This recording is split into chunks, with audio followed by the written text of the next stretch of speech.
Got it. Hey Jim, how you doing tonight? I'm doing We good. go off camera when we go live. Yeah, we are live. Let's try some. We are live. Got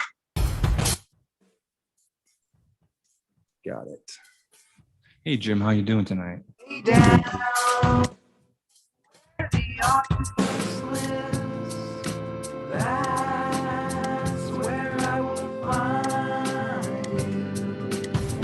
Original revelation, we as audience must stick apart. And we've been involved in chaos, discord. And we've been involved in chaos, discord. Very recently, very recently. Of mathematical chaos theory. They were having a party on Olympus and they didn't invite Ares because she was known as the goddess of chaos, confusion, discord,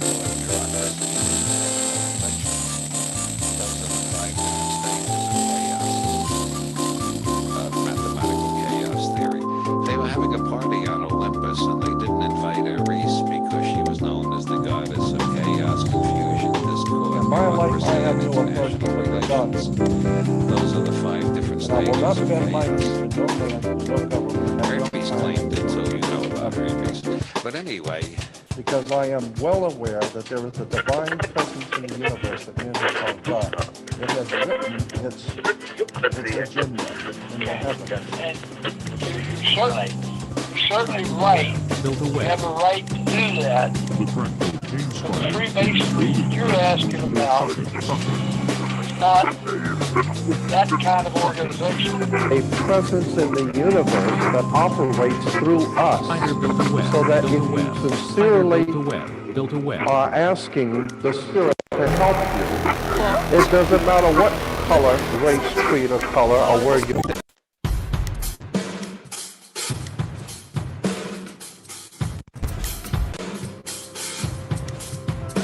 Way down where the octopus lives, that's where I will find you. original revelation, we as audience must stick apart. And we've been involved in chaos, discord. And we've been involved in chaos, discord. Very recently, very recently. Of mathematical chaos theory. They were having a party on Olympus and they didn't invite Ares because she was known as the goddess of chaos, confusion, discord, those are the 5 different stages of mathematical chaos theory.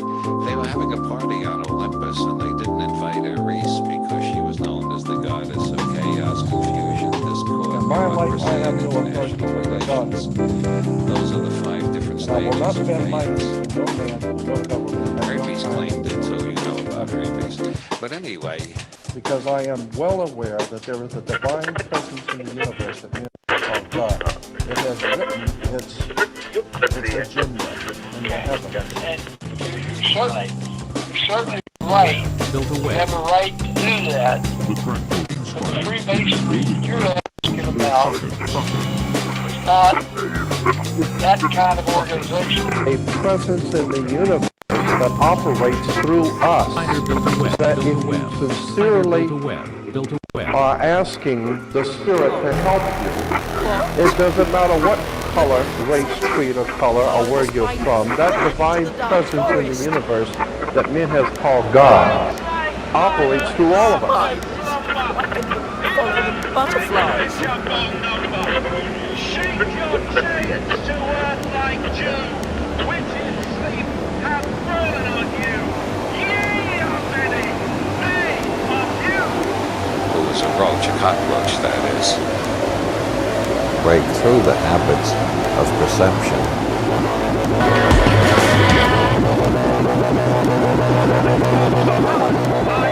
Government, police.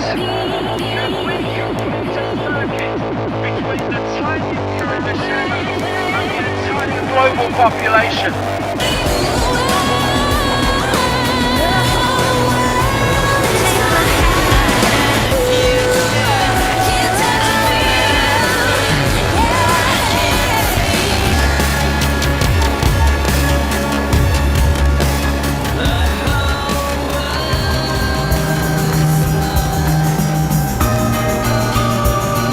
roll like your soul, like a red carpet. They'll walk right on.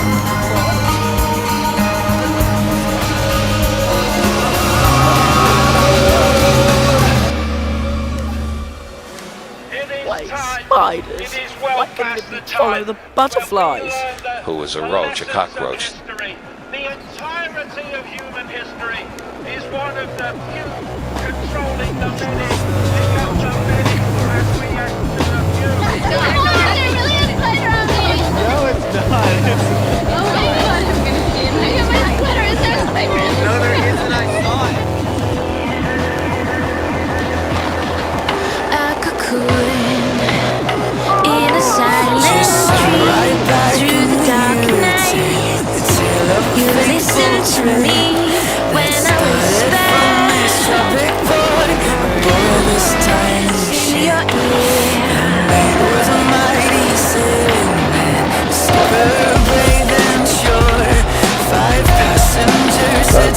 We should stop calling down evil upon something God created.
just got the kiss of death. La la.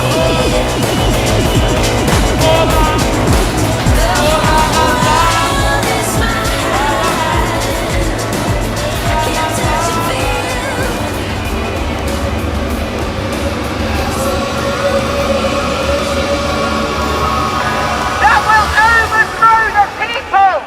It is the people allowing it! Are we going to allow it?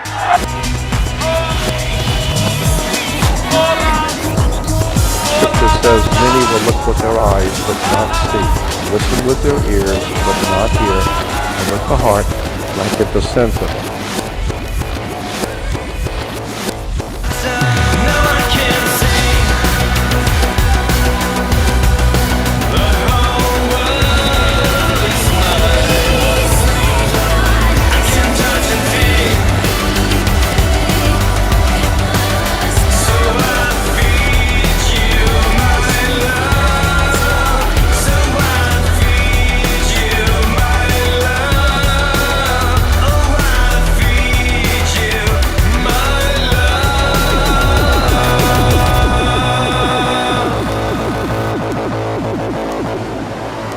Listen. Hey, no, shit. I got it. Let me do this. Really? I'm gonna tell you one thing. People on the wall, around the wall, I'm gonna do one thing. You guys behind the mic right now, of the guys here doing one thing.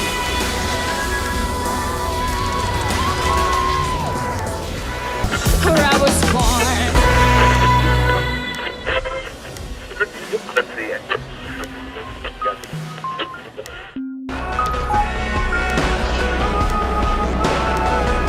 And he may suffer so much from the incapacity to communicate that it is he who may become psychotic. You need to appreciate that for thousands of years, whoever created our universe, whoever this one is that we call God, whoever this divine presence is that we refer to as the Almighty, has outlined for us our destiny, and it's written in the stars. We could go on and on. We are living in the last days, in the end times.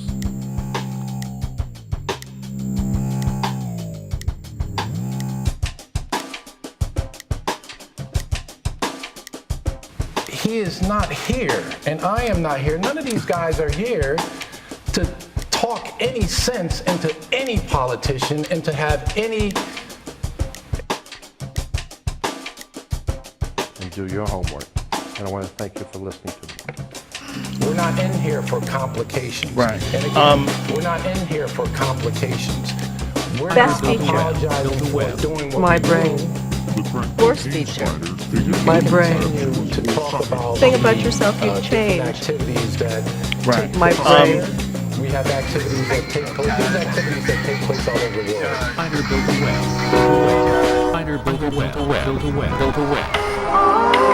Just sat right back and hear it, Taylor. We're hauling ass. We're hauling ass. 5 passengers set sail that day on a 3-hour Don't be so conservative. Shake things up. Shocking. Let your hair down. Please. Over the top, man. Be an individual. So what do you want me to do? Well, you can start by eating your pizza the wrong way. Crust first. That's weird, man.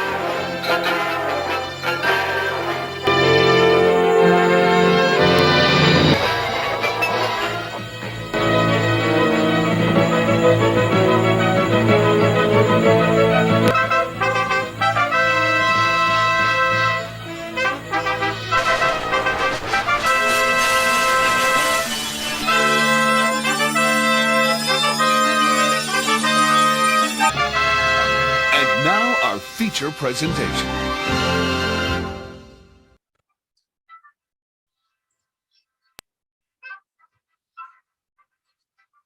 Jim, are you there?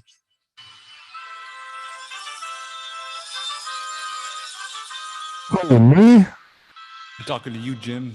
I'm here, yeah. What's up? Are we going? Are we live? Are we live? Oh my God. Somebody has, we have pyrotechnics tonight? Yeah, that's the countdown. Boom, boom, boom, boom. What up, Weavers? Gang? Hey. Hey. Hey, guys. How y'all are? Respect. Hello. So let's introduce our new guest this evening. For the first hour, we got dude, you can stay as long as you want. If you can hang for 6 hours, like I have so I much can't even respect do for the that. people that can do that. I can't do that. So I mean, you're welcome too. But we've got Loco Listens here. Let's hear about you and where you're sitting right now. It looks like you're in front of a barn door with a Russian.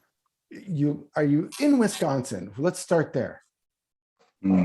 Hey, thank you, Gordy. And yeah, I will see how long I can hang tonight. I mean, it's nice that we had this spontaneous impromptu weave, but I'm happy to be here. It's good to see everyone tonight. And yeah, thank you guys for the invitation. I want to give a quick shout out to Chris. We had a great convo on Avatar: The Last Airbender recently. And I'm excited. On Monday, I'll be releasing my first episode. And I'm going to try to do like a Monday, Tuesday, Wednesday. So there's a lot of good stuff coming.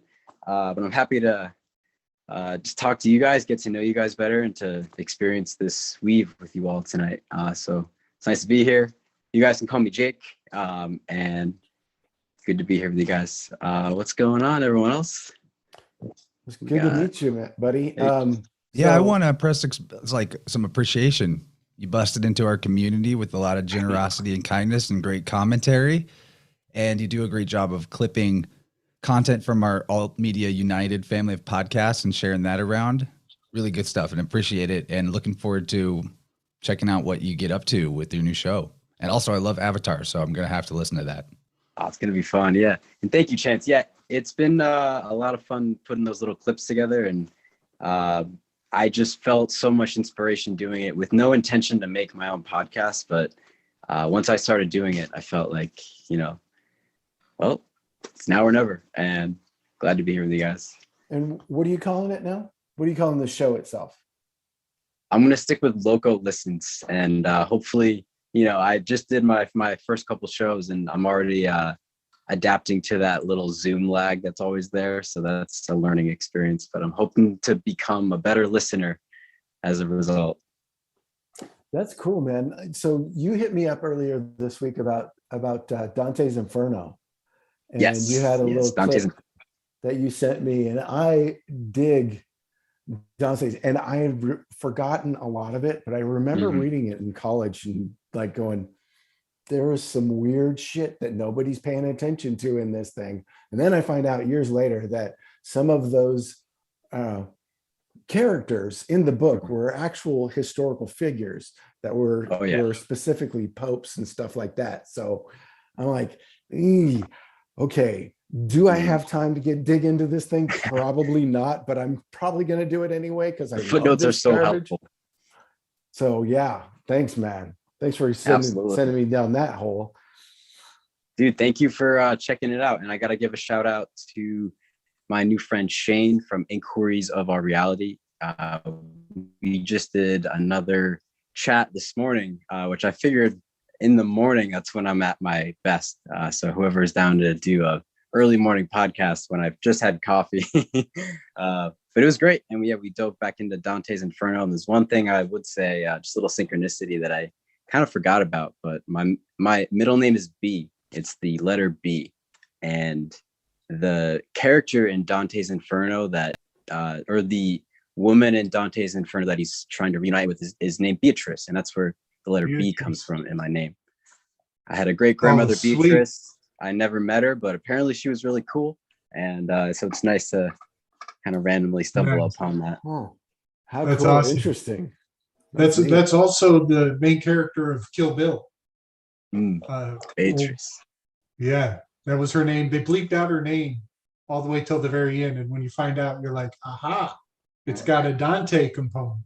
Oh, Yeah, it's like an inverse Dante's Inferno.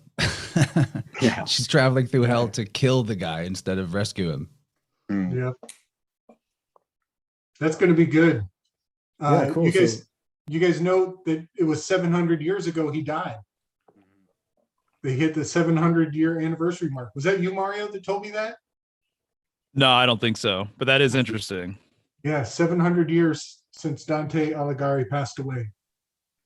So before we go down that hole, which we're already starting to, like as we were just talking about stuff coming up on stuff we wanted to talk about on the show, and I had to hit some breaks because we're already like, this crew, we'll just run. You pull that ripcord and we're just gonna keep going. So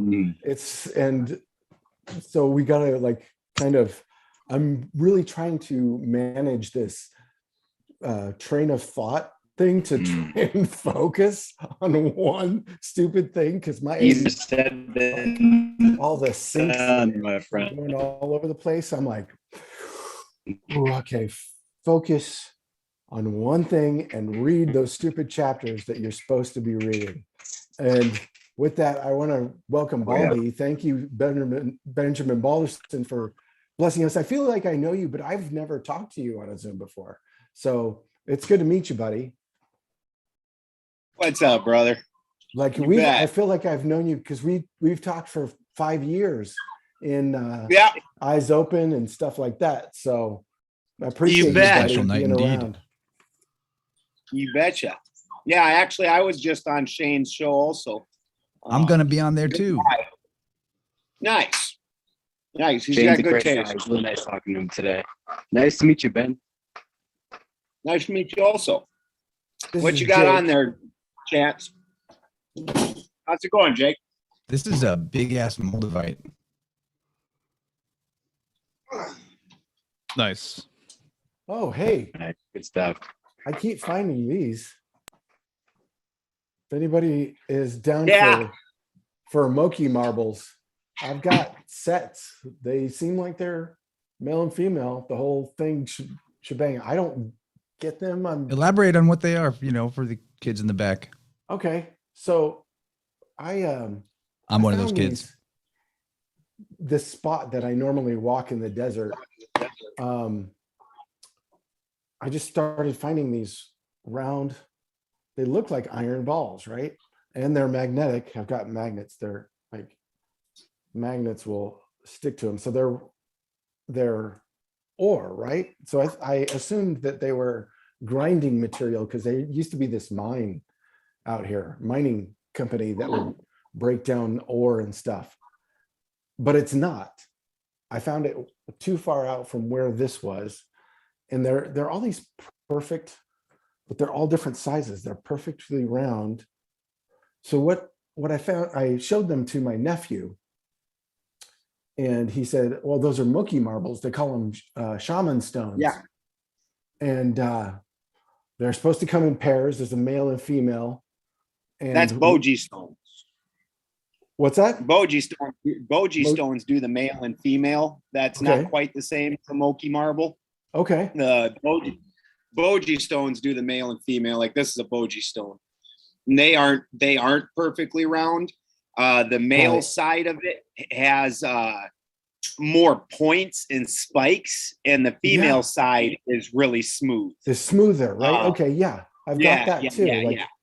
That one's all kind of spikier, and these ones are like a little more oblong and smoother. Are you gonna get a cane for those two balls?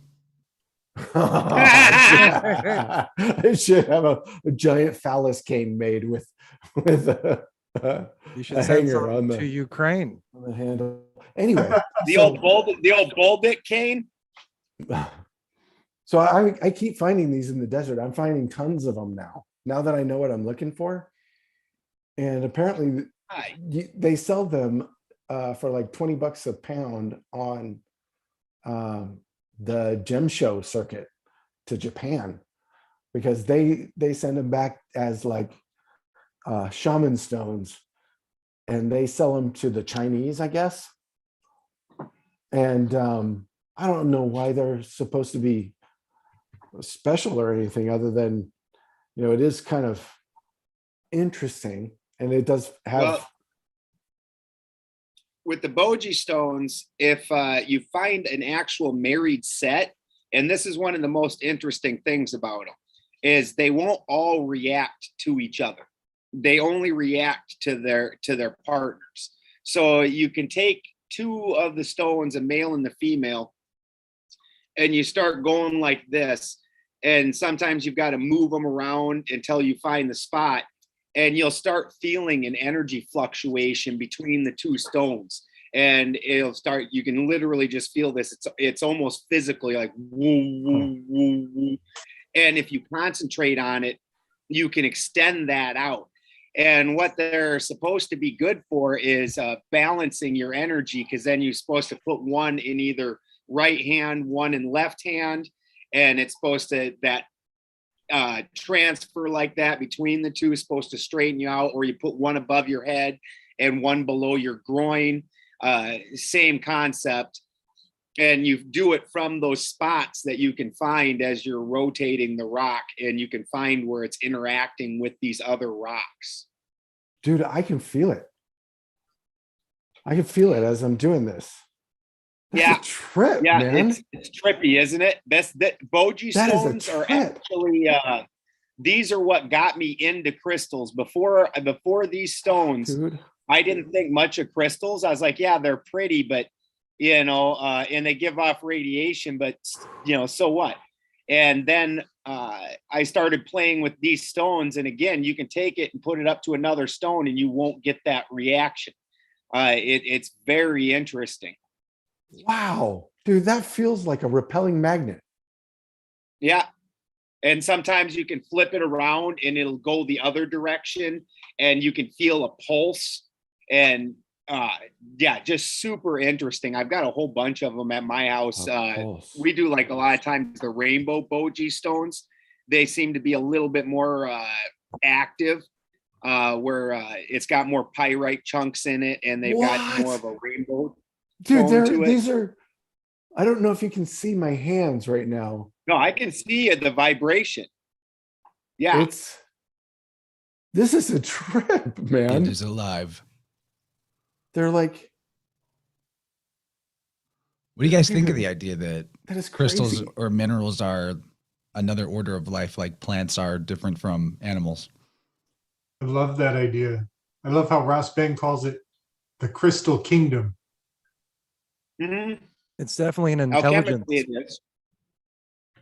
Jake, are you into crystals? Are you down with like rocks and stuff? Oh, I'm definitely down for them. Yeah, the interesting thing that I've always wondered about is how they can store information as well.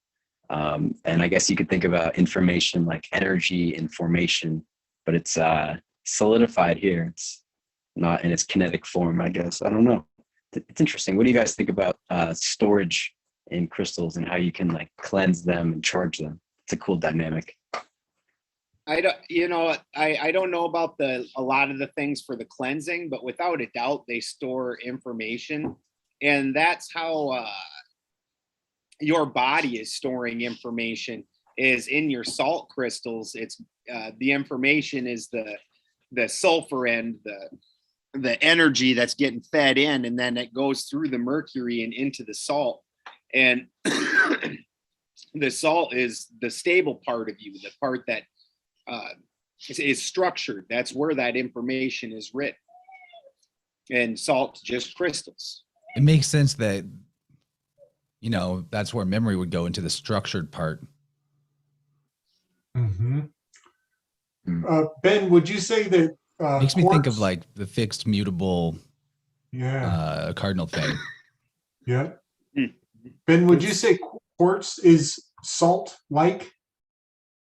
Yeah, it's definitely a crystal, and at some point it's even a liquid until it becomes that crystal and forms into that crystalline state.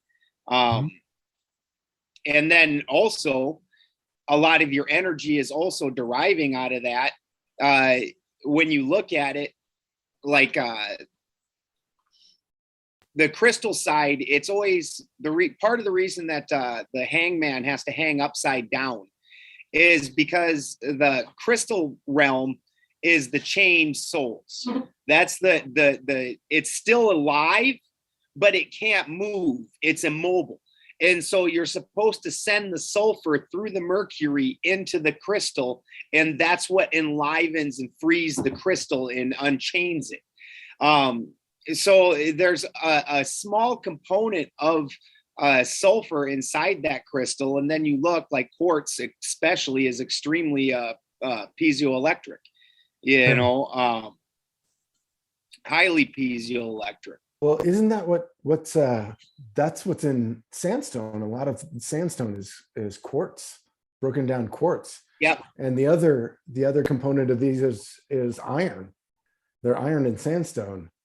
So that totally makes sense, man. Dude, this is the craziest stuff ever. I'm having this weird thought about, you know, how in magic they'll recommend a salt circle as like a barrier against spiritual influence and entities. Yeah. What about areas that are high in like sandstone, like you said, or places like Kentucky where there's just a huge quartz vein under the ground? Is that like trapping some sort of weird energy in the land that would otherwise be more freely roaming? And then, you know, we know what happens to energy that is that's not in flow. It turns kind of nasty. That's an interesting thought. Energy center. Go ahead. Sorry, Mario. Oh no, I was just going to say that's interesting. But I have a question actually for you, Benjamin. So you complete your thought. No, go ahead. Go ahead. Okay, cool. Well, yeah. So I actually have I have salt right here. I've got some sulfur right here, and then I've got some mercury too. A little vial of mercury, right? Nice. And I keep these with me, and I know like the symbolic significance of this, or at least I understand, you know, to some degree the significance, right? But does any combination of these three things, if mixed, do they do anything? Is there any kind of reaction? Do you know? I've always been curious because they're just sitting right here in these jars, you know. And I'm like, okay, well, why don't we just find out live on the air, Mario? Yeah, I know, right? Where's your petri dish? Yeah, right. I might have to try this actually someday, just a little bit of each and see what happens. So anyways, I've just been curious about that. No, I have not ever seen anybody try and mix crystal in with mercury. I've seen sulfur mixed in with mercury. What else were they mixing? It seems like the Russians. It's always Russian channels that end up doing weird shit like that. They're like, and Indians. Them Indian guys, wow, those guys are always crazy. They're in there without gloves on half the time. Like, you see this? This is, it left these white spots on my skin. You're like, right? Yeah. That's why you wear gloves, bro. Yeah. That's hilarious. Man, that stuff is scary, man. You see those like African miners and stuff like that. They're doing the same thing. Yeah. You just use the mercury and just sift it. That's the only way to do it. You sift that shit out, and he's standing like ankle deep in it. Well, at that point, now that's one of the most interesting things. So mercury, the metal, and let's clarify that right now we're talking about mercury, the metal, not just philosophical mercury. Mercury, the metal, actually is very, I know, isn't that just freaking addicting, bro? I ended up inside a year of playing with those, owning a crystal shop. Like, no shit. Just dude. you're like, wow. I'm weird for this thing. It's great. When mercury has been saturated, which it's probably not overly saturated, so they are still working on it in a solvent state. So basically, when you're looking at mercury is acting as a solvent, and it's taking no different than like if you've done butane extraction on plants to pull out the oil, where the solvent's just pouring over it and stripping the oil out of it. In this case, mercury is just eating at any gold, silver, platinum level metals, things like that. So you look over in India with the yogis, they take and they just keep feeding this gold into the mercury until the mercury takes on a solid state, and they even wear it as like pendants and stuff. And then they take and they dip it into like their teas, and they soak it in their teas, because after the mercury reaches saturation, now what it's going to do is it's going to release that gold back out, only in a state that's been rectified. So the gold in and of itself is rectified and now in a usable state. I wish I could find the some of the YouTube videos on this, but they've yanked those off of. Oh, really? They've yanked those off of YouTube. Go figure. Voltron getting angry at me. But they've yanked those off of YouTube. But mercury in and of itself at that point, after you've saturated it with gold like that, is actually fairly safe and stable. Interesting. Cool. Hey Ben, Interesting. have you seen those red mercury videos where it's like invisible in the Yeah. mirror? What do you think about that? Just sent it to Rachel. Sent that to Rachel last night because she'd never heard of it. Oh, nice. So, I've never in person touched red mercury or seen it. But mercury, the way you make original mercury is you sweat it out of cinnabar. So I find a lot of validity to the fact that it returns back to that red state, the same as cinnabar. I've seen two different types of videos. One where it doesn't reflect at all in a mirror, where like it's basically there's nothing there, and one where it rather than appear red, it appears a grayish in the mirror, but you can still see that there's something there. So obviously one of those videos is completely fake. Out of the two, I don't know which, because I've never had red mercury. They say that you can find it in old transistor radios, like over in Africa. Finger sewing machines. Yeah, real odd things like that, but it almost never in the United States. So are those eggs that are like filling in your body? Are those eggs? Yeah, that's awesome. Yeah, my clutch from earlier today. Really? Oh yeah. My peahen's clutched up. Nice. I've got a broody hen. Are you Dr. Eggman? I'm the Eggman. Yeah. Cuckoo Choo. We built my peahen. I knew it was getting close to time, and while Badger was still here, we threw together a house for the peas and attached it up over here because they sleep on top of my house. And the very next day she was in there dicking around, and then immediately started laying eggs, and now she's got a full clutch up there, and she's been sitting on it for 2 or 3 days. Yeah, I've got several hens that fight for this one spot that's not in their house. They always, yeah. They love it. It's like it's by the back door though, so it's kind of cool. So I can just like open the door and grab eggs. Nice. Breakfast. It's pretty nice. So Yeah, a they're couple always things. Go ahead. I was just chicken talk. I was just, you can build. I got enough. Welcome to Chicken Chat. Yeah, right. Yes. I've I've Saturday got night enough chicken chat. chicken. You can make them like 30 spots, thinking, oh, that way they each have their own spot. And then you go in there and all the eggs are always in 1 or 2 spots. Yeah. Like they will fight over those spots. And it's like, there's 30 spots. Why? Come on. Yeah. I was just going to mention about red mercury. The other far out thing is that there's videos where red mercury is attracted to gold. So if you have like a gold piece of jewelry, right, the red mercury will follow it. And then also it gets repelled by garlic, supposedly, right? And so if you have a piece of garlic, that's the other weird thing, right? yeah, it's all very vampiric. That's how it was like described to me when I saw the video, is that like, there's a red mercury vampiric sort of thing going on. And then for people who are unaware, real quick, they say that red mercury could be the secret to like anti-gravity crafts and UFOs from way back when and stuff like that. So I don't know about any of it, but it is interesting. Okay, so I don't know about the red mercury UFO thing. However, I have seen well, okay, so supposedly what's his nuts is what's the Area 51 dude? I can't remember his name. Bob Lazar. Thank you very much. Bob Lazar's plan, it's supposed to involve his he calls it something else, but the plans I saw were of a torsion drive of spinning mercury.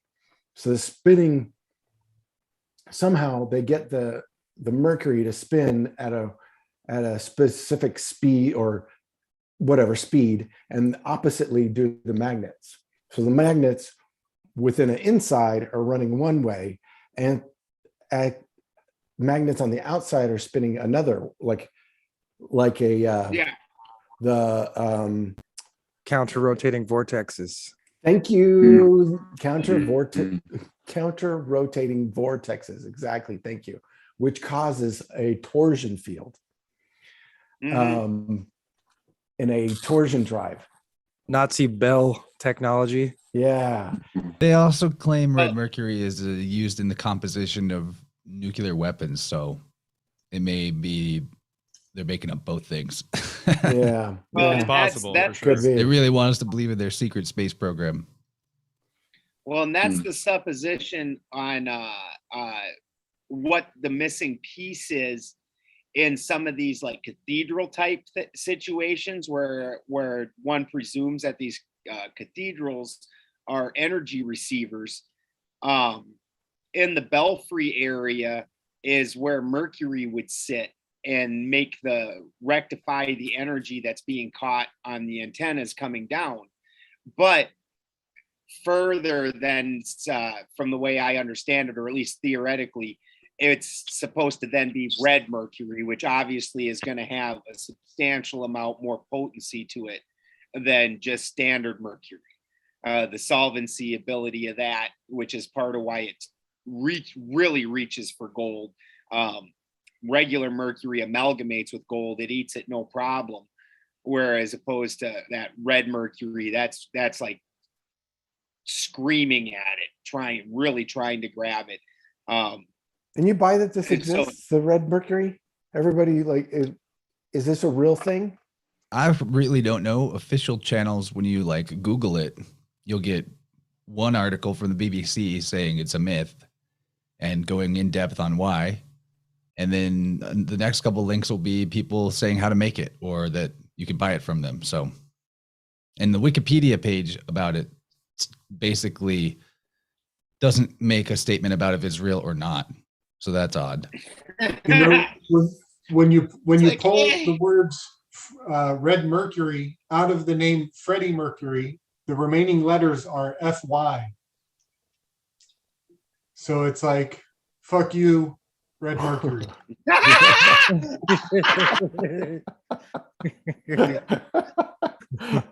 Never know where this little code thing comes in handy for a little even an FU joke. Like he's a very mercurial swing both ways type of guy. Yeah. Is Jake Red frozen Mercury. again? He looks cold. He looks like he's in cold weather, so he may be frozen permanently, like Encino Man or something. Or See, whatever. I think the red mercury's real. It's too much. It's too legendary. But I also think that most of what you see is knockoff.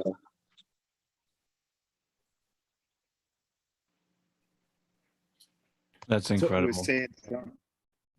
Continue there, Ben. I think we just have a bandwidth issue there. But yeah, but I think most of it's just garbage. Most of it's I don't know why people make videos that are fake and whatnot. Obviously, like I said, of the two videos, either the mercury completely disappears and it doesn't show any reflection, or it just doesn't show a reflection of that red coloration.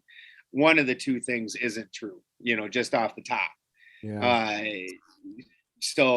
Uh, but I absolutely think that it's real, and it makes perfect sense that it would go back to that red coloring, the same as the cinnabar was.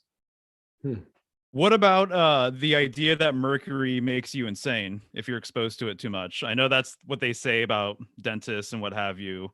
And then also, I believe that's what's encoded in the Mad Hatter thing. Apparently, there's some step in making hats that requires mercury. I think organic mercury is very toxic. Okay. I've handled a lot of regular mercury. They say that, but the thing about it is and I feel the same way about alcohol. Anything that is a strong solvent is going to cause a problem.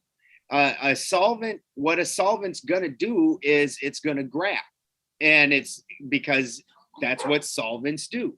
And so if you put a free solvent in your body, like alcohol, it's going to literally grab onto the oils in your body, which is how come you can somehow piss twice as much out as what you started out with, because it's literally grabbing on, and the next day you're horribly dehydrated.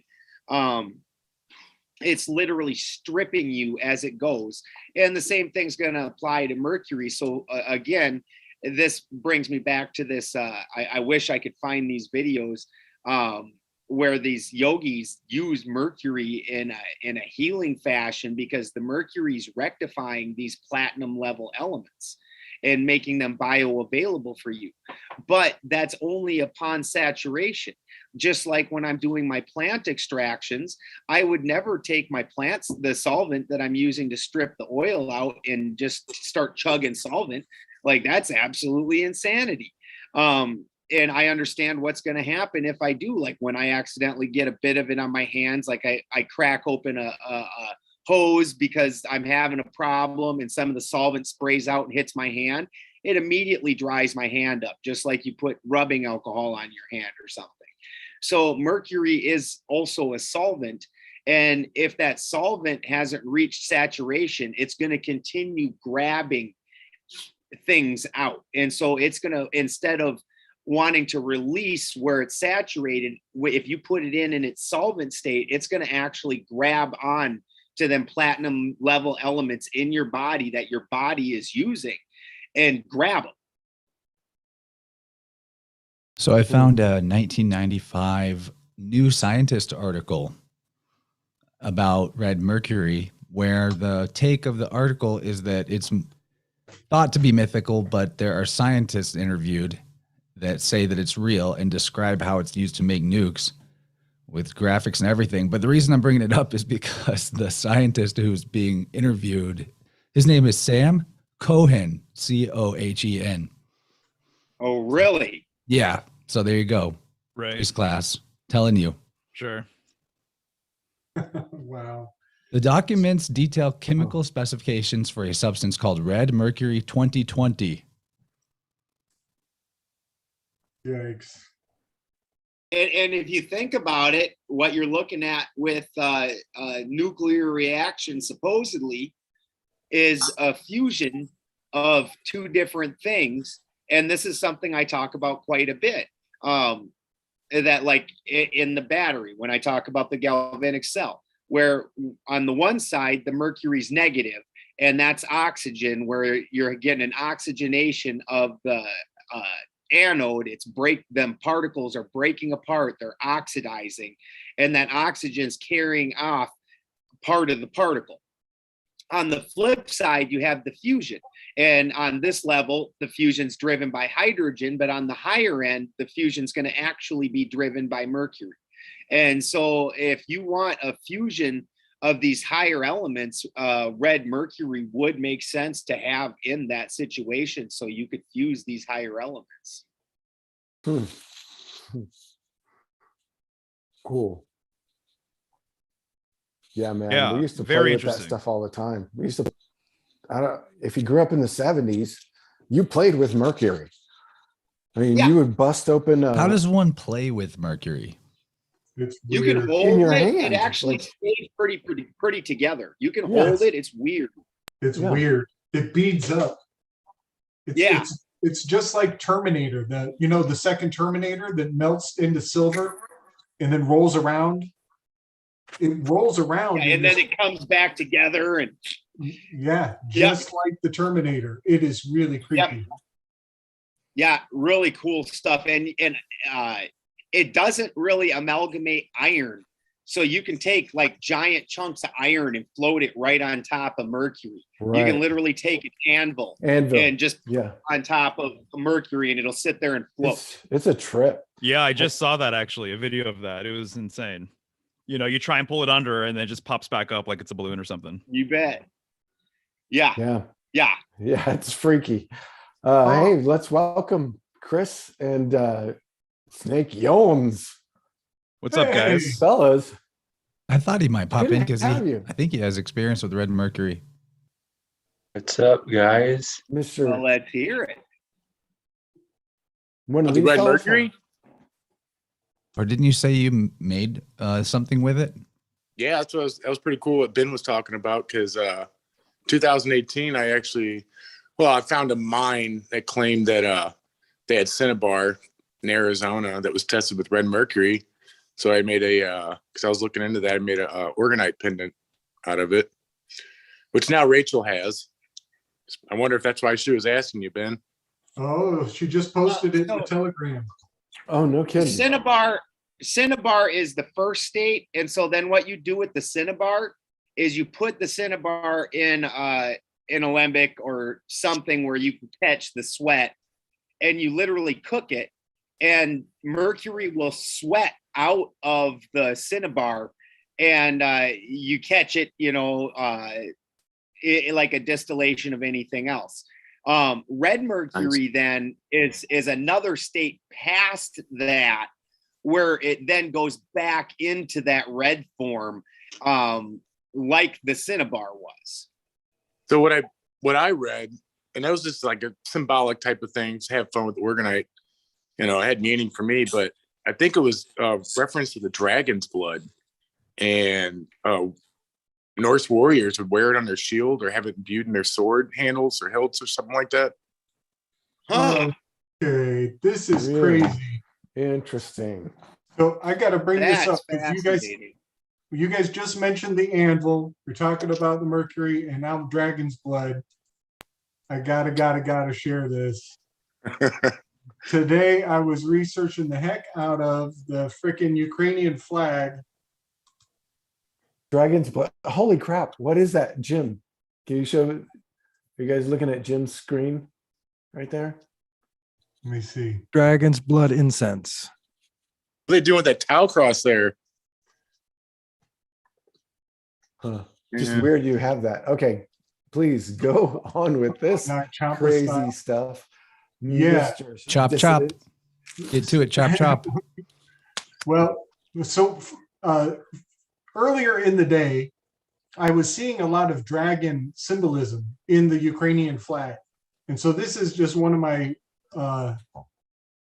some of my collage work, and I'm taking this, this trident shape on the Ukrainian flag, and I'm moving it around. You can see here it fits very nicely as a mouthpiece for a dragon spitting fire. A while back, I flipped the Russian flag upside down, and I get what looks almost like a helmet for a dragon. You guys see that? Mm-hmm. And so I'm like, what am I dealing with here? And so this was just kind of interesting. I started looking at these wing shapes on the symbol, and I'm like, those look a lot like an anvil.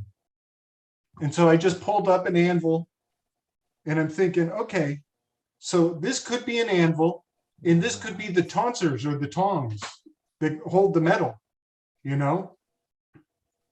So that was kind of where I started. And now it's just interesting that you guys are talking about dragons, red mercury, and anvils. And that's where I started my day earlier today.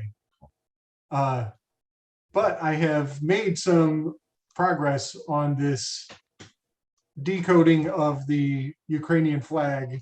That's just a starter. That's just a teaser where I'm going to go with that later on tonight. But This Yeah, is I saw kind that symbol and I was saying chop chop for another reason. Yep. I've seen that on a helmet, on the front piece, the nose guard, and then it wraps around your eye. It's got eye holes, and it's the symbol on the front of a medieval helmet. Yeah, that's a Roman. Yes. Isn't it the Roman helmet or the Could be. Grecian? I'm looking. It looks There's like, a- it totally looks like a helmet, doesn't it? Mm-hmm. So You know then what's I took- interesting, Gabriel, is the tongs for the blacksmith Yeah. are sometimes called wolf's jaw. The wolf's jaw, which is a Fauci. It's a Fauci. Oh, I mean, that's Nice. what Fauci means in Italian. That's crucial. That is a good one. So then I started looking at the T-Mobile symbol, and when you turn this T sideways, it looks like an anvil. You can kind of see an anvil shape in the T. Vulcan. What's that? Vulcan. That's all I'm thinking. Vulcan. Yes, all definitely honoring the god of the volcano. So let's see. This is another one I made. This is inspired by Uranus, Missouri. Thank you, Chance.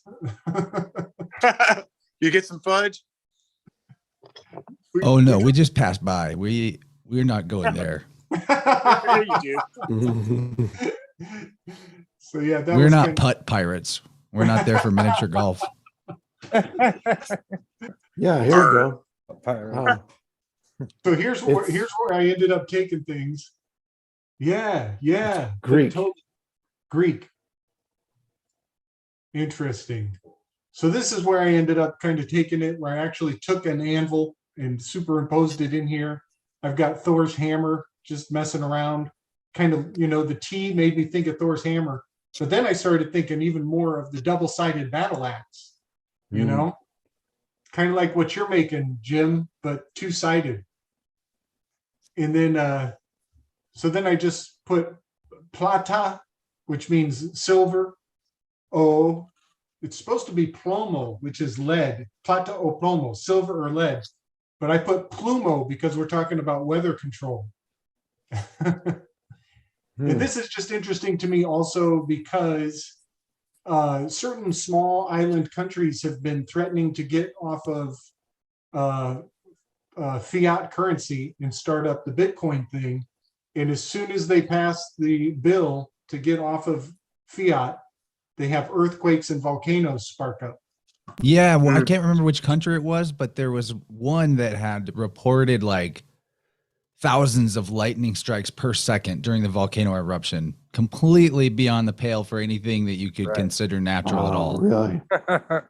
And they had just legalized Bitcoin as like a legal tender. Yeah, that's a very interesting topic, and I also want to add to the weave at some point the eCash thing that that Lynch guy is talking about. Do you know that? Oh, that was good. Guy I in don't the know office there? Yeah, we'll need to get that into the weave at some point. Carry on, boys. Carry on, men. For anyone interested, I'm going to link a recent Higher Side Chats episode with Ole Demgard, and he talks about this thing that we just brought up with the countries getting Ole whacked. Damagard. Ole Damagard, yeah, that guy's awesome. Yeah, he is. Old school, that guy. When Gabe had the image up, I noticed that on the bottom, he had like that symbol with the T and the M, which made me think of the trademarking that governments are doing with inventions that aren't even created yet. Where there's like a trademark war of like what country can get a trademark for whatever fantasy item. It's on their list. That's badass because a brand is made by the blacksmith. The literal brand where they burn it onto the skin Wow, for their vodka. for the vodka. So Fauci really is like a blacksmith in a way. That's really wild. It's branding his cattle with the cowpoke. Yes, these guys, they presume to be the manufacturers of history. That's their whole thing. All of these Vulcanelli, all of these Vulcan aspects, they are forging histories. They're making story, making Yes. up the stories. Yeah. Here's that. So Here's that truck of iron. Look at this.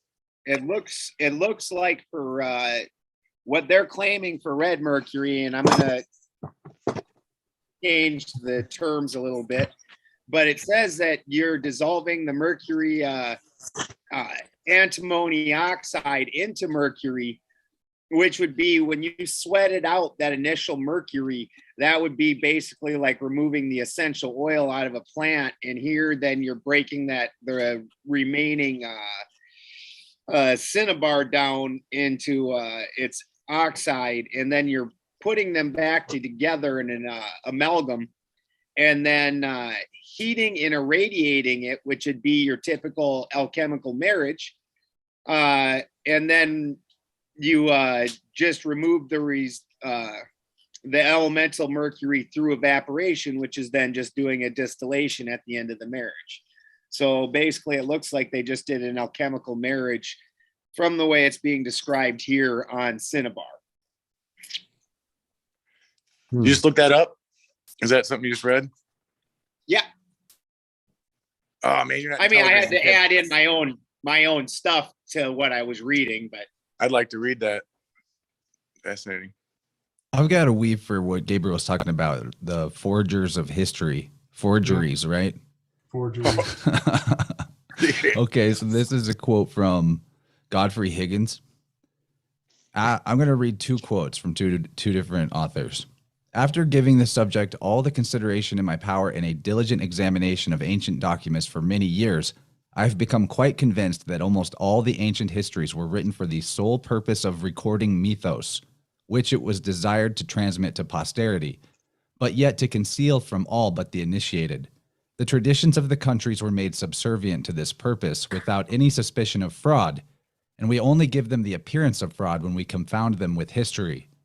This is the case with all early histories. They were all anciently composed, or if written, they were written in verse for the sake of correct retention by the memory and set to music for the same reason. They were all the same nature as the Iliad and Aeneid. The most ancient of the ancients had nothing of the nature of real histories. And then the second is a shorter quote from Dylan Sakoshio's new book, A Godsacre for the Winds of the Soul.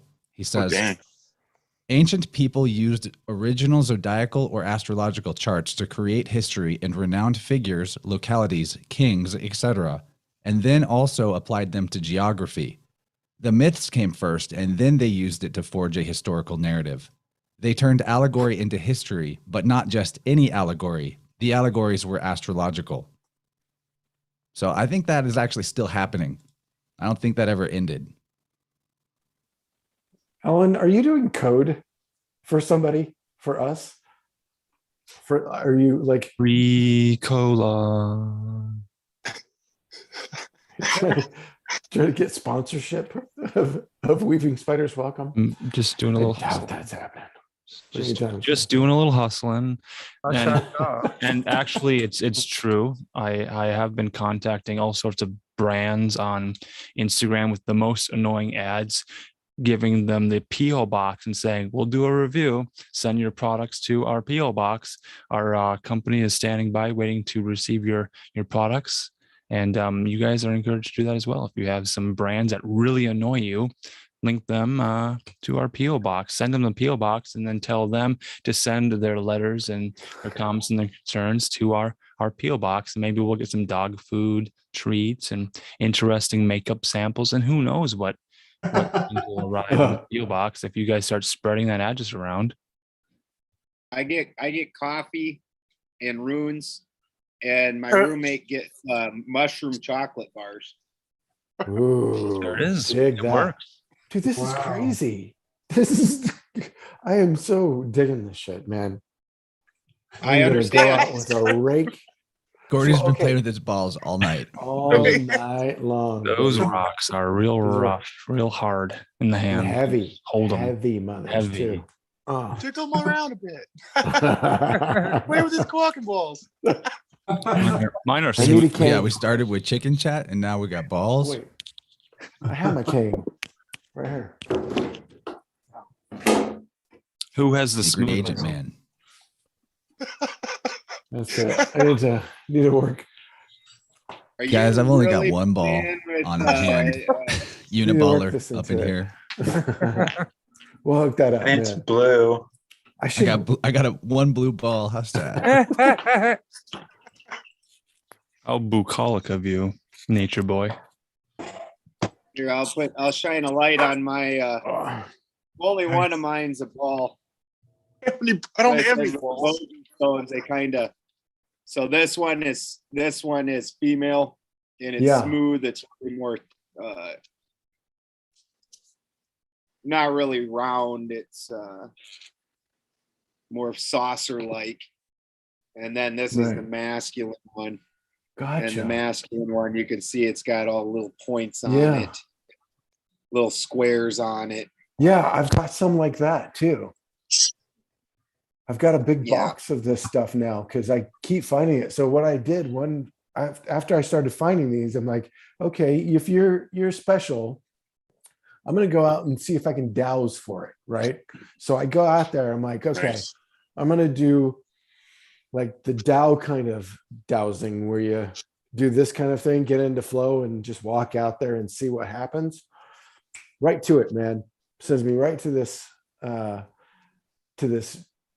sprouting green Palo Verde, and underneath it, I find these big ones and a shit ton of all these different sizes. Just Bro, that's the pull me coolest right to shit it. you could have said. Dowsing. Yeah. It is. I don't know what else to call it. And I don't even know if that's really a thing. I know that this kind of It's obviously a thing. You feel- did it. Yeah, I'll send you a book. Yeah, I have to write some of this shit down. Oh, okay. So we've got Need for it. we've got Jake back. Looks like he's a little more stable. He's probably not on his phone anymore. That is the audio sound. No, there it goes. There. Way there we good, go. way Sounds good. good. So are you Stand by. in the cold right now? Are you in a cold climate? You look like you're in. And well, nice, there's a warm famous cabin. quote by Mark Twain that says, "If you like the weather in New England, then just wait 5 more minutes." No, that's Missouri. You're in New England. That is Missouri. Where in New England? Yeah, I was I'm in Connecticut. Connecticut. Okay. So we all have this regional quote and we all think it's our own. And who's the imposter here? None of us. It's Earth. The weather changes often on Earth. Especially when it's fucked with, like we are. We don't have that regional quote in South Dakota. We have 3 seasons, or we only got 3 seasons in South Dakota. No, they say that in Missouri too. Yeah, but we mean you guys are just trying to be tough. You're full of it. I've We been have to Missouri. Yeah, we don't. Where I'm from, you got winter, spring, and friggin' road construction. That's the only Right. seasons you got. Like we have a 6-month winter that is serious, where the snow does not ever leave the ground. So That is insane. Connecticut, you guys, are you how far? What's your elevation there? Because there's some that You're near Connecticut Mystic is- Mark. Yeah, exactly. Mark from. Hey, let's send Mark a. I was wondering who is from Connecticut. I'm like, who's from Connecticut? Huh. I got a bunch of family there now. I didn't know these people, but I guess they've all moved to Connecticut or Vermont. I went to AIT. Weatherman I went to Alan Marcus. AIT in Missouri. It rained every day when I was there. That was amazing. It does, doesn't it? In Missouri, every time I've been to Missouri, it was like it's just a swamp hellhole. It felt like Dagobah. Well, to me you're when I was a mistaking kid. humidity for rain. You may, from a desert climate, come here and think it's raining because you're wet, but you're actually just sweating because it's so damn humid.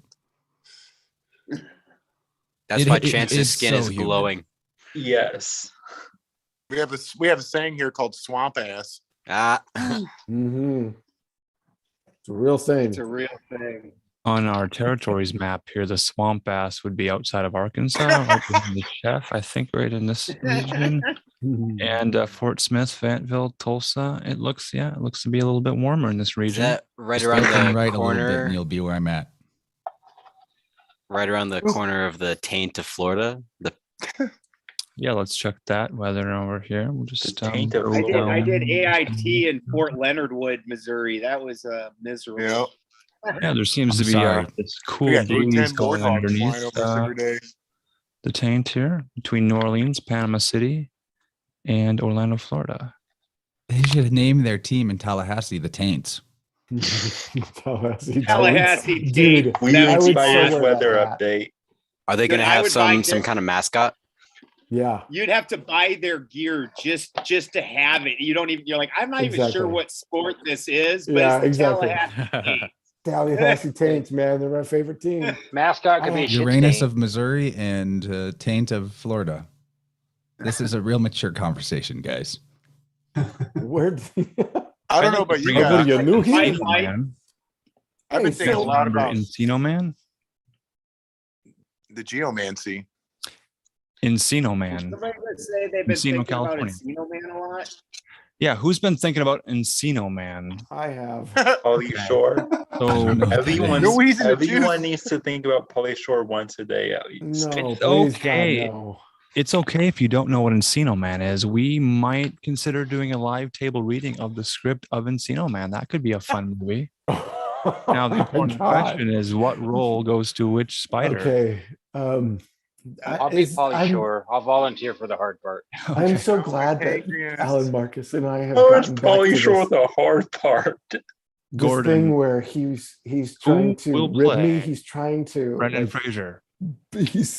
Alan Marcus is trying desperately to drive me away with things like like terrible movies. So you're gonna Pauly play Brendan Shore. Fraser then? Brandon Fraser. Brandon, let's go, Brendan. No, You're gonna have to shave that facial hair, buddy. Wait, no, it's not going to happen now. That is never happening ever again. I scared my daughter. Well, once. it's a table read. You don't have to wear a costume. It's not cosplay. It's theater of the mind. We go through with the script. We all have our assigned So it's like roles. D&D. Yeah. Well, we're reading the screenplay to Encino Man on a live stream sometime. We're trying to choose a movie. I was thinking maybe Bill and Ted could be fun, but That would be Encino Man, awesome. Encino Reading Man Bill and Ted. is going to the top of the list, I think. Bogus Journey or Excellent Adventures. Those would be fun. We need the ensemble. Excellent cast. Adventure. We could do it's a Bogus mad, Journey. mad, It'd be world. funny. Bogus Journey. Yeah, I was gonna say it'd be funny to do Bogus Journey. Funnier. Yeah, Bogus Bogus Journey would be fun Journey too. We How may would do- we do the we may do Rat try Race. bean thing? Yeah, we could do Would- Rat Race. That's got an ensemble cast. The comedy movies with the most characters have the most parts, so then more spiders can participate in reading the lines at the Oh my table God. reading. Rat Race. That's worse than Encino Man, dude. Oh my God.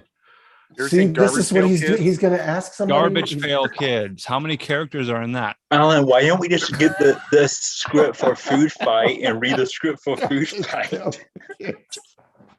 Gordy really does feel attacked. I can tell. It's not just an act. He Feeling feels triggered. personally attacked. by Just Alan's keep squeezing those choices and balls, buddy. You'll be recommendations. fine. All I'm saying is Oh, I forgot to tell you guys. I have Fushigi. Enjoy- Fushigi. Oh, you Fushigi. have Fushigi. All Yeah, righty. What is that? what is Okay. Fushigi? Now, Fushigi was Uh, advertised as a telemarketing type. No, not telemarketing. Infomercial type ad for little kids, and it worked because I bought one for my boy. Now this is actually a different one. The one that we bought got lost. It's remanifested at a yard sale or something. But what it is it's a clear acrylic ball. But what it has inside of it is a chrome colored ball. And so what it was marketed as is they have an excellent contact juggler. You know, like David Bowie in the Labyrinth movie, right? I mean, obviously Bowie wasn't doing it. There was an amazing contact juggler sticking his arms under Bowie's arms and doing it from behind his back.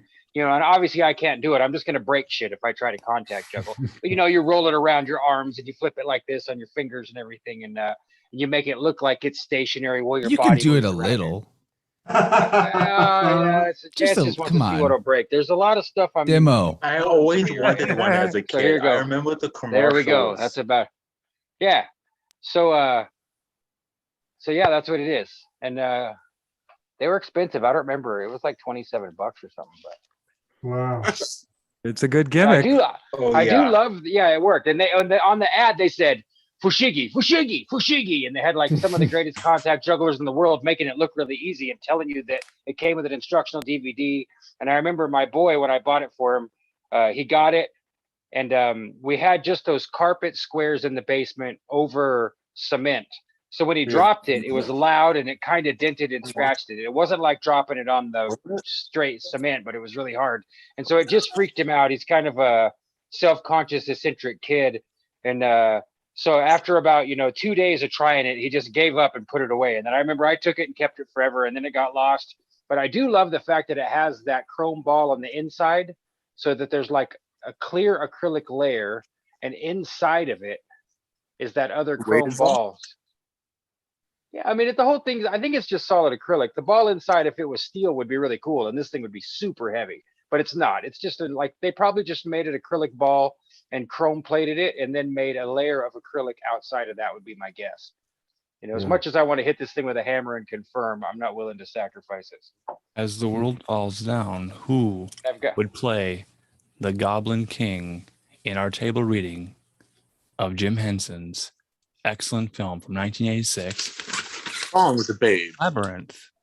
I think Snake would be pretty good. God, I hate Snake would that be pretty good. That's why you'd be good for it. Yeah.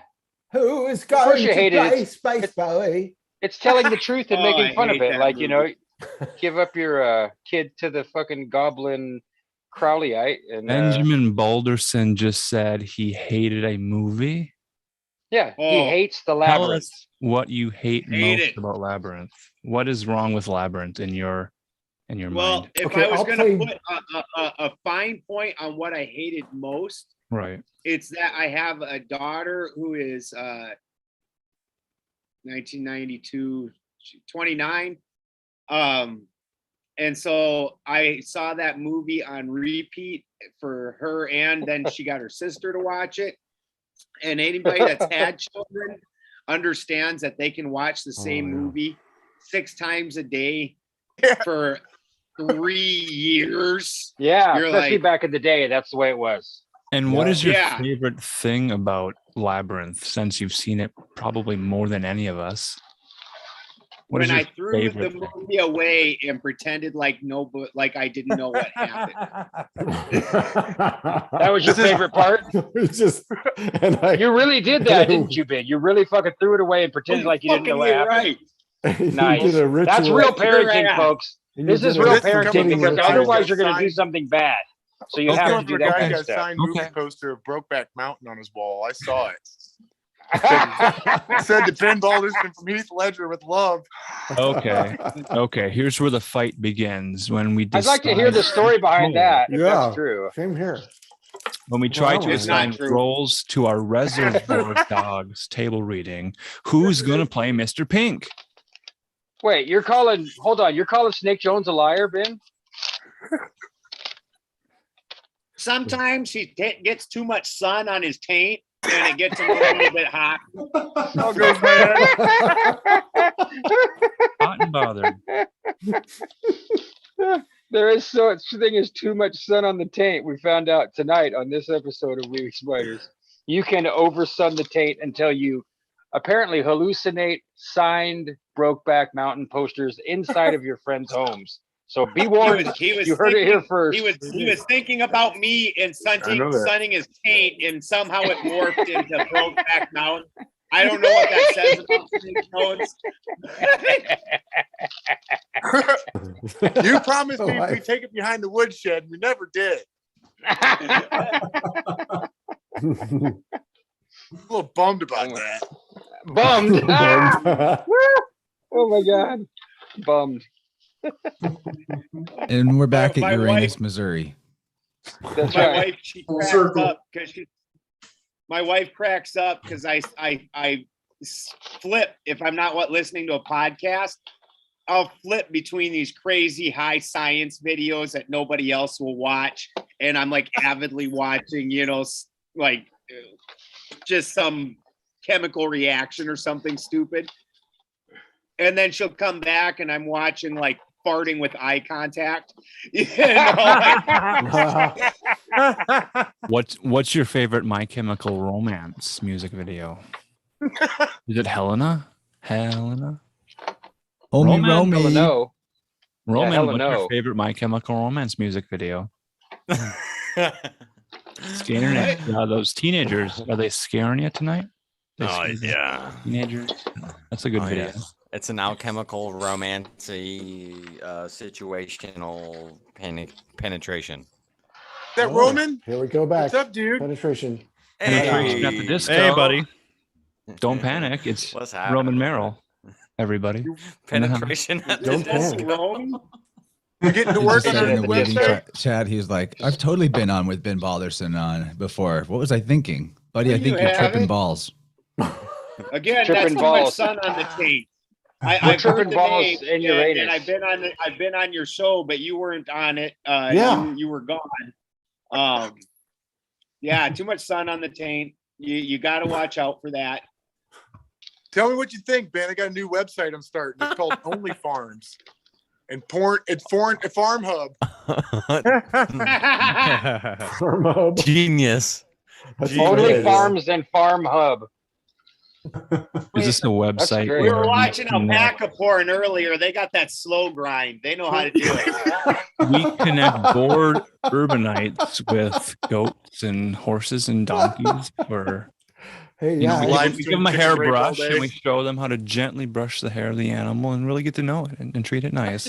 I had a great I'm going to story go I ahead shared and on- manifest some feminine Vibrant energy one. into the chat at some point here because the sausages are expanding at a rate that's just incalculable at this point.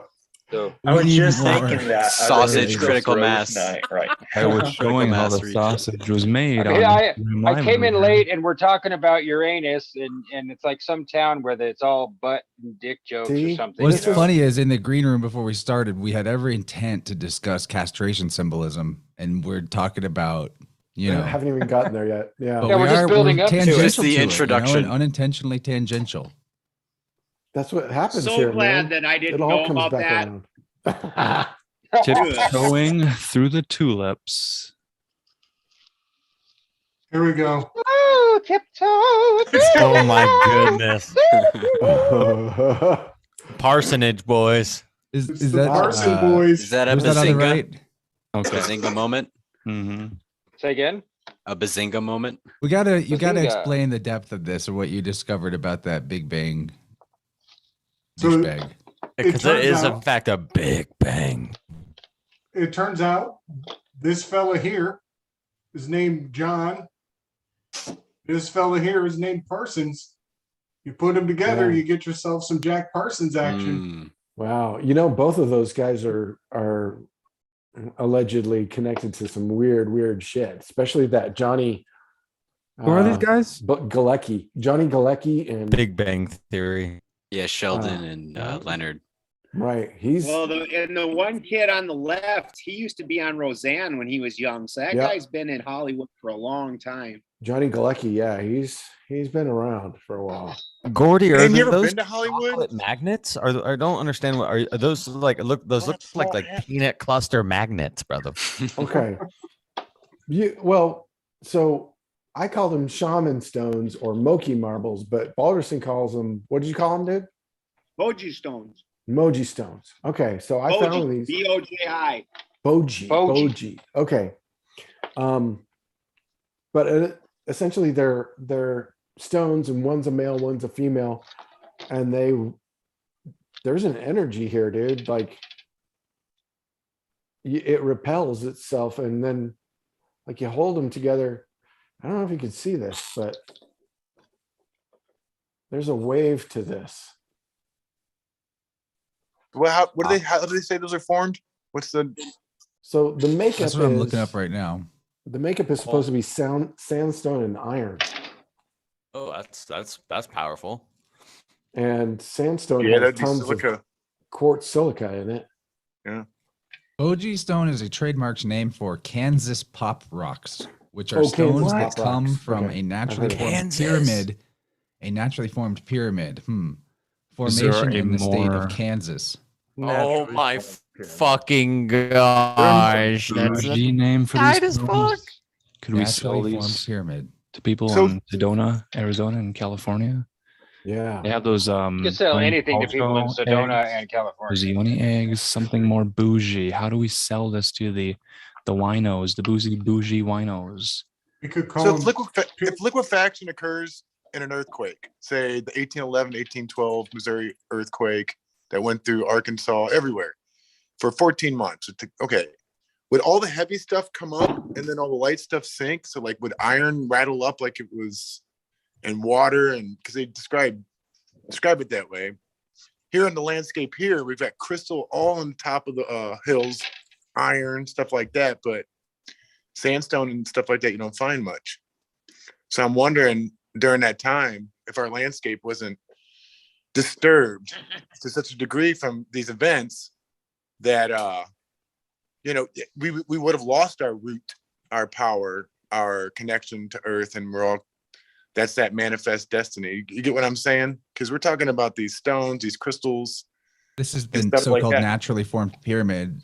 I don't know that looks naturally formed, but that's the best image I could find real quick. You'd think That there would looks be like better pictures of it. Sand geyser. Did you also see Smithsonian Chance, works that, hard to not. that these are supposedly the same thing that are blueberries on Mars. Are you guys familiar with the blueberries on Mars photos? So some of the NASA footage I think that's New Zealand. is okay. So it's supposedly I thought it was supposed to be has these- Utah.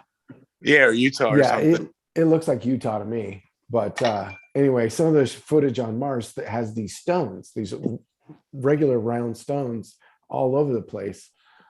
And they called them blueberries. Geologists were trying to, Are those rationalize space rocks. Space rocks and Space stuff, yeah. rocks. Space So, rocks. so question for some of you guys. Maybe we don't know the answer to it, but here's the open question now. What does a roll of toilet paper and the USS Enterprise have in common? Are there any Trekkers in the chat? Anybody familiar with the Star Trek franchise? What That I does would a flush roll of both down toilet the paper toilet? Rod the and USS Barry. Enterprise have in common? You go swimming around Uranus looking for Klingons. And Roddenberry. I do believe that is Nice. the answer. They both circle Uranus looking for Klingons. Yes, this You is. can't say Uranus. It has to be Uranus. You can't say Uranus. That doesn't work to say Uranus. Sure. That kills the joke, bro. Uranus. It has to be Wait. Uranus. have Wait, to this lean isn't, into this the isn't trivia? I thought this was Uranus killed the joke. The other day in the Universe Telegram, I was talking to Kaylee, and we was looking at. It was right before I had my discussion with Jake on Local Listens, and I was looking at the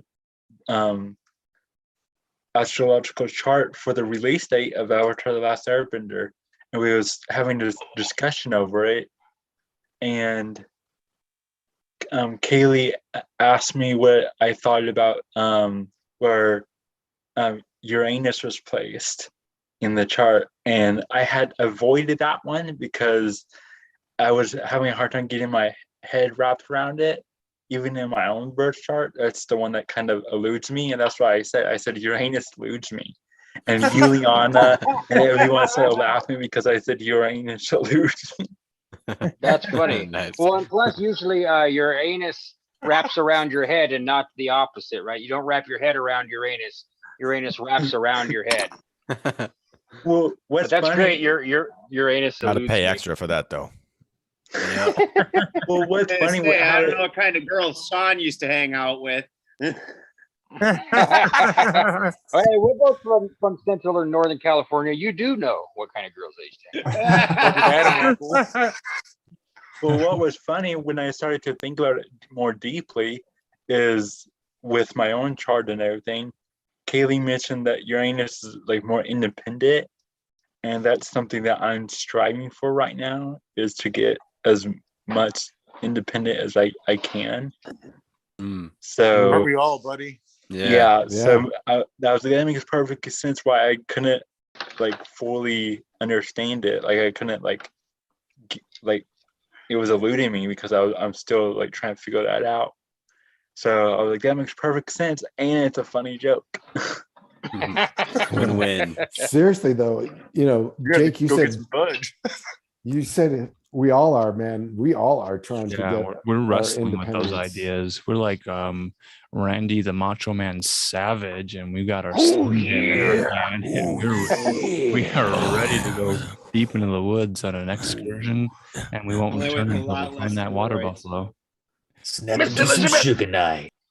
Gordy, can you go in deeper what you were talking about earlier with the Bang Bang Brothers, of how there was some like weird, strange, maybe occultic ties or some shit? Because I'm Well, super curious about these. I just think It's like the most uh, popular show ever, right? I admit to never having seen it, but Yeah, I've never seen it either. there's got to be shenanigans with something that popular. And it's about scientism. I mean, it's like the perfect vehicle for I've bullshit. seen a And the few Parson. episodes, and it's pretty sketchy. Bang Brothers?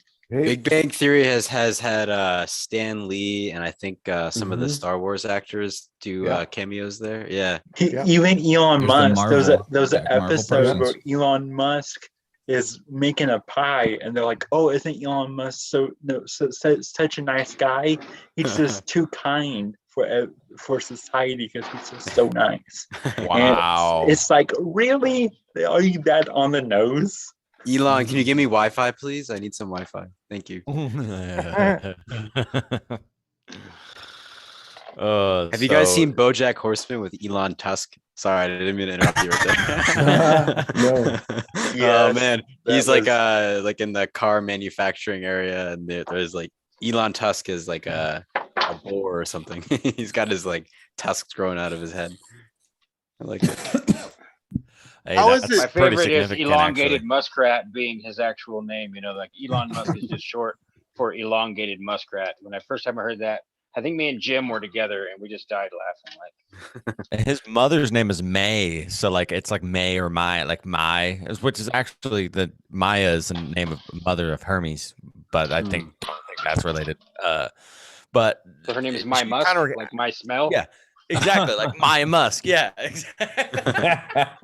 You dead toilet. Elongated muskrat. Yeah, eau de toilette. Is that how you pronounce it? He's just a poor kid that came out of nowhere from a family of emerald. Yeah, South Africa. Yeah, just a poor South African emerald miner. Exactly. Yeah, So- that's the story. So spare And him his he's life from this autistic. monstrosity. Does Beelzebub have jurisdiction on Mars? He's got some. Yeah. I mean, as deeply invested that's a as he good- is in war, you would think he's at least welcome. I mean, you know. Right. They're on a first name basis, at least. Yeah. Maybe the Red Sea, actually. That's where his son is at. A new voice has entered the chat. Who is this I voice? hear a man who Yeah. recently returned to the solar. Many meows. All right, cool. We've got some spiritual thinkers in here now. Meow, meow, meow, So meow. what?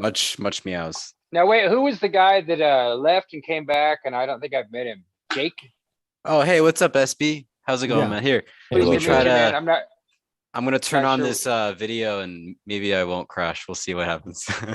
Jake, I tell like us the about, light on your mic. That's cool. Yeah.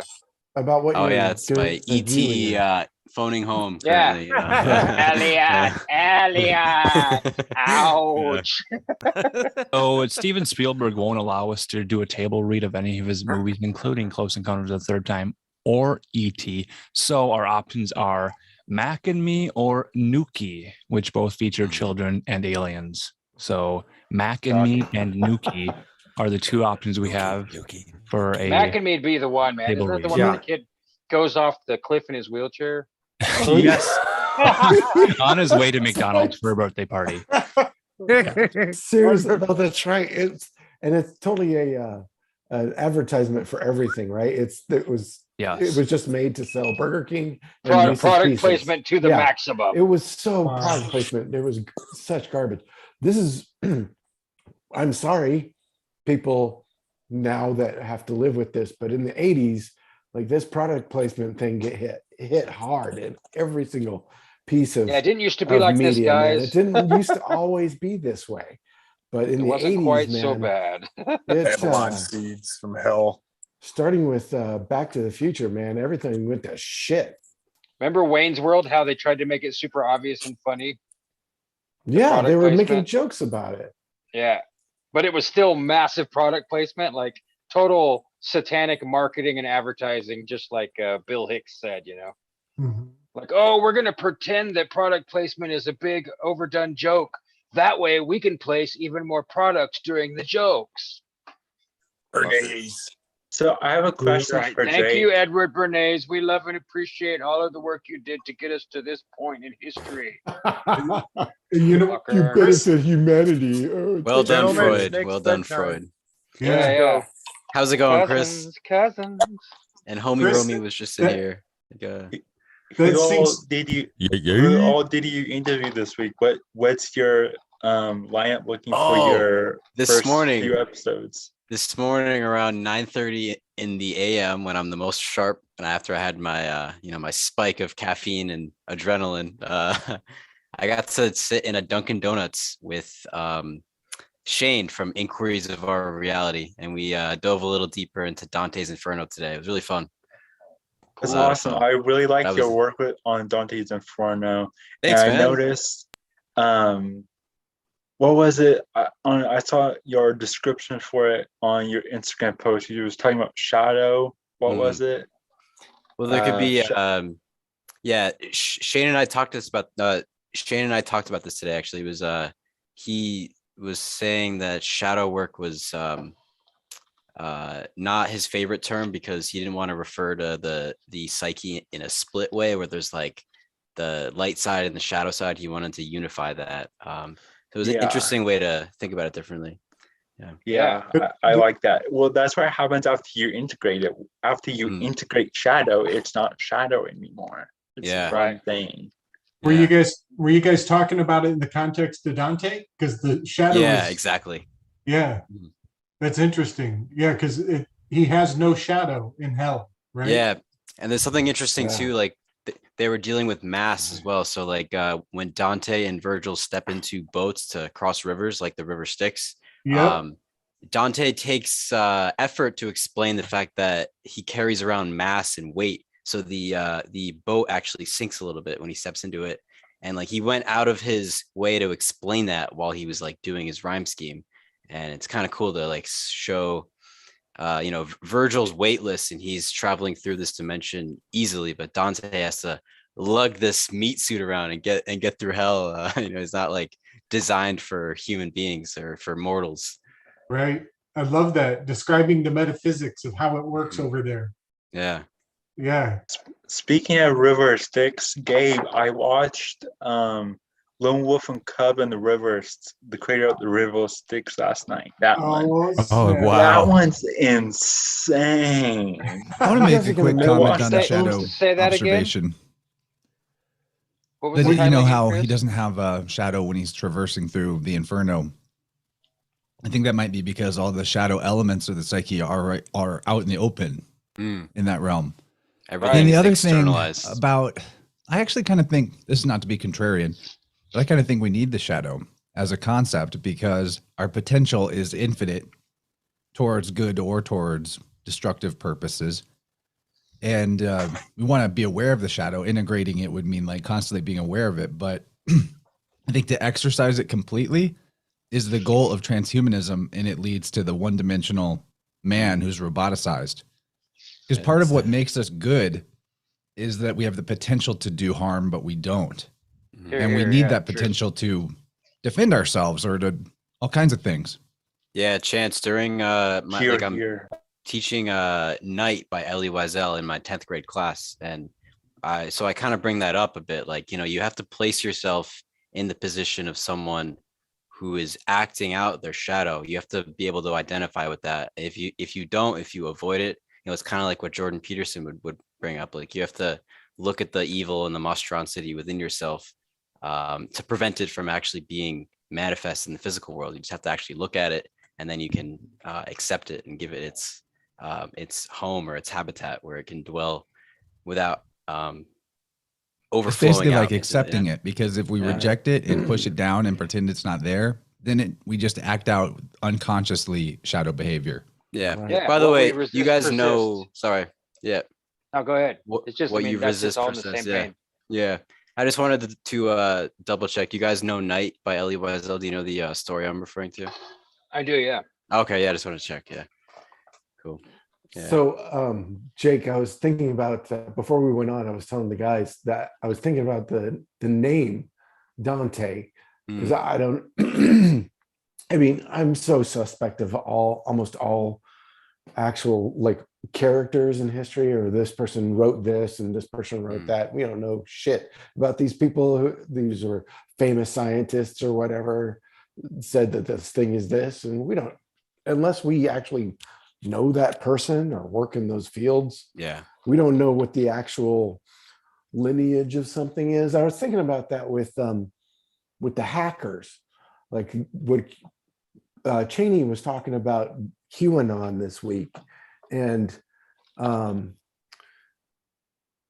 the word anonymous and the like, because I'm from back in the day where we had an actual anonymous, and they actually did good work because they were the original hackers who are the guys that were doing the blow whistle and getting free long distance.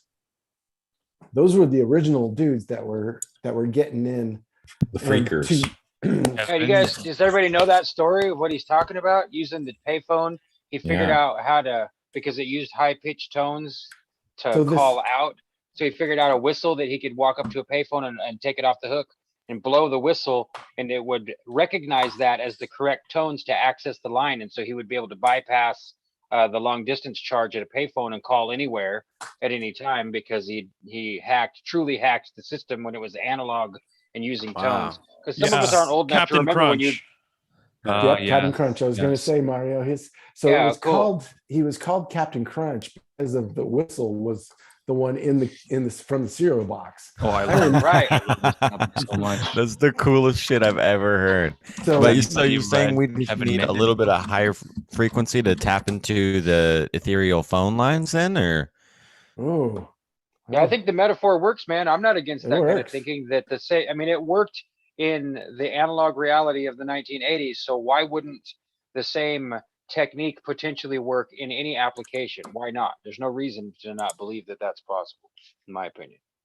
Has anyone read the 2001 book, The Art of Deception, written by Kevin Mitnick, in which he explains the easiest way to hack into someone's system is to politely ask them, "Hey man, what's your password?" Yeah, that's true. Social Yeah. engineering Politely. is the true hacking. Yeah. Yeah. I had to watch videos with Manipulation. that guy. He started a company to like train. Kevin Mitnick, Yeah, Security Consulting, mitnicksecurity.com. Yeah, to know And the before. Global Thank you Ghost for the team had to to product. watch like Product really placement. ridiculous, Cybersecurity at lame, events and and keynotes. dramatic training videos. He's now a public speaker, once the world's most famous hacker. Weird. Kevin Mitnick, born August 6, 1963. There's a movie What an interesting cat. that he's in. Does anybody remember the name of that movie where someone played him? Oh yeah, what was that? That's that Hackers movie with Hackers, yeah. Angelina Jolie when It's she had not like that short one hair and looked like specifically. a boy. It's not that one. There was another one, but it Yeah, focused on the similar government going after them, right? Mr. Robot. Mr. Robot is a great love that show. I thing love to that talk show. about at some point. I'm That thinking was of an interesting Takedown show. with Skeet Ulrich from 2000. That's it. The film is based on the story of the capture of computer hacker Kevin Mitnick. 2000 Takedown. It's a wild movie. So you're saying I should find Takedown for a future movie night? Hackers take down the computer wore tennis shoes and sneakers with Robert Redford. Okay, Would be well, a good I bill. have Mercury Rising all ready to go with Bruce Willis about the autistic Yeah. kid that can read that government cipher, so they wanted to kill him. So Bruce Willis has to protect Okay. the autistic kid. If we're going that route, we could also add that movie The Wizard, which introduces to the world Super Mario Brothers 3. And thank you for tuning into the Nintendo fan club. We are now discussing Super Mario welcome. Brothers If you didn't 3 know that and we the are the world Nintendo premiere fan in club. the movie The Wizard with that guy who has that real prominent mole in that Oscar Powers role. And what Wait, is I his thought name? this is the Is his last Zendaya name Savage? fan club. Is Thought his it was last what name? now? Is his name Ben Savage? Is that who I'm thinking of? The guy who played in that movie with Winnie Cooper, that television show, the 1960s Vietnam, and he has a son Ben Savage. The Savage, is that their last name? The Wonder Years was The Wonder Fred Years. Savage. Yes, That Fred was a Savage. favorite show of mine growing up. Yeah, I loved it. The Wonder Years. I was like Freaks and Did he Geeks. finally kiss Winnie or not? I don't remember. Did he finally kiss her at the end? I like I'm sure they Freaks and did. Geeks, Gordy. Yeah, Freaks and Geeks was much better until that you realized what a dickhole that Seth Rogen ended up being, huh? And you're Yeah. okay. Would you guys ever want I to like- break down the? We'll Yeah. break it Good. down. You take the Good. seat, man. You're our, Yeah, you're you our take the honored seat. guest You're the tonight. guest. Thank you, guys. Would you ever want to break down the Truman Show sometime? Ooh, Truman Absolutely. Show. Break down the Ooh, fourth I'm here wall. for Yeah, that. that'd be great. Yeah, that'd be great. And wasn't there Pull something the, else like, you wanted to break down? Was it Lost? Oh, Lost for sure. Yeah, I gotta show you guys something. Oh, they went the video. I've got All the right, since we encyclopedia. lost- You good timing at least. Cool. Here. No, it came back. It came back. Yeah, look at this. Good. So I don't know if you guys can Nice. see the video clearly. Wow. But, oh, cool, yeah. So let me just open to a random page and see what we get here. So, All oh, right. we got Daniel Day Kim, good guy here. I think he's still doing Hawaii 5-0. So this is a whole page just about Jin here. So it's like everything about Jin. I guess I'll give you a fun fact that there's a great scene with We love talking about gin. Hurley and Jin. Yes, exactly. And Different gin, I think, though. yes, CJIN engine. Hurley gets stung by a jellyfish, and he's like, "You gotta pee on my foot. Just pee on my foot. It'll heal." And there's a language barrier. You know, Jin speaks Korean, and Hurley's like, "Pee on my foot." He has no idea what he's saying. It's a classic scene. I would love to just clip that one part and put it into use somehow. There's got to be some kind of context we could use there.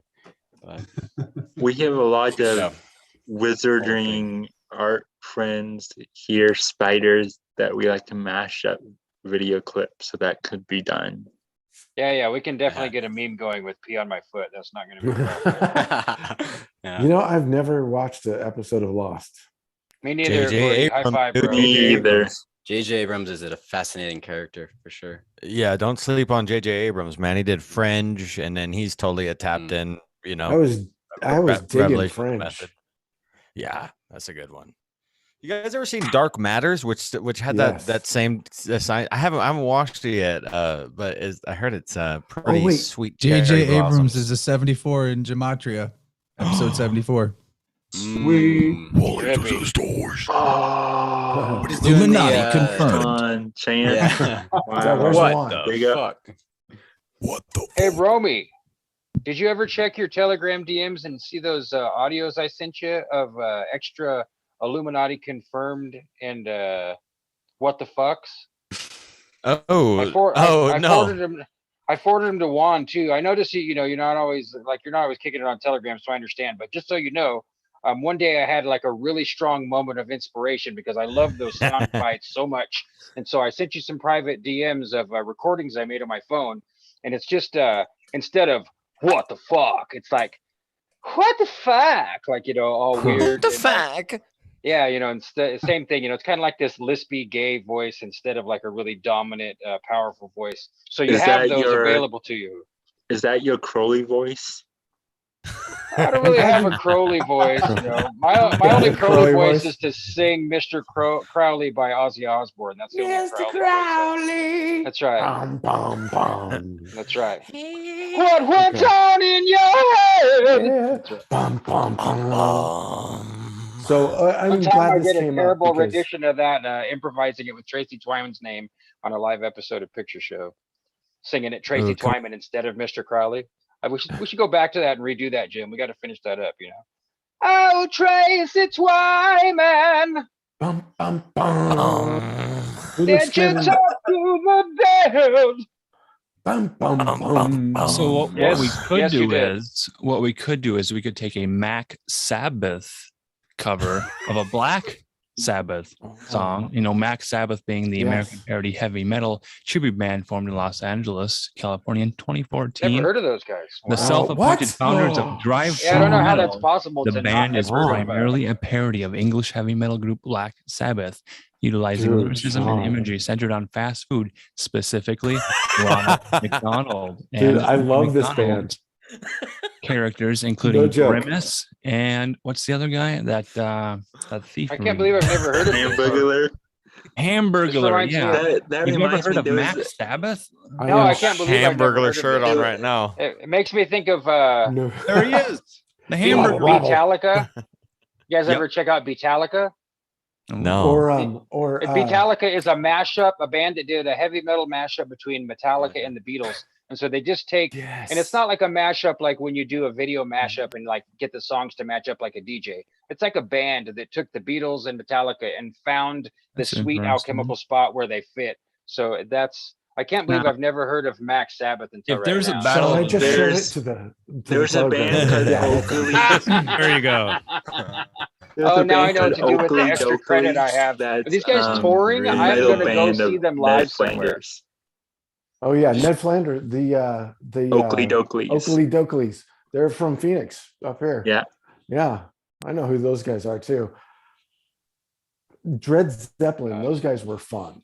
Now those guys, it was a fat Elvis impersonator, you know, playing up the fat, you know, the later years Elvis, doing a singing Robert Plant. But the band plays reggae. So they're doing Led Zeppelin covers in reggae style with a Fat Elvis impersonator. fat Elvis impersonator. I remember this. Now I They were didn't see a whole great. bunch of it, but I remember that. I at least remember Dred Zeppelin. Because all I can remember is ho ho Oh, that's funny.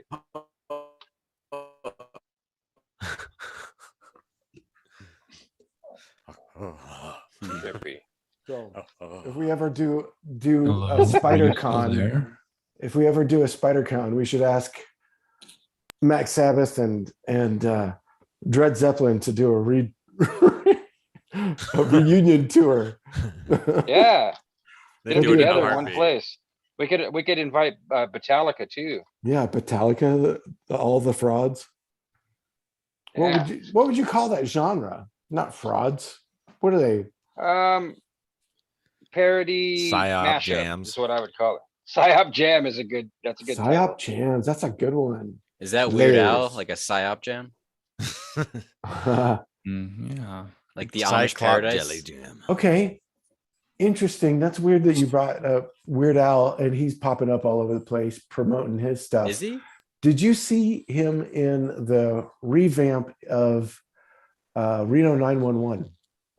Oh, that's a No. great show. That Okay, was when I- Comedy Central was real good. The I QAnon one, that one.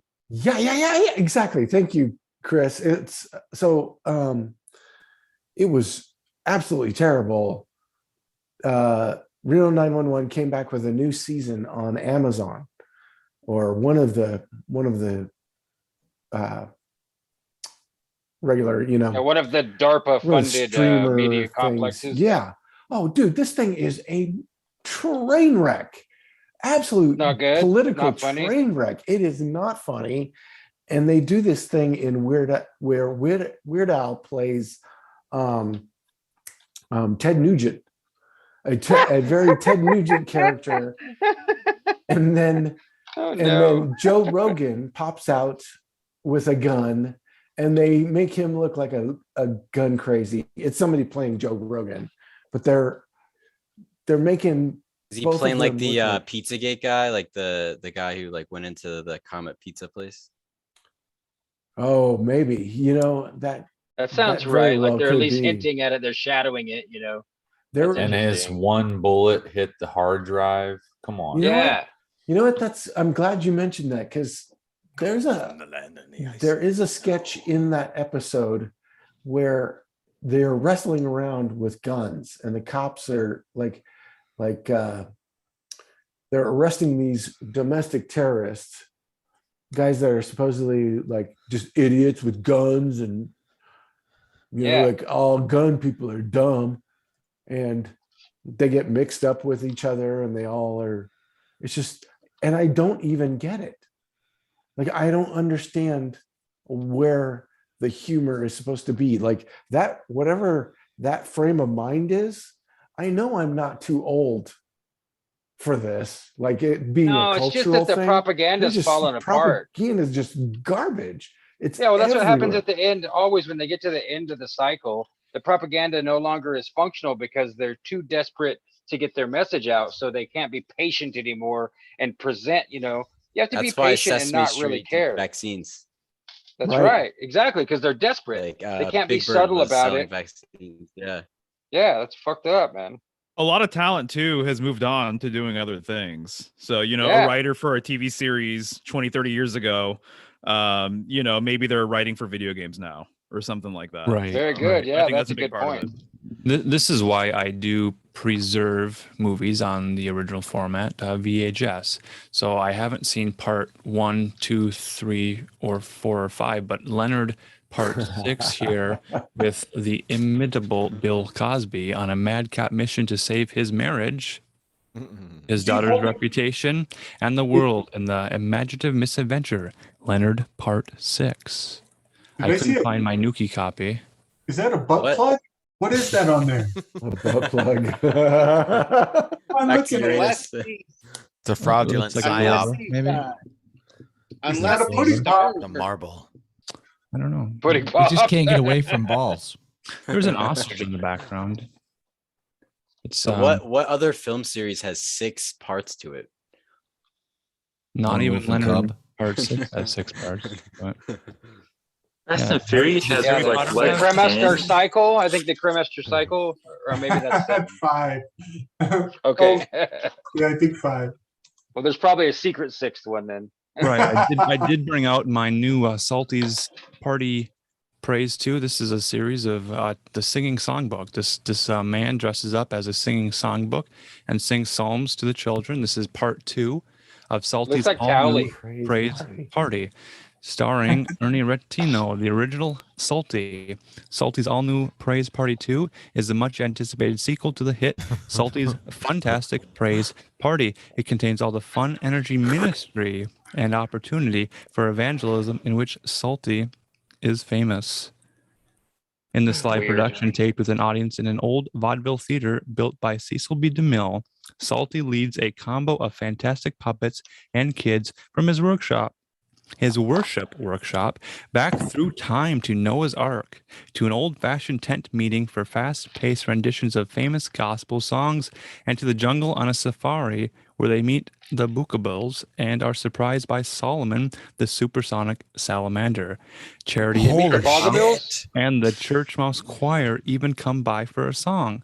This program is super interactive with kids in the audience singing and dancing right along, even coming on stage to help Salty with the program.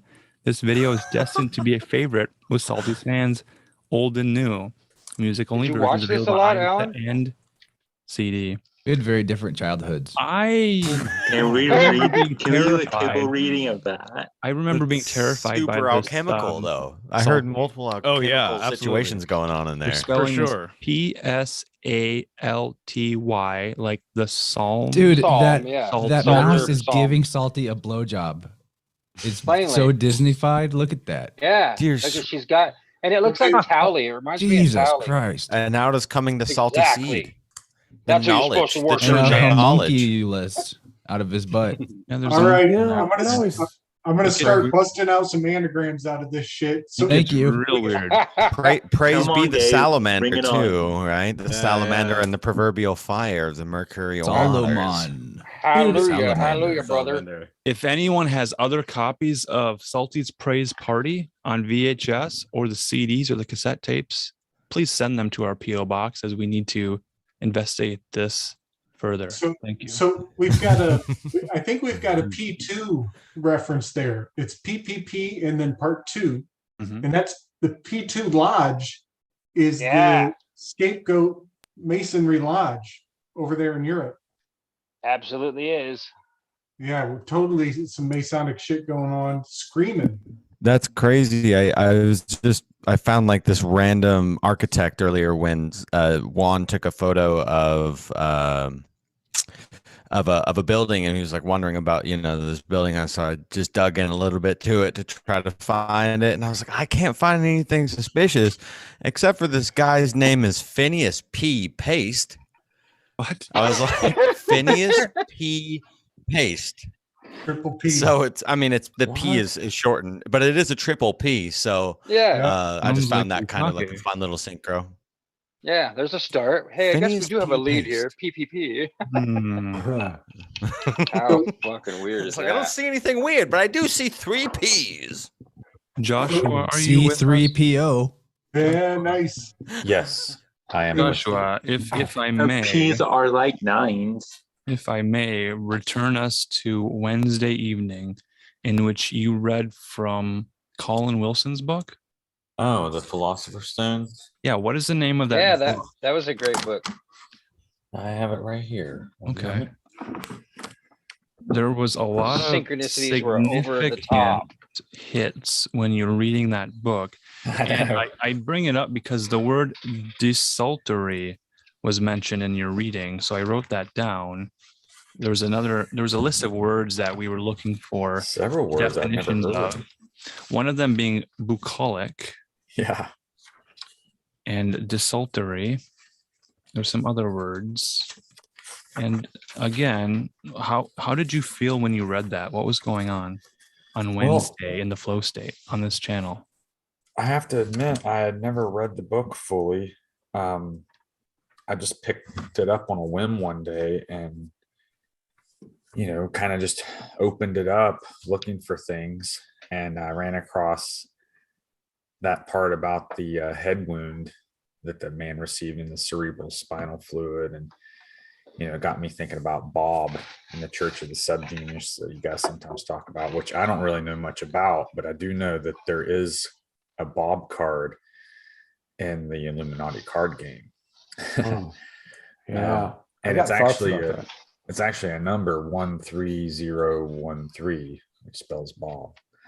But anyway, I'd actually had a similar experience like that where I was spending time with a client one day, and it was kind of a wintry day, and he was in a crisis. So I had to go see him, and we were taking a walk out the road talking, and we come to a dead tree, and he started like trying to push it over and stuff like that. And I thought, no, let me do it. I don't want you getting hurt or whatever. I thought we'll just do this little thing here together, and then maybe go back to the house or whatever,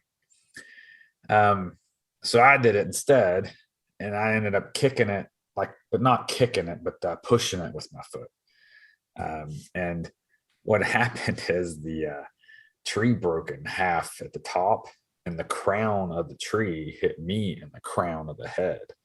And it hit me so hard. It hurt so badly. So I had my own experience in that way that this guy in the book had. So, and because some weird things have happened to me since then. But kind of a nice poster. Yeah, your reading connects Awesome. so much to this It poster talked that a we lot have about here. spider webs, didn't it? Well, look at what's on the spine, right? How do I get one? Spiders, welcome. How do you get Yeah, one? man. How do you get one? Well, we're working on these. and they are becoming more available. The snail is working at a more rapid pace.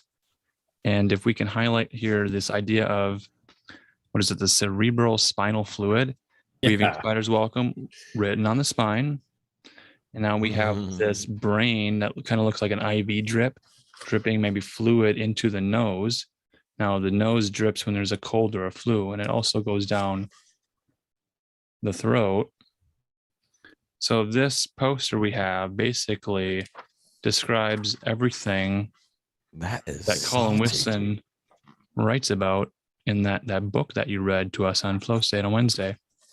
Yeah, and the author again was it says a prophetic novel by Colin Wilson, author of The Outsider. This happens to be a Joyce Carol Oates rediscovery series. So it's got like Stonehenge here on the front cover. So I'd say it's somehow I think it's a reprint. Somebody must have like started it back up because it was public. Looks like copyright 1969, and then it got printed in 1974. Do you guys think we're being drawn to these books because we're gonna like subconscious?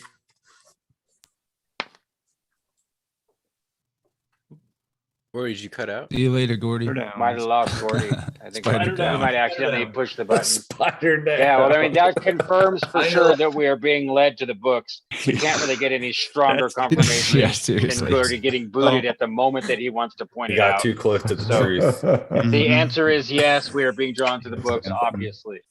And I want to remind people that Tracy Speaking Twyman and of, other this- people yes. have pointed out that they do plant books and Yeah. other documents intentionally for people to find them. This is a known tactic. It's documented in a lot of different places. That happened to me. You know. Dude, I'm telling you, I'm living it right now. I'm living Yeah. it right now. Yeah, I've you got over literally are. 100. I've got over 100 of these things. And if you're not down, check it out on Telegram. I do a Mystic Bible study group. It's called I'm starting to call it the Conspiratorium because it's Yeah, it's good for conspiratorium for short. It's fun, you know. Yeah, it's Mystic Inheritance Conspiratorium. And Monday night we do Sean's been in there. A lot of these other spiders have popped in Yeah. and out. from Chapter time to 6 is time. insane. Thank you, Chris. Thank you for No, I coming. have the and- audiobook and I need to catch up, you know. Yeah, While it's, we're plugging, I want to say hi to Cheney in the chat. What up, Project Cheney? Oh, Cheney. Jump What up, in. Cheney? Oh, if I'm you're- Project Cheney You're podcast, not and she too- was just on Interverse. So check both of our feeds, and you can get a lot of Chance and Cheney action. Yes, and it's fantastic, people. Go Also, both on I- Interverse and Project Cheney. Also, since we're endorsing things, I don't know if Jake had mentioned it, but he did interview me. So our episode will be out when he starts releasing episodes as Right well. on. And where will that be? Jake would have to answer that, but it would be on his podcast Local Listen. As of yet, unpublished, unreleased. Yes. But we'll spread the links around. Yeah, we'll definitely be spreading that as soon as they start coming out. God, dude, I have so much cactus in me, it's killing me. Cacti. Y'all also might, out there that don't know about it, want to check out the Sorcerers of Scientism, Jack Parsons 5 spider stream we did on my channel a couple days ago. Me and Gabriel and Mario plus Kaylee plus Juan from One on One. That was some pretty phenomenal shit. 3 It'll hours blow of your going fucking deep top. down the rabbit hole of Jack Parsons and the Sorcerers of Scientism. They did That that. was- They did some work in the Mojave, right? Yep. Yeah, that was fun. And it's going to be an awesome ongoing Yeah. project. Instead of circling Uranus, they work. flew right inside. The magic is in the butt. The magic Exactly. is in the Magic is pot. stored in the butt. Okay, get this, guys. Get this. I have a connection to what that. Okay, so This is this gonna is be so, great. so weird. Okay, Oh, okay. so my old YouTube channel, I have back when I used it, I used to follow a bunch of like movie channels that like talked about movies and like made fun of movies and everything. And I just so happened to log back into it and like check in on it the other day. And all the old accounts I used to be into, every single one of them are doing videos on the Will Smith movie Hancock, which in the movie he takes a guy's head in prison and shoves it up into the guy's.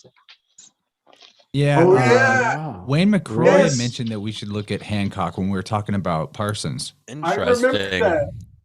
Really? Oh my gosh. It totally Will got how much Smith. into this thing too. Well, Oh, he's God. the man in black, and then Mr. Smith Yeah. is also in a suit in the Matrix. So there's that penguin archetype, Emperor Penguin archetype to work with there. Yeah, it's been a you're while knocking since on the I've seen that wall, you better movie, watch out. but it is an interesting movie.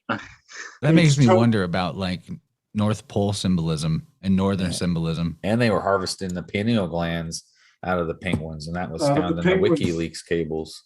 Can you elaborate on that a little bit, too, Yeah. Chance, what you mean by the North Pole symbolism, if you don't mind? Well, I mean, penguins are at the North Pole and South Pole, right? Or am I tripping? Just South Pole. Oh, never mind. Well, but actually, that kind of fits better, really, because we're talking about these weird, like Martian invaders, at least in the alternate cosmological conception that I think about, where there is an Antarctic ice wall, and beyond that land is the extra terra, the Mars. Yeah. You know, if they're coming from Yeah. there, they would totally identify with penguins who guard that border. The Emperor Terra. Oh yeah, good point. Emperor Penguin. Yeah, look at the pineal penguin gland after all. character. I want to know more about penguin pineal gland. What? It was in the WikiLeaks cables that got dropped. There was pictures of Antarctica, just random pictures, and then there was some communications about harvesting pineal glands from emperor penguins. So to what end? Who knows? But with the people that run our hi, countries, take a wild guess. Everybody. And how In many Lovecraft. how many times do like weird elites go visit Antarctica randomly? Exactly. Maybe Like they the were going fresh- down there to the- do that. They're going to Fresh Mars. goods. Lord. I think it's Mars.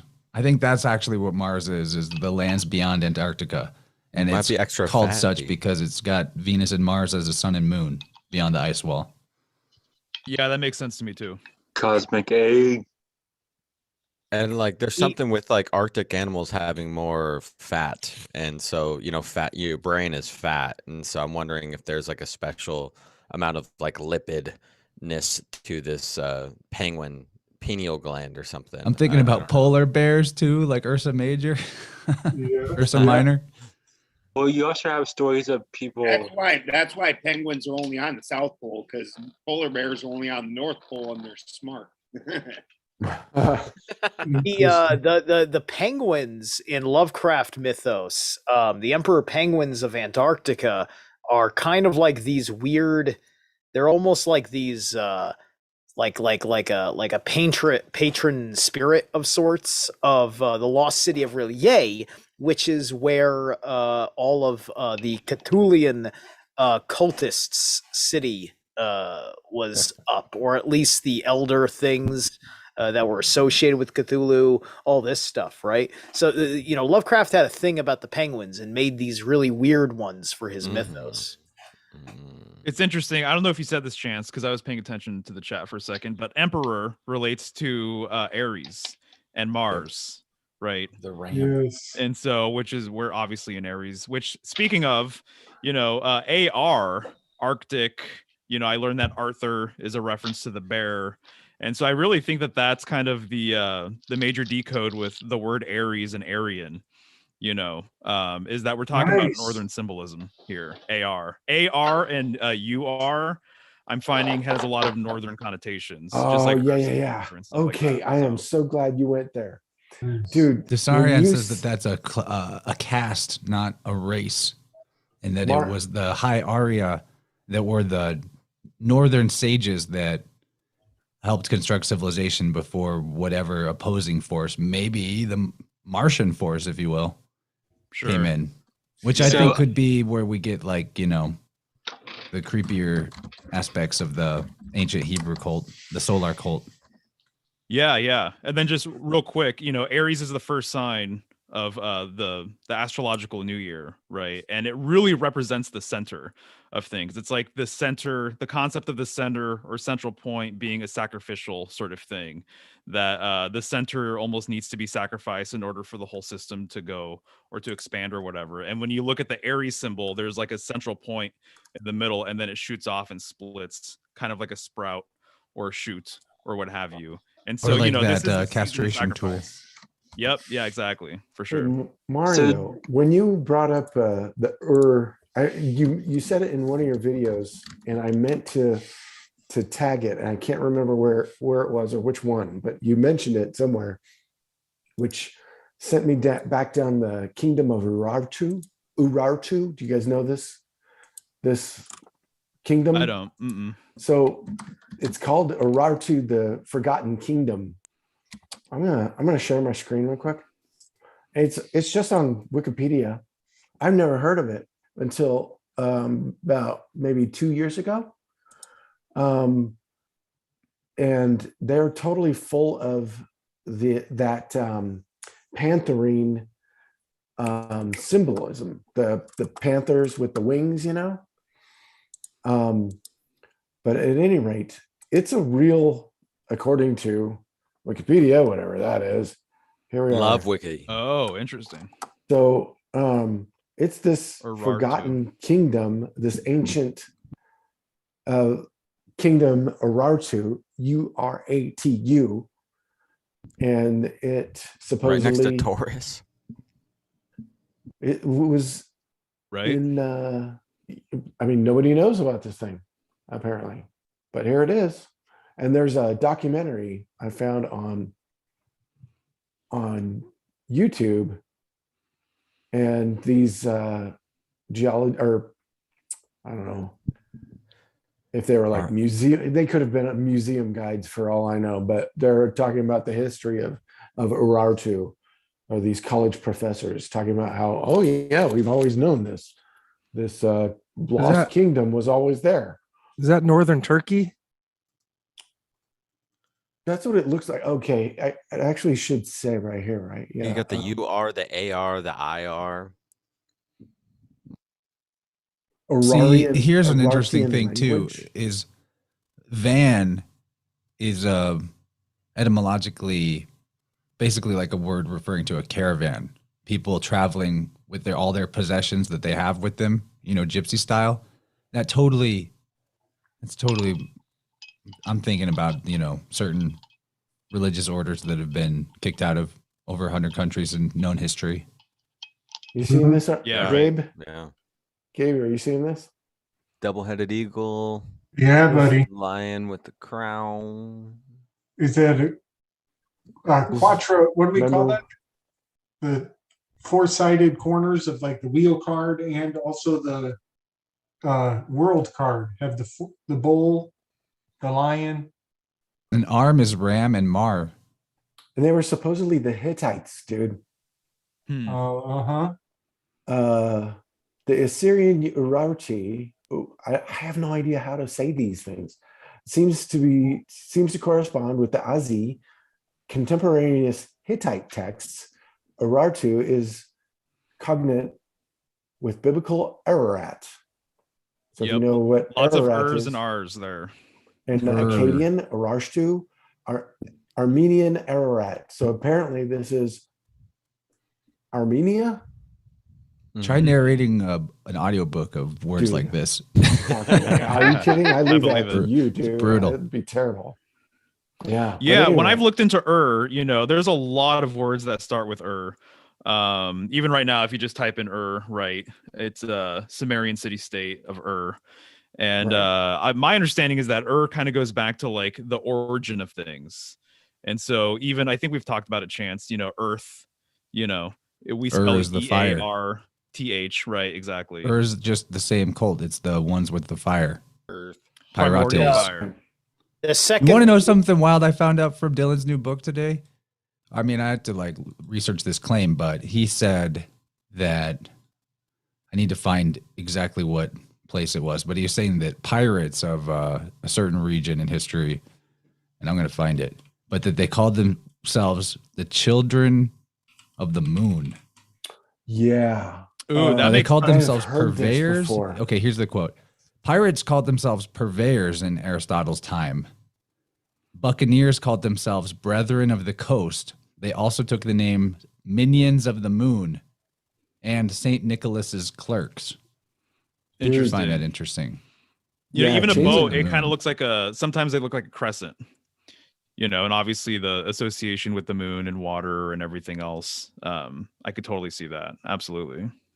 So I You have know a bit that of the a Turks I have a- very And back then, minion Yeah, didn't mean turkey, what we for sure. treat the word to mean, but minion meant a favorite. Mm. Now it means like an unimportant servant or whatever. Yeah, they flipped Totally that one, opposite didn't they? meaning flip. So I have a bit to weave on the penguin thing.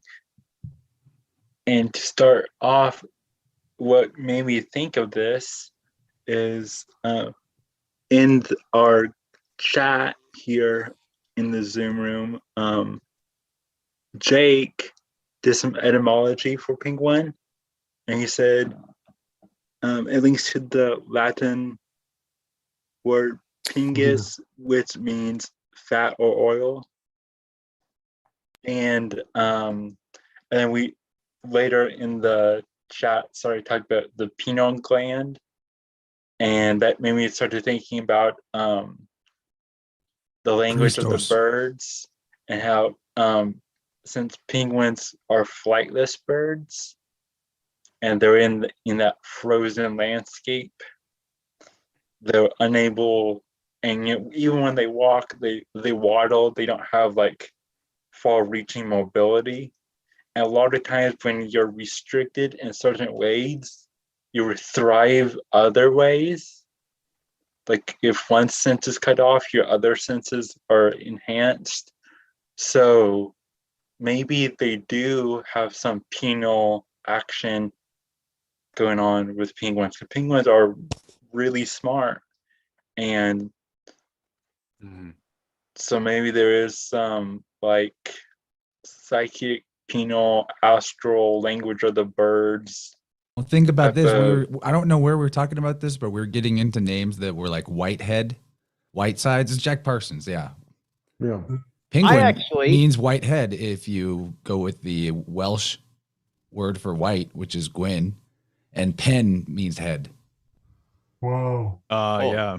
I can actually Oh, she's I can out there? actually back up some of what Chance was just saying about that, because I was looking through here on Penguin, but before we moved on to talking about this ridiculous book that I bought by Joseph T. Shipley, it literally takes the word penguin, it's in here, and it says that its root goes back to a word, I think it's pronounced ued, which is U-E-I-D.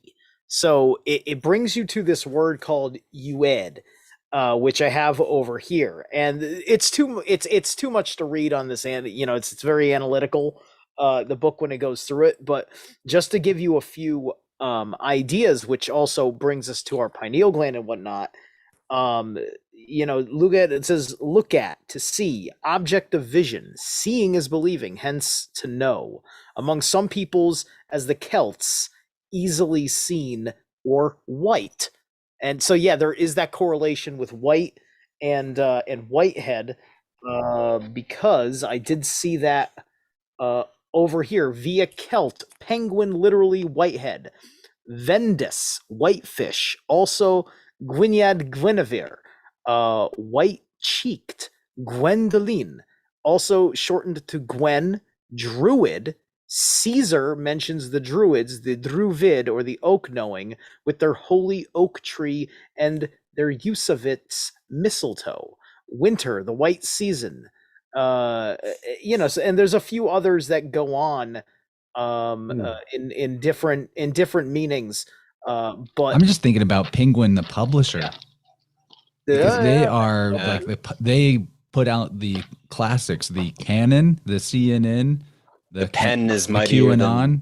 Yeah, They're CNN the is Kanan. they're the Yeah, Canaanites, CNN is man. Kanan. Penguin Publishers. I googled it while I was thinking about this, and of course, it was founded by a guy with a Sir at the beginning of his name. So It also makes me think about how Coca-Cola back in the day, all the commercials had polar bears and penguins.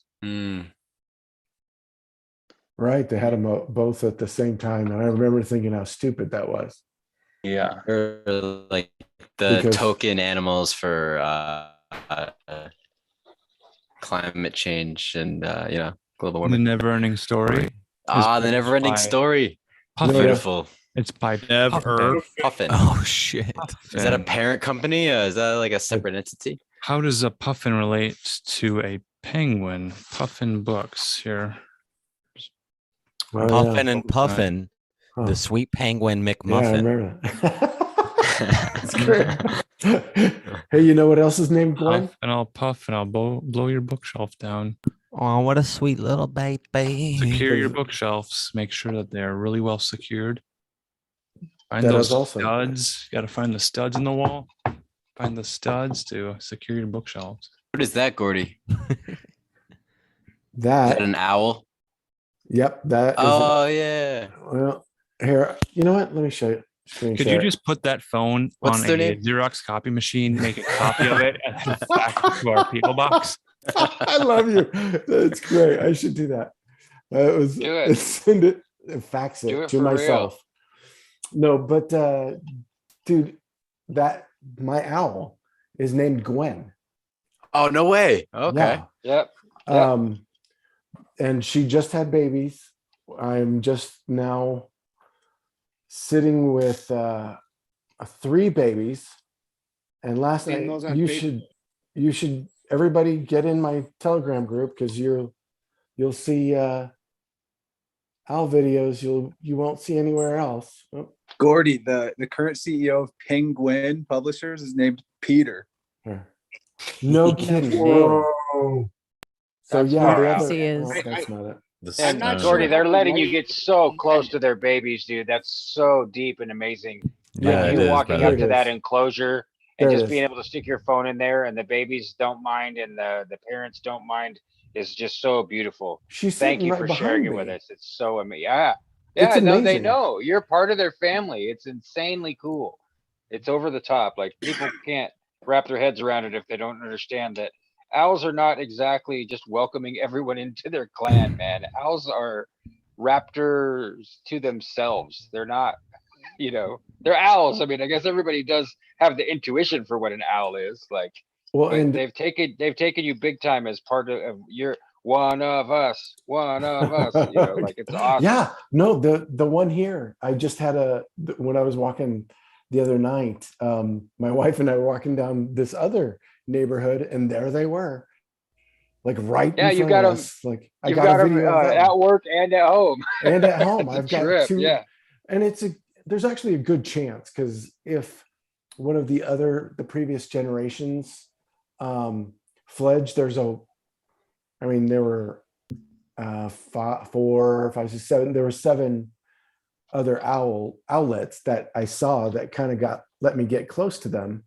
So, and apparently they, it's not exactly imprinting, but when you're familiar, when they're babies, they can come seek you out. And I have 2 right here. There was one right on the house last night, and right down the road the day before.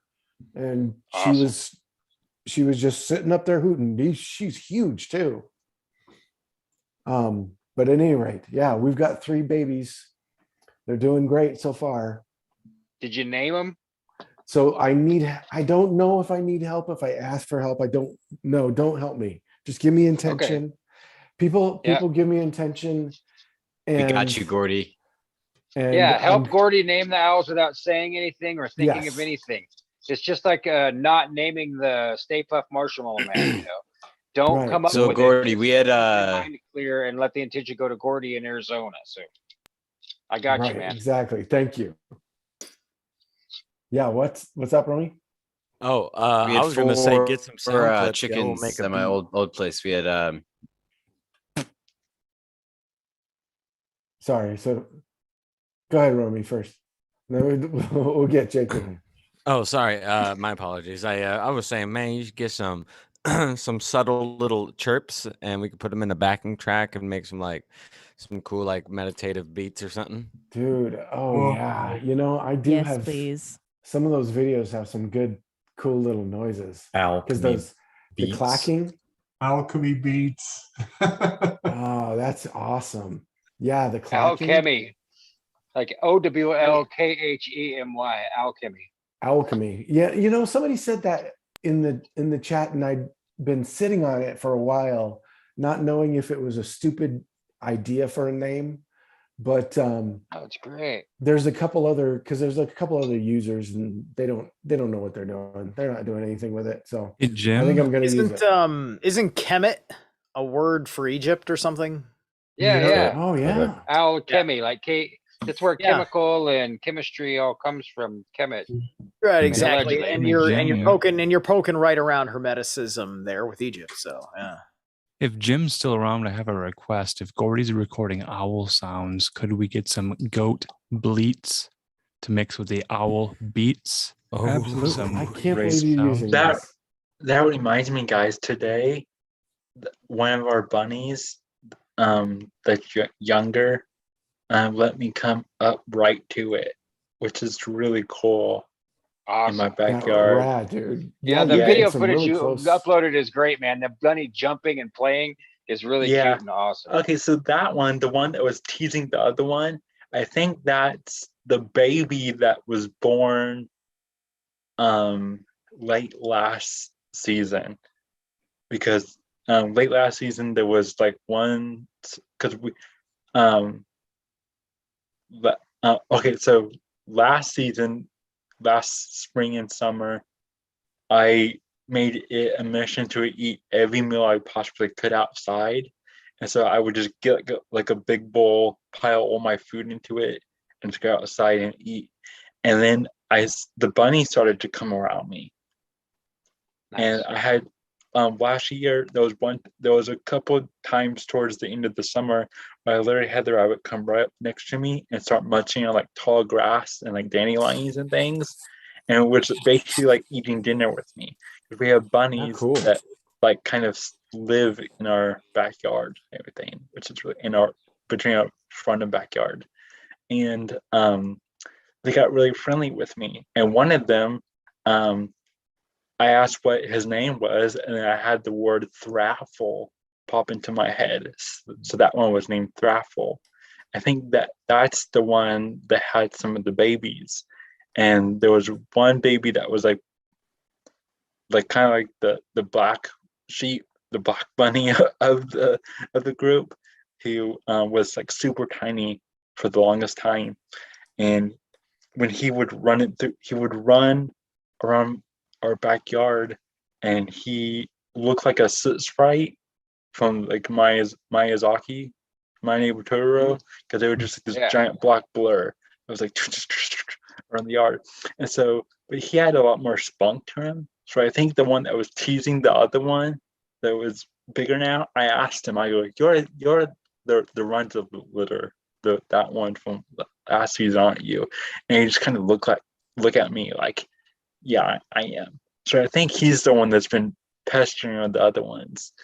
And there's one that is pregnant, and that one's still kind of standoffish. That one doesn't come around as much because it is Chris, pregnant. Have you ever looked into like what, like animal symbology for yourself, like a totem meaning for those I have rabbits? I have not. You should check it out. I mean, dig a little bit and see what you find. Okay. There's a story with these rabbits, and it doesn't sound anything like Watership Down or Velveteen Rabbit. So what do you think this story is with these rabbits? But if I disappear literally down a rabbit hole and you don't see me ever again, you know where I am. You just have to live with the rabbits. It's not quite Beatrix Potter. They're not looking for vegetables. What is this new story with these They're rabbits? super. It's so interesting because I've never been so close to a rabbit or a live animal that's so welcoming in a way. So it's very interesting. It's just and- Bugs Bunny's gonna hit you with 11 banana cream pies. Yeah, right now we know of 3 big ones. Maybe You guys Bugs ever Bunny would be seen- the 4th. You Kaylee. guys ever seen the movie Who Framed Roger Rabbit? Oh yeah, Of course. Yes, yes. I I've cracked the uploaded code on One of that the movie. best. One of the. I figured out that film. Okay. Okay. Lay it on us. Because it's All the right. most bizarre thing. Judge Doom, because the big thing about the movie is really who was Judge Doom? Because you figure out he's a toon, Right. hiding as a human, right? I figured it out because you got to piece it together in the background. Judge Doom is an outmoded Nazi propaganda cartoon character. After the Okay, war, yeah. That after makes the sense. war, he had no purpose anymore, and it drove him mad because he wasn't some sort of popular boogeyman villain created by R.K. Maroon. R.K. Maroon is who would have created him, because it's in the R.K. Maroon studio that they visit earlier in the film that you see the Nazi war propaganda posters in the background. The dip is of course your Zyklon B situation. There's a reason why they grabbed a shoe and just stuck him in there nose first. Yeah, quite a big nose on a shoe that has a human face, right? The big nose, it's all there, right? Well, so Sounds like the that's Nice. who framed him. That's who framed him. And think about it. The whole movie was about a plot to destroy a city to put in a freeway. It's very socialist. Sounds a lot like That's good. That's really good. I think you're spot on, bro. Yeah, I think you're spot that on. one came to me a long ass time ago. I'm very proud of figuring that one out. Yeah. Did that win any awards, any Oscars? I have this other movie here we can maybe watch later. The thought- Gospel I thought of somebody did. Hollywood. I thought it did. sounded like Like, 'cause it Mr. was the Smith first time from they Matrix. ever put Hmm. first time they ever put cartoons and regular film together in a super big effective way. It was a really big deal when it came Yeah, out. that was basically the like the next big Wizard of Oz moment, because like Wizard Here, here, of Oz, yeah. that was a big one Right. because that was the first time you had color. If And you there like was so Wizard much of Oz moments and Matrix type films, have you guys considered watching The 13th Floor? Yeah, I've seen that I one. think I've I've seen actually it seen that one. Floor. a long time ago. What is that? Stretch Small. And Never know. Craig Bierko with Vincent D'Onofrio. Is that the guy who is in Men in Oh. Black? Now, originally I said when we were going to do table readings, I thought Men in Black would probably be the optimal choice. But with the Will Smith kerfluffles, maybe we want to lean away from those types of movies. But I still think that Mac and Me is probably my top choice. And I'd like to hear your Yeah. guys' I vote choices, for Mac and Me. preferences for Weaving Spiders Welcome, table reads of the screenplays of these movies. I think Reservoir Dogs is also in the running. And anyone listening now in Ooh, chat can Reservoir leave a Dogs. comment below and put it in chat, and we can get some ideas, and we'll reach a we'll have to place a vote. And is it a quorum that we might reach? I don't know. What is the word for this? What kind of I also format wanted to would we ask give if this? anybody saw the after drama of the Will Smith slap bullshit with Jada Pinkett Smith slapping Will Smith up on her social media. She totally like disrespects him massively. She puts him on camera in their kitchen and like confronts him about some weird counselor that they talked to that was encouraging them to include infidelity in their relationship as a healthy aspect of their relationship. And he like slams up a boundary. He's like, hey, you know, my social media presence is up to me, and you can't just like start rolling camera on me without asking me. Right. And, you know, he's like really uncomfortable. He looks like shit in the clip. And she just totally ignores him and asks him the question again And then when he continues to complain, she turns the camera back to herself and she's like, anyway, Yeah. that lady's going to be on my new show. And it was just really awkward and uncomfortable. And I was curious if anybody else caught it or. Yeah. I saw Yeah, Jake, I was going to say the same thing. What Gordy did you say asked a about it? question too, so let's return to Gordy's question after we clear this up. Oh, what was the question? Oh. You asked about the format we would do the table reading in. Oh yeah. How would we do something like that? How would we go about? Well, table there's a few different methods. Now, if we need to assemble a cast and they need to be live for, it might take 2 hours to do a live recording of the screenplay. We'd have someone who would be the narrator who would read the action, like the scene setting, indoor, outdoor, whatever, exterior shot, interior shot. So in the screenplay, it's the shooting script for the movie. A narrator reads those lines, and then when the character has a line of dialogue, you would read it.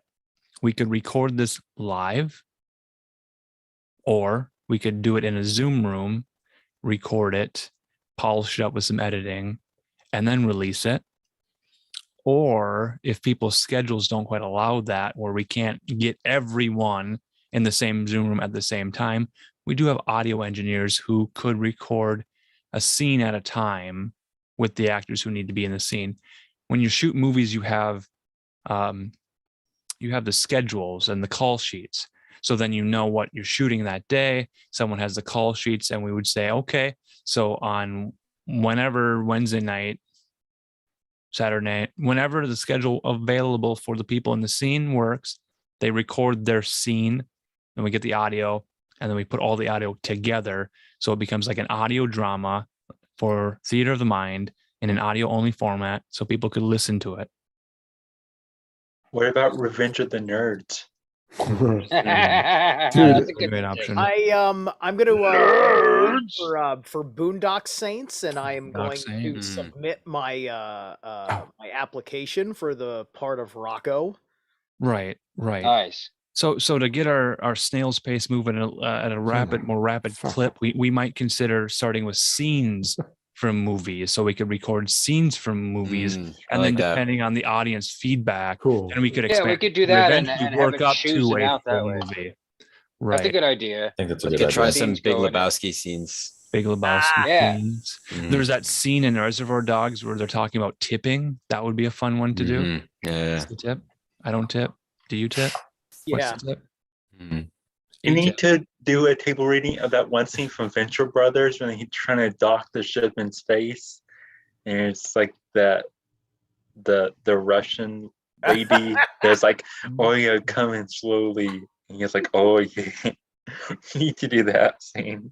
I like Spaceballs. Use the Schwartz. Dude, I was just thinking. I didn't know she was Jewish. Spaceballs. I was just thinking about Spaceballs and Blazing Saddles. Dude, Or Life of Brian too. Life of Brian. Hey. Oh my God, that is so fun. Thank you, Roman, for joining us in the weave. Thank you so You much. guys are awesome. Thank you guys. Peace. Thank you, Hey, coming back. Roman, Later, man. Where do we hear more from you, Roman, before you leave? Do you have a podcast or something? What do we? Rising from the Ashes podcast, baby. Yay. Shout out to Dan Nazi Dan for the twat yacht douche canoe meme madness. That thing continues to breathe life into all sorts of humorous places that we never. Yeah, somebody else dropped a really good one that goes with that, and I just don't remember. what Better it than was. Queef Mary. Before you leave, Quick. Roman, do you want to tell them about your fundraising thing that you were doing for your farm? I mean, yes, I do. Thank you very much, Kaylee. Here. So there's a GoFundMe currently. It's a thing. We got some property on Big Island, Hawaii, which is a place I've been living off and on for 10 years, and got really lucky and blessed with a spot. And the Grimerica boys do Contact at the Cabin, and where they travel all over and have like people like David Matheson come out, different awesome people, Graham Hancock, and so on and so forth. And I went on their show and did my antiquated transhumanism presentation there for the Rockfin. and they let me promote the GoFundMe. And they said, you know what? Why don't we do a contact at the cabin in Hawaii? And I was like, holy shit, that would be amazing. And so that's happening. And so cool. If you guys are interested in doing that, like, you know, I said, you know, obviously anybody who ever wants to come out, like it's going to be a sustainable farm. You know, you guys can hang out for as long as you motherfucking want. It's all good, baby. Right. Yeah, and so I want to get Gabe because he was talking about doing the Browns gas. I'm like, yo, we go out here, get the Browns gas going on the island. You know what I'm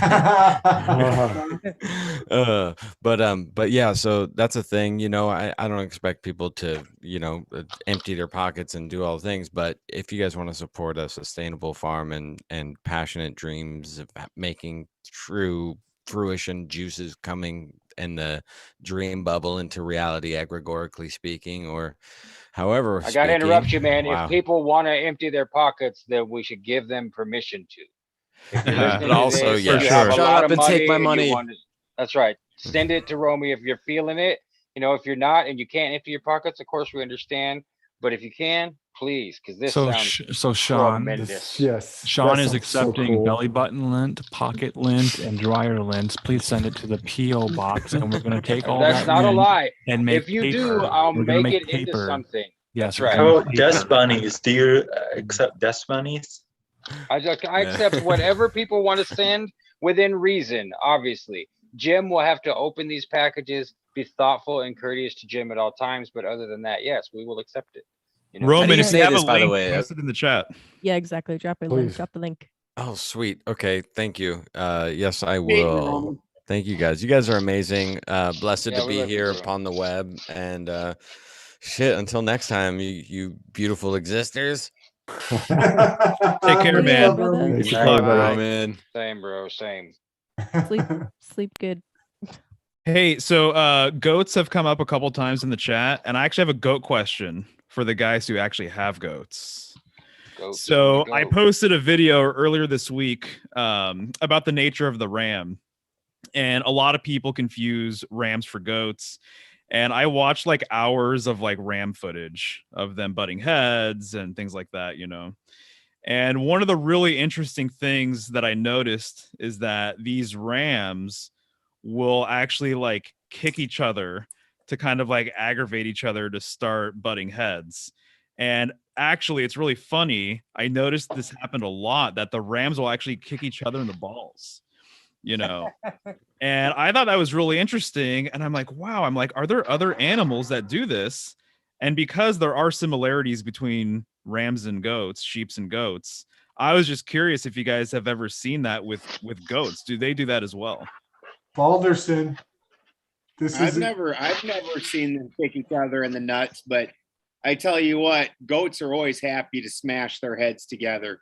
Right. They're always happy. Like I'll so I ask mean my they mom don't really require that provoking. I gotcha. Those bighorn rams though, those are special animals, like brutal. If you've ever seen Yeah. that in person, like that fighting. I lived in Montana in the Bighorn Mountains in Wyoming, I'm sorry, in Bighorn Mountains, and like just between Worland and Ten Sleep. And there's all sorts of, monstrous animals in that forest. But those to see live, like seriously butt heads, like people feel the reverberation. Yeah. Like if you're standing close enough, apparently you can feel it. It's Yeah, you can with the goats. You can with goats too. Yeah. Like in the video at the beginning of all my shows, the one from my farm, there's a scene where these two goats, and the one, that dude's huge. When he stands up, he can reach 8-9 feet in the air. It's ridiculous. Like he Wow. looks like something that could ride like a damn battle goat. And when those two smash, you can see it in the video, and you can feel that it's a wolf. You're like, wow. There's a scripture in Sayonara, the- spiders. I'll Ciao, see you man. later, Thanks, man. Chance. Nice to see you. Peter saying, Good night, Chance. much love, Chance. There's Right, a brother. Bible verse that talks about a ram and a goat and Daniel butting heads, and the goat, I think, breaks the horns of the ram.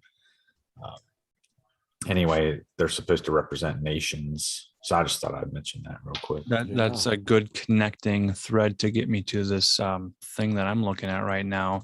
Question of, do other goats kick other goats in the testicles, or are there more effective and devious ways of warfare? And there's an article here that we would need to look more into, but it suggests that ancient texts hint that Hittites sent rams carrying plague to their enemies in what could be the first recorded instance of bioterror. Now, this is from New Scientist in 2007, so it could be rewriting history, but this Hittite plague epidemic of tularemia, Tularemia, suggesting a long-lasting epidemic that plagued the Eastern Mediterranean in the 14th century, traced back to a focus in Canaan, and on it goes. So there's that Hittite thing and the goats thing. And then I was remembering this poem, which I could read to you briefly here. It's, I got the key to Gramercy Park every night, looking for the fight, thoughts on the left, the actions on the right. As you know, the id wasn't meant to be starved. Face white, revenge of the Hittites. When you were inside and you thought to take a walk in the park, think someone's about to be carved. I'm from the other side of the underseen to the boulevard of broken dreams to find the key to Gramercy Park. Who wrote that poem? Does anyone in chat? That's a song, actually. That sounds like that Green Day song. Nimrod. I used to listen to that song. I just can't recall the artist, but it's Green Day. Boulevard of Broken Dreams. That's I know that Green Green Day. Day used that line. Maybe they got it from Nimrod. They did have an album named Nimrod. Now that I think about it. The key to Gramercy Park. Does anyone remember that? There's a music video that goes along with this too. It is a song lyric. Keys to Gramercy. Oh, yeah, I think I remember. Wasn't that was like an industrial? Yeah, exactly. Yeah, I don't think it was remember orgy, that. but That was it a was cool something song. something like that. Yeah. Really? Think about it. We'll get back to it. Do we have any other thoughts that needed to be expressed? Any connections that need I to have be a question. made for lost? Yes. I have a question for you, Alan. Yep.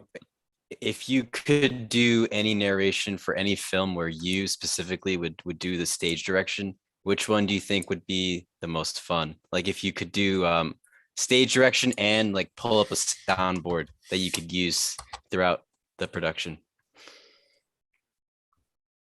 Well, that's a very good question. Especially with the soundboard, because you could have a lot of fun with that. With a soundboard. Oh, soundboards are fun. I did the need to think soundboard about for my Never-ending high school Story. play of Grease. I vote Never Ending Story. Yeah, that would. See, that's a Okay. novel, so that works really well as a novel. I would think something that was really cinematic primarily. I might choose like 007 GoldenEye or something. That might be fun. That could be a fun one. The Vagina Monologues. Yeah, that's another option. I think it's like- Yeah, that's another option. Oh, that's hilarious. So I'm glad we came back to Jake because one of the things I was gonna bring back up was the breakdown of Dante's name. Tribadan. It might be Okay, barbed wire. yeah, I yeah. might just narrate barbed wire. You are Barbed wire. Barbed wire. nice. Oh, dude, Barbara. Is that Pamela Anderson? This is Pamela Anderson. This is barbed wire. My wife, Pamela. Very nice. Yeah. How about okay? I'm if we're sorry, talking about Gordy, movies what were you like saying? Barbed Wire, then we got to talk about Tank Girl. Tank Girl would be a fun one to narrate, but that was a graphic novel. So I would want to do something that only exists in the cinematic form, something that was designed primarily to be a movie. Atari. That would be my requirements for it. So Atari with maybe John the Wayne. wizard with that Savage Boy who plays Super Mario Brothers 3. That could be a Yeah, fun one. that'd be a good Send one. me an angel. Okay, so why did you bring Send Me an Angel up? Because that's in Gordy, that's in the movie, right? What movie is that in? Isn't it about That was the in Rad, wizard for kid sure. that wears the glove? Yes. that They, plays they Nintendo sample games Send Me an with? Angel in The Wizard. That's what I thought this movie was called, was The Wizard. Right? Yep, I'm trying to remember. You're probably correct. I just don't have Did that they? memory in my memory. They definitely played it in the What's going movie on. Rad, the BMX movie Rad. Okay. That also plays into Will Smith's movie Hancock, because they reveal they're not superheroes, they're angels. That's really interesting you bring that up. And here's a little Mm. factoid for Weaving Spiders Welcome History buffs. The song that you heard at the beginning of this episode 74 and episode 73 is kind of a mashup, primarily focused around one song. I had considered to take all the versions of Send Me an Angel and use them to create a mega mix to hype up our countdown for the show. So I did first consider Send Me an Angel as the option for our hype music countdown situation. So it's interesting you mentioned that. I like the ones you picked though. Yeah. One of are those, course. one of those you use, Alan, was a commercial. And I'm trying to think of what weird 80s commercial it was, because I remember seeing that commercial. What was that for? You're talking about and referring to a Dennis Rodman sound clip, perhaps? Talking about eating pizza backwards? Yes, eating as pizza as backwards. As a way of, that's stuffed Was that crust pizza 90s? from Pizza Hut, where Yeah, Dennis stuffed Rodman crust. tells you to do something outside the box, think differently, rebel a little bit. Eat pizza crust first as an act of rebellion. Yep. Stick it to the man. Right. Footage Your of Trump pizza doing it. backwards. This is, hey man, any little rebellion that could lead to something better, I'm totally in favor of. But Is that what don't Pizzagate think- is? People with Oh, eating God, pizza that's- backwards. I that's think the well, yeah, inversion that's of the gate. everything. The crust is the gate. Oh, Yeah. Yeah. You did Ah. one on the terrorist watch list. That's actually Gordy, what was the song you had mentioned earlier? The Send Me an Angel. The From Real was Life. that you from Real Life? Okay. No, Real Life. I just thought of like Yep. Virgil, because you asked about Dante earlier, and like I know there's like one point where there's like rebellious angel, or sorry, fallen angels that Virgil is too weak to defeat. Like they're way more powerful than Virgil is. So he has to call on this angel who causes like essentially an earthquake in Praise hell and God. scares everyone away. Yeah. Like scatters all the angels out of the earth, all the demons out of that area. I Yeah, played I the remember that. Dante's Inferno game that came out for like the 360. I think it was Yeah. out for like one of the PlayStation consoles as well. Yeah. It was out around the same time as Skyrim. Yeah, it was out around the same time as Skyrim, and Dante's Inferno was basically considered a God of War meets the Bible, which yeah, that was pretty accurate. It was a great game though. Like they made the game at 60 frames per second on the Xbox 360. really? So like that on like a high def screen is such a nuts experience, especially when you're going through some of the the more animated parts of hell. We'll leave it at that.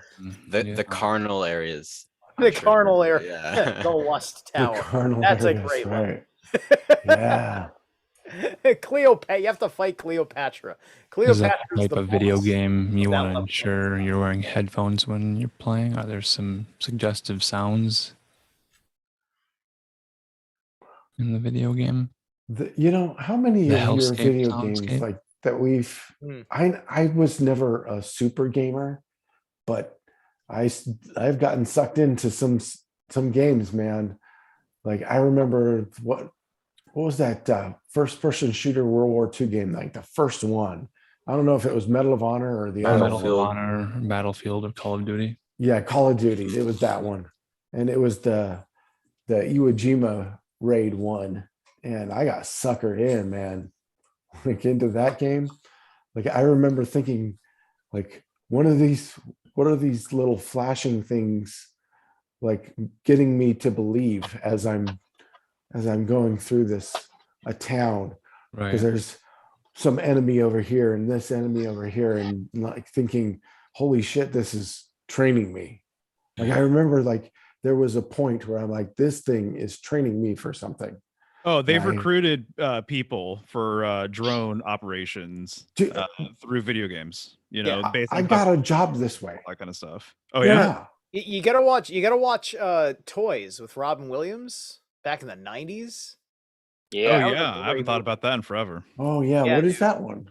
I don't remember. yeah, and I remember it was weird. in that movie, he gets to a point where he finally figures out everything that his military guy who's taking over the company is doing over there, in which he's got like all these school kids playing on like early 90s versions of like these high def screens that have like the arc on it for peripheral vision, and they're flying drones and they're getting points for killing different kinds of targets or whatever. And he's realizing that his entire father's toy company has now been turned into a drone factory that is sneaking the military hardware out through a toy front. That the company used to be a real toy company. It's a great movie. It's very smart. It's very quirky. It's quintessential. I remember back in 2007 or so, there were all these commercials like late at night on the cable, and they were like, it was like, do you like video games? Do you want to design your own video games?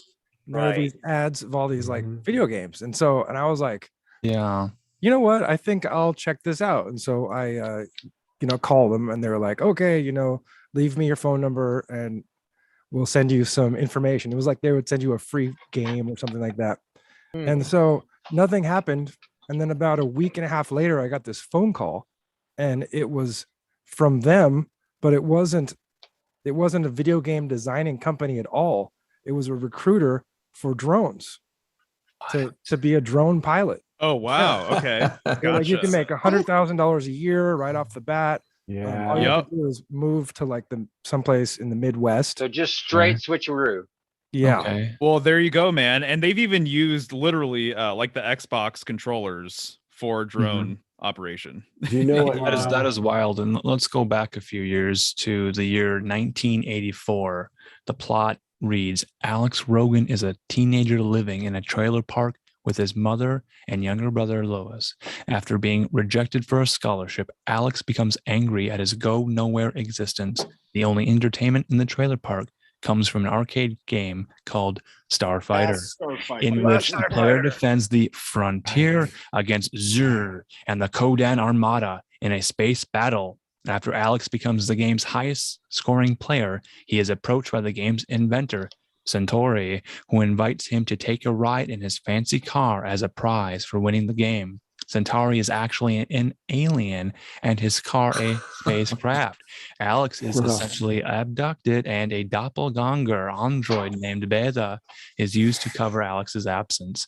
Alex learns that the Starfighter arcade game represents a real-life conflict between the Ryland Star League and the Kodan Empire. There's a fun movie for you. I've watched that so many times, dude. I loved that movie. That's such a great movie. I used to get freaked out later on. The android, because the android does all like there's all these weird scenes where like he's in transformation, and then there's a scene where he's fighting like the bounty hunter or whatever. And I just remember they did a really good job at like scaring me at that. It was compared to everything disconcerting, to else, say the least. as well as that one glimpse scene you get of Centauri when he's changing his face. Yes. It's just like, and you only get it like that once. And it's just like, oh, Yeah. dude, come on. I want to see more of what he really looks like. Yeah, I made me think of a Darth Vader too. When you see him getting, when Darth Vader, is it in Empire Strikes Back or no, beginning of Return of the Jedi? Empire Strikes Back. He shows his head. Is it Empire Strikes Back? Yeah, when it shows him being maintenance and taken care of in his Pod. suit real quick. Yeah, those scenes I always thought were representing a similar thing. I don't know what, but I always saw that as some kind of like a peek behind the curtain or a tip of the hat. I think, Double yeah, feature. I think it was Christopher Knowles that said that that was like a real Masonic. There was like some sort of Masonic coding in that scene, and I can't remember who it was necessarily, but Christopher Nolan was commenting on Star Wars. No, Christopher Knowles is the writer Knowles. from the Secret Sun blog. He's pretty well known guy. Okay, on a guy the named web. Christopher Nolan. I'm sorry. Yeah. All right. Secret Sun speaks. Secret Sun blog. Yeah, Yeah. somewhere. I was actually talking with Christopher Knowles today on Facebook a little bit because he posted a meme that said Cocktail Twins is just let's see, let me get this right here. It's the guy sitting at the table and he's got the sign and it says, change my mind. Change my mind. Yeah. So it's Cocktail Twins is just ABBA for people on heroin, change my mind or something like that. So I chimed in and said to Chris Knowles, so that means technically that ABBA would be the Cocktail Twins for people on cocaine or something like that. Like there's an analog there, and it digressed from there. But yeah. Yeah, ABBA is like a weird thing. All of a sudden, they've blown up. They're on the cover of magazines at the. Yeah, well, they brought them back. Again? Supposedly they offered to bring them back way back in the day for not millions but billions. I remember, and they had refused. I remember if it was in the 90s or the 2000s. Return but now of the they're Father. back. Yeah, the Father is back. Darth Vader. So earlier we Yeah, ABBA used and to- talking about Vader goes together. Sorry, Chris, go ahead. Oh, sorry. No, go ahead. Yep, ABBA means I was going father. to say earlier, some video games and their frame rate, right? And one of the coolest things from the movie Spider-Man Into the Spider-Verse is when at the beginning of the movie, Miles, he's animated with a low frame rate, so it's very blocky, and everyone else around him is like all the other spider people are the normal 24 frames per second, like in most movies, right? And then once he fully becomes Spider-Man, his frame rate goes up. Oh, interesting. And I it's didn't catch that detail. Thank you for Yeah, thank you for out, pointing 'cause that I out. really liked that movie. I only saw it Yeah, once. and it's a slow progression. It slowly builds every time he learns something. So it's not like slow, then 24 in the next scene. It's very slow, so it's easier on the eyes. So your eyes can adjust. But it's speeding up a little bit and adding more Well, frames. And you noticing it tells another layer of the story that he has to work at it. Like you get better as you do stuff. Yeah, and that makes me think of when you're in flow state, how everything time doesn't work the same Yeah. when you're in Definitely. flow state. So he's in that flow state space when he's now actually, because his, since Spider-Verse had different worlds, his world is always a slow frame rate, just like he was. So he was the slow frame rate, just like his dad was, and everyone else that belongs in his universe. But when you see the Spider people in the other universes, their universe have their own frame rate. So he's exceeding the frame rate of his original universe. Did you into notice his own? this in the movie when you watched it? I noticed something weird because at the beginning it's very blocky and it's almost like stop motion, and then I stopped noticing it later on.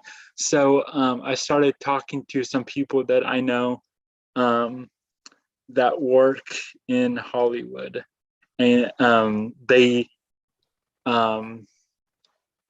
was telling me that they have their sister's husband was an animator on Spider-Verse because they was recruiting people because it was such a big movie to do, and it took up like so many computers to Yeah. animate this movie. That's right. That they I was remember that. recruiting people because they needed more animators. They did. And yeah. he was one of the people that they helped recruit. And he was telling her all this stuff one day at like some like family event. He was like saying all this behind the scenes stuff. So and then it came back to me. So I looked it up on like one of, I think it wasn't IMDb. It was one of those other behind the scenes movie websites, Gotcha. and it says something similar because Oh, I had to interesting. validate it. But Yeah. it's super cool. Well, I remember noticing it. Now that you're saying it, like that makes complete sense. I want to go back and look at it again. That's cool. Yeah, yeah, especially because like all of this is going to be locked into his attunement to his quote unquote spider sense, right? And the spider sense, and I think everybody gets this because everybody's got spiders on the brains here. Literally. Those of us on the pagan track can comment on this. It's the the Norns. The Norns, it's not really in the sources. It's just something you eventually intuit. But they're spider witches. They're spiders. Their spiders are their They're spirit. weaving. I really like Right? that thought. Because they're web weavers, spinsters, all that type of stuff. Spiders are one of the few animals that uniquely do things like make a webbing in the first place, which is akin to our seamstressing, which is all akin to how divination is understood, and thus our three fates, the Norns. And so the frame rate thing is, it's about that flow state and that time, and because he's opening up connections throughout the whole movie. He meets another multiverse version of himself, or just another Spider-Man or whatever in general. And what's the first thing he says in every single one of those scenes? It's just like, it says like, I feel you. You're just like me. Mm-hmm. And I sat there and I said, an empath wrote that line because I just felt that line in my heart, and now I feel it, and it's me. Because How is everyone I'm empathic feeling right sensitive now? myself, right? We've been on this 3-hour tour for over 3 hours, and people are starting to say goodnight. Maybe some new spiders want to jump in at some point. So I think I would suggest maybe moving towards the intermission portion. Balderson, how you doing? Yeah, Mulder seems ready for bed. Good I'm night, out. Benjamin. Thanks for Love hanging. you guys. Hey, Love good you, to see you, buddy. brother. Talk to you soon. Take care, Thank Ben. you for bringing the fire. Kaylee, how you doing? Yes. Yeah, Kaylee. Dude. Yeah, Larry- Kaylee, thank you for coming in and saving us from all the ball and taint talk. Yeah, there was a lot of stuff. I requested and Second, manifested female energy, and we got some of the cream of the crop, and we appreciate that. Oh, that's so sweet. So And I it got did change everything. You didn't even have to do anything. You just chimed in, and then everybody chilled out without. You didn't have to crack any heads or be like, Guys. "Hey."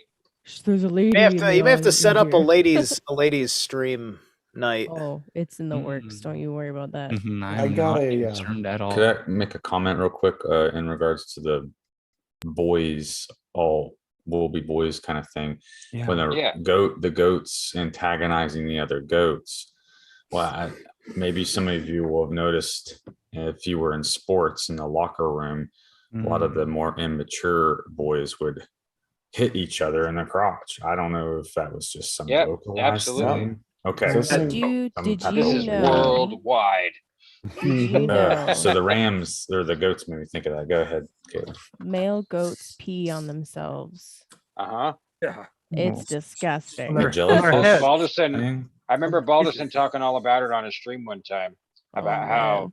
the female goat isn't truly interested until the male goat pisses all over himself and then shows up again. Like, he can come Yeah. over and try to get some action going. And she's like, "Get out of here."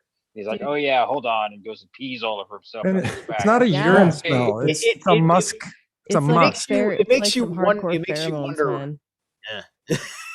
It's hardcore. Like I Yeah. thought they stank, and then mating season came around, and it was like, oh, wow. Yeah, so Jim's saying it's not That's it's not like a special. typical urine smell, like it's over the top musk, huh? Oh yeah, yeah. It gets on your hands if you Oh, it doesn't. pet It their doesn't heads. go away. Yeah, you can't really wash it off. It's like a skunky, musky.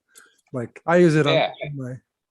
Beard. So, Did you if rub it anyone on your needs to beard, Jim? freshen up, Speaking of freshening And then up, their we tongues are get going moving to- towards intermission, so we can stretch and freshen up and use the lavatory. And if you can take a quick shower and do what you need to do. Piss on yourself and rub it on your beard, whatever you need to I do. do want to address Kaylee this alignment that's happening. We should probably be talking about. Yes. Are we all able to take the 13-minute intermission and then return for part 2? And Gabe is still with us, and everybody thumbs up if you're still in with us. Yeah, I'll be here. Canadian game? Yep, Okay, cool. yep. 'Cause I So wanna we're hear gonna play some that song again. I couldn't get the countdown to work the original the first time, so I think I'll play show some new art if I can find that art. And it'll be about 14 minutes. So everyone listening can also participate in the rest and the recuperation, and we will continue the weave on the other side. I just need to pull up this art that I'm looking for.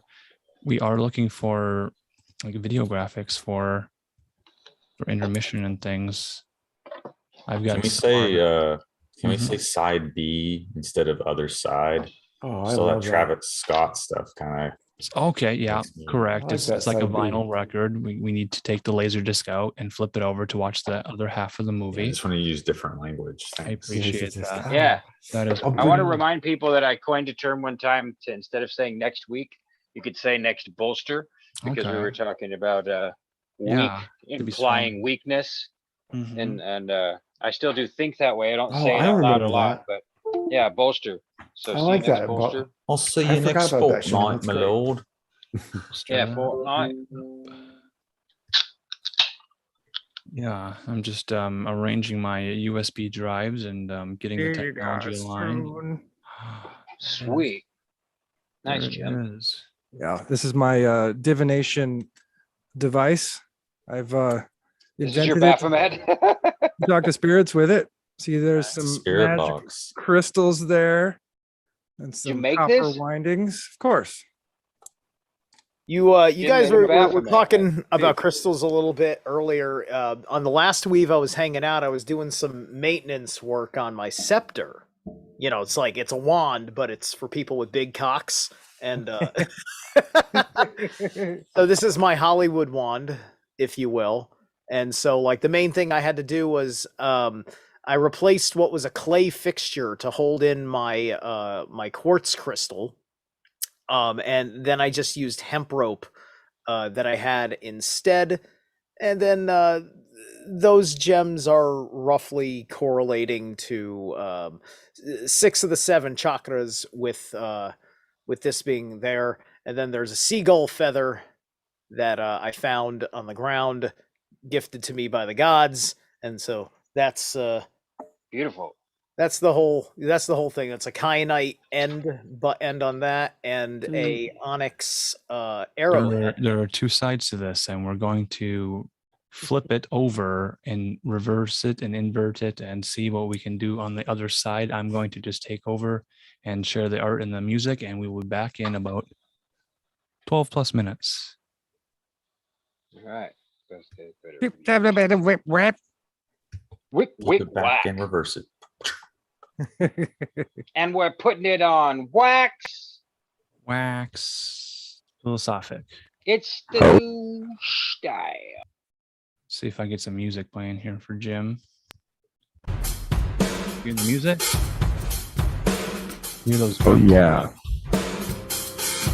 You seen the screen here? Way down where the octopus lives, that's where I will find you. Original Revelation, we Discordians must stick apart. And we've been involved in Chaos Discord. And we've been involved in Chaos Discord. Very basic, very basic, very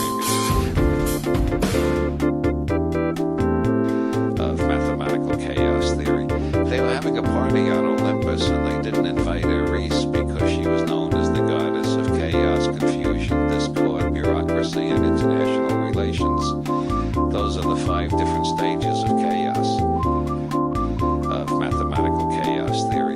They were having a party on Olympus and they didn't invite Eris because she was known as the goddess of chaos, confusion, discord, In my life, I have no international relations. Those are the 5 different And I will stages not of bend my chaos. knee to no man, to no government. at no Herpes time. claimed it, so you know about herpes. But anyway, Because I am well aware that there is a divine presence in the universe that men have called God. It has written its agenda in the heavens. Certainly right. You have a right to do that. But the Freemasonry you're asking about is not that kind of organization. A presence in the universe that operates through us, so that if you sincerely are asking the Spirit to help you, it doesn't matter what color, race, creed, or color, or where you're from, that divine presence in the universe that men have called God operates through all of us. Butterflies.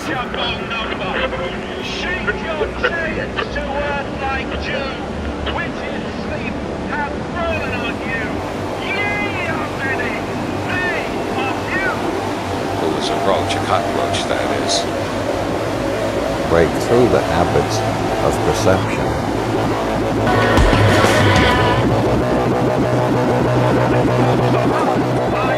Government, police.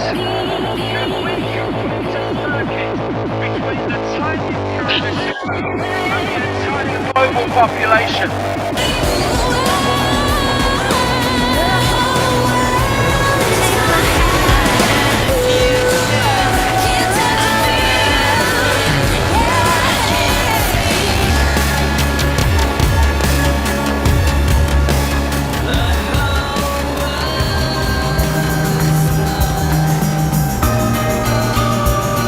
Roll like your soul like a red carpet.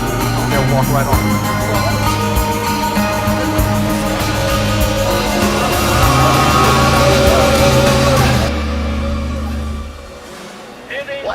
Spiders. Why couldn't it follow the butterflies?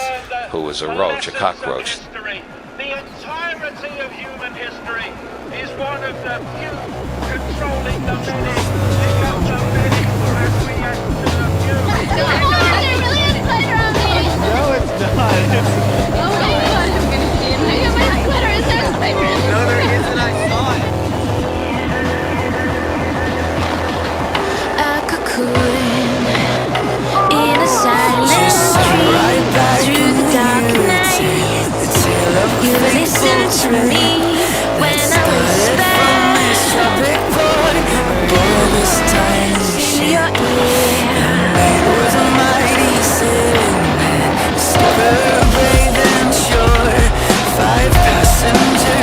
We should stop calling down evil upon something God created.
You just got the kiss of death. La la.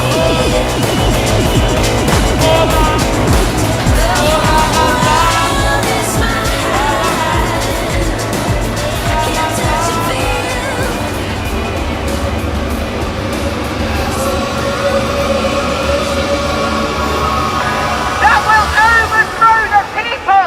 It is the people allowing it. Are we going to allow it?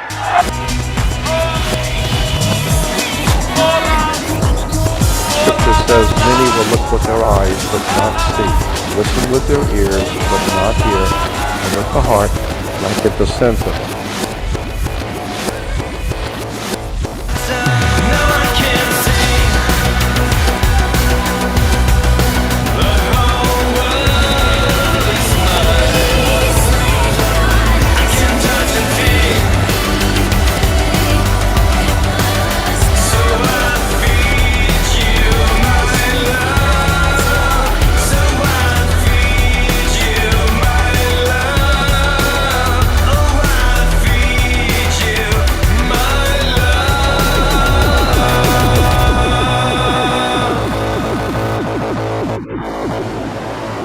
Listen. Hey, no shit. I got it. Let me do this. Really? I'm gonna tell you one thing. People on the wall, around the wall, I'm gonna do one thing. You guys behind the mic right now, of the guys here doing one thing.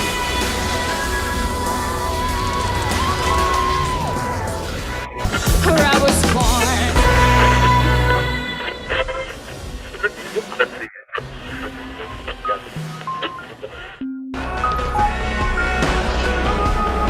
And he may suffer so much from the incapacity to communicate that it is he who may become psychotic.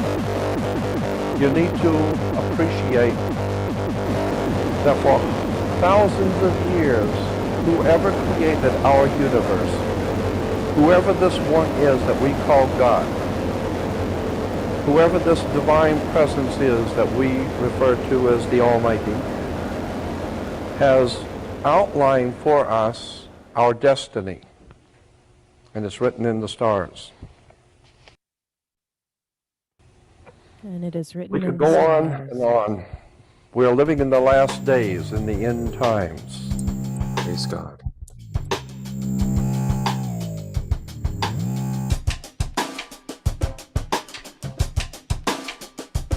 He is not here, and I am not here. None of these guys are here to talk any sense into any politician and to have any. And do your homework. And I want to thank you for listening to me. We're not in here for complications. Right. And again, we're not in here for complications. We're Best not feature. apologizing for doing what My we brain. do. Worst feature. My brain. To talk about Thing about yourself can change. My brain. Right. My brain. We have activities that take place. There's activities that take place all over the world. Finder built a web. Finder built a web. Built a web. Built a web. Just sat right back and irritated. Or a hauled ass. 5 passengers, it's a rat day on a 3-hour. Don't be so conservative. Shake things up. Shocking. Let your hair down, please. Over the top, man. Be an individual. So what do you want me to do? Well, you can start by eating your pizza the wrong way. Crust first. That's weird, man.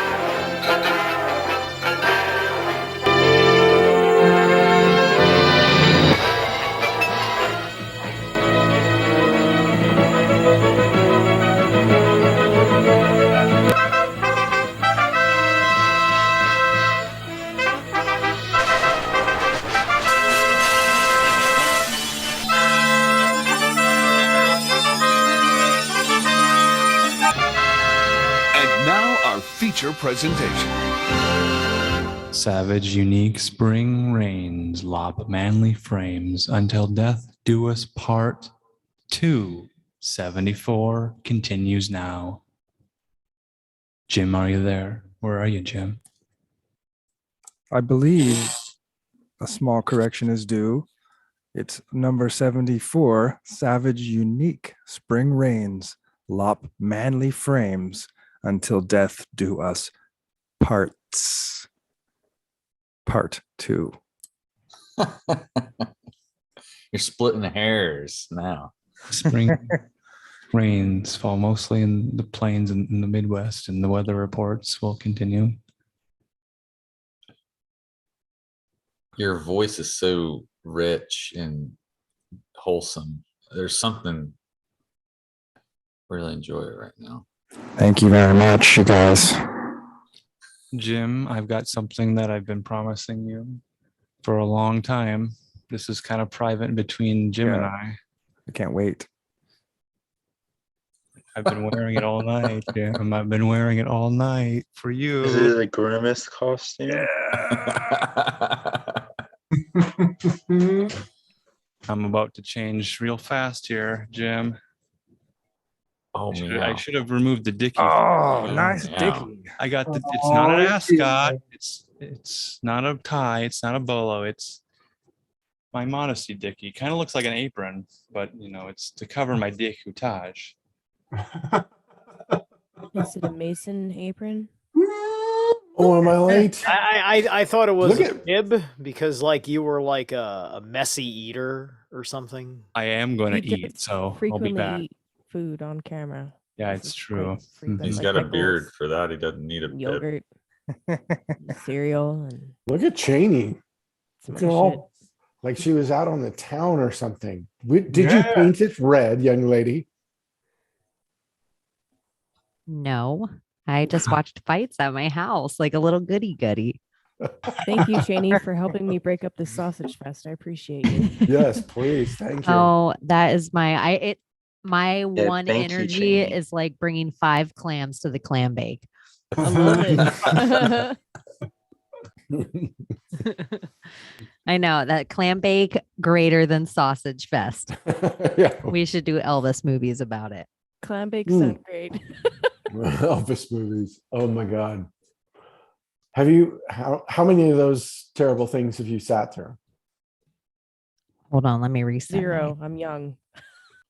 Oh my God. It's tough. Some of that stuff is, yeesh, it's so cringy. It's terrible. Elvis movies? Yeah. Oh, I thought you meant a clam bake. I was like, Yeah. oh, is it just? They were take a long time? really setting up boomer culture with all that.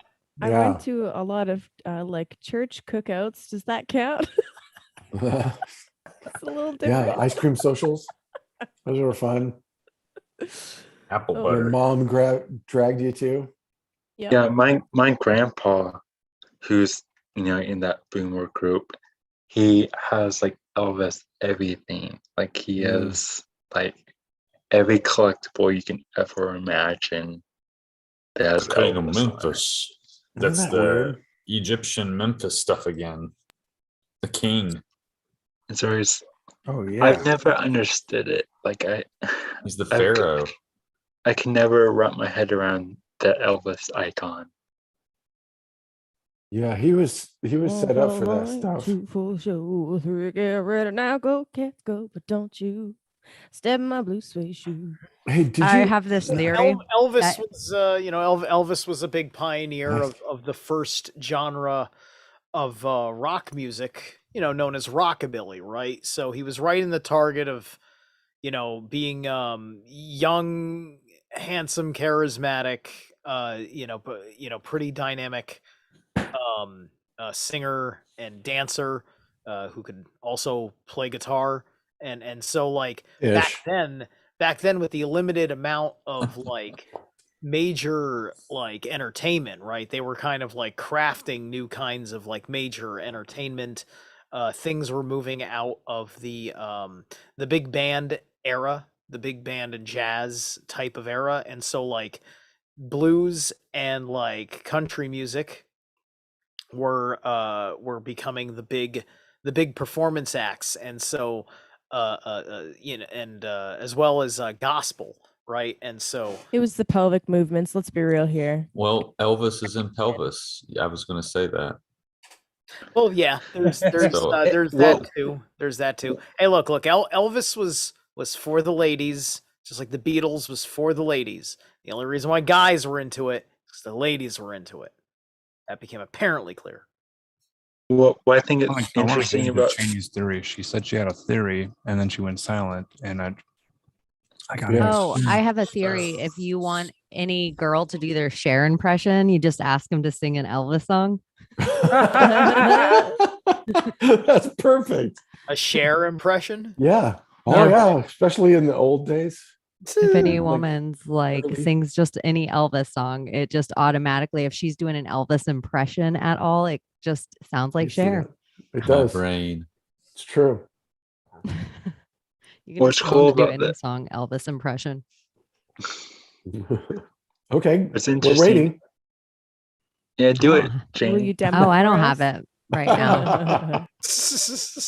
It would have been off the cuff before. you- We'll see where it heads. You come in here looking that cool. You're gonna have to back it up. Elvis was a lady. pedophile. Let's not forget that. They Let's all- not forget that he was also just like Britney Spears under a conservatorship and could never Exactly. leave out of the country.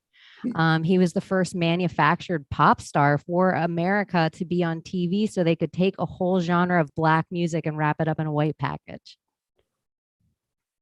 Absolutely. Yeah. Amen, Yeah. sister. Because that Colonel thing, that's just showing you a handler. Has anybody seen the Tom Hanks playing his handler? Isn't it funny, Tom Hanks? Yeah, there's some new movie where Tom Hanks plays the Colonel in an Elvis movie. I mean, it's about the Colonel side of the Elvis story. You know So about he was this, right, he was Jamie? in the army or something. Yeah, I he always was. assume. He the colonel was like super heavy gambler, and something about it, I don't know if it's management, but because the colonel couldn't leave the United States, I don't remember if he was like a war criminal or wanted from something really crazy, but because he couldn't leave the United States, Elvis couldn't leave the United States. So he would always sign him up for these contracts, and especially the Hollywood deals. Like Elvis wouldn't have gotten into like a 20 picture deal and kept having to make soundtrack after soundtrack that was all bullshit, because he wanted to write and do all that stuff too, but the colonel just kept him into these really deep level and kept him on drugs, like a whole regimen of uppers, downers, get up Exactly. for this. And so then Elvis had this whole clique of people around him that was completely on his schedule always. So if Elvis woke up at 4 a.m., everybody was up at 4 a.m. If he wanted to stay up for 48 hours, we were all up for 48 hours. It was like no matter. So they ended up having to be like, they'd try to get each other like, dude, go take a nap. They try to help each other out. But yeah, Like, and then just the madness of like the kind of way that Cool. like these music labels and stuff have an ownership of you for it on certain contracts, or at least certain record labels. It's we're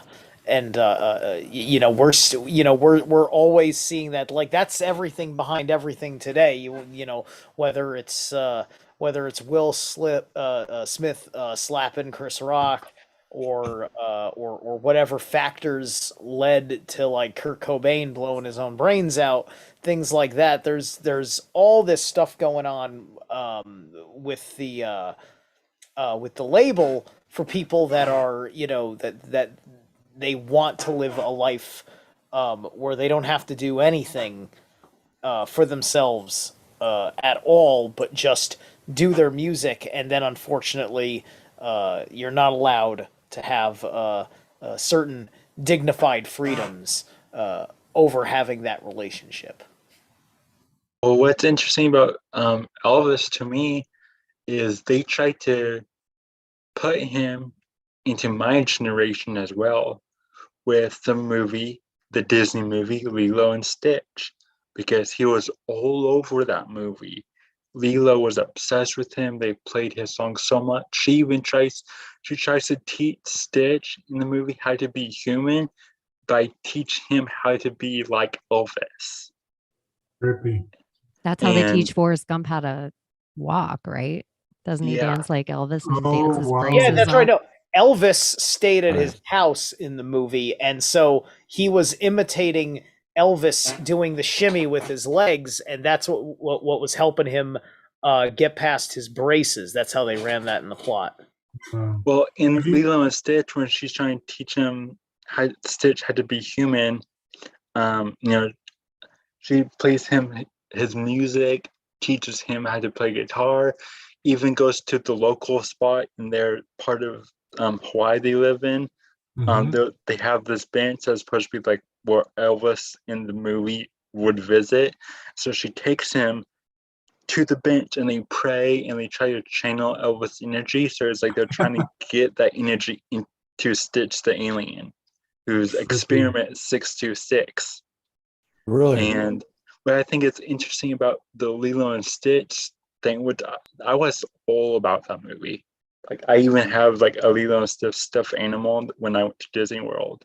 But when I went to Disney World with my family, that was around the time Lilo and Stitch were super big, and Stitch was everywhere. They even did the Lilo and Stitch takeover, where Stitch was in like on every ride, and they put him. They had like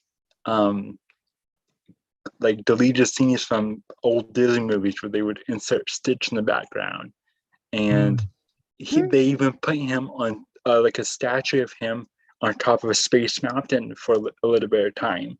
And we just recently was talking about Hellier, right? And Stitch looks like a Hellier goblin. He's got the ears and the face. Oh, that's right. He Perfect really Hellier does. goblin. And they put him on Space Mountain. And where were the Hellier goblins? They was in the mountains. That's right. That's right. And Gordy, what in Marvel, what is the number for Earth for this main reality? 616. 616. Mm-hmm. So they're 10 degrees off from this reality. And I feel like the Guggenheim is built like the Space Mountain. Like there's something specific about both things that are built to like, I don't remember. Spiral. Oh, maybe it is the inside spiral. The spiral. That's right. Man, that So thing always creeped me out. There's one at the Vatican as well. Mm-hmm. Did everybody else see the video of Elvis's face when it melted? No. No. You guys haven't seen that? Elvis's face melts. It's some behind the scenes footage, and he's got a couple of handlers with him, and his face starts to go all super weird on one side. Maybe I And have then seen this. And then his handlers rush in and they block the camera and get in the way. Yeah, I've seen it. It's I remember thinking it it's is fake. Far out, man. It's far It's out probably the entire fake, time. but it's very well done. I've never seen it. It's Gotta find worth that. checking out. No, I'm like, oh, okay. Yeah, somebody will find that tonight within 5 seconds. Well, because he's talking, isn't he talking to a native girl? Yeah. Presenting some kind of a prize or right. something to a Native American girl. And it might have to do with It's the a weird- vaccine stuff too. Like maybe it has something to do with Elvis promoting when No he got shit. his jab in the arm and stuff. And In the army, because that was a big thing. Oh, the whole yeah. ritual of He had to get it on camera to like, yeah. hey, Right. celebrities He had to getting get their it on- shot, the same as Yeah. now. Look at celebrities love vaccines. no shit, we're right? all about this, guys. Don't forget, it's very important to us to be participating in these very particular things. See, it's weird.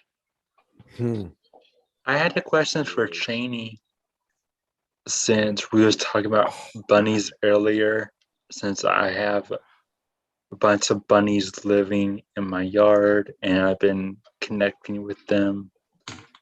I was wondering if Cheney had any interesting factoids or symbolisms on the rabbits that may not be very accessible to look into I other think places. the 3 hairs is interesting. It's usually something that a lot of people don't really know about. The Yod symbolism, the follow the white rabbit. So it looks like the Dr. Fauci, the LeBron James, or I'm sorry, the Kobe Bryant logo, the black mamba. It all has the bunny. I like the Lepris constellation. Is it Lepris? Lepris. And I also think the funnest grab 'em by the pussy is pussy wasn't cats. It used to be like bunnies. So I think Yeah, even in that's the Asian interesting. And you're zodiac, Digs. there's a switcheroo between the cat and the bunny. And if you think of like a pussy willow, it makes more sense if you look at a pussy willow. It looks more like a bunny. Good call. Yeah. So sometimes the interesting. symbolism digs just thinking that way when you're looking at those things instead of like take the cat out of it and put a rabbit or bunny. Sometimes it changes everything because you also get the spring symbolism again, back to the Aries, Yeah. the Easter, Ashtar, Fertility. yeah, resurrection. There's like so much. What about the word? I mean, it may not mean anything, but when I did connect with that one last season, and when I asked him his name, the word that came into my mind was Thraffle, and I never heard the word Thraffle before. So Do you have a I'm, spelling for it, Chris? in my brain, it was THAFFLE.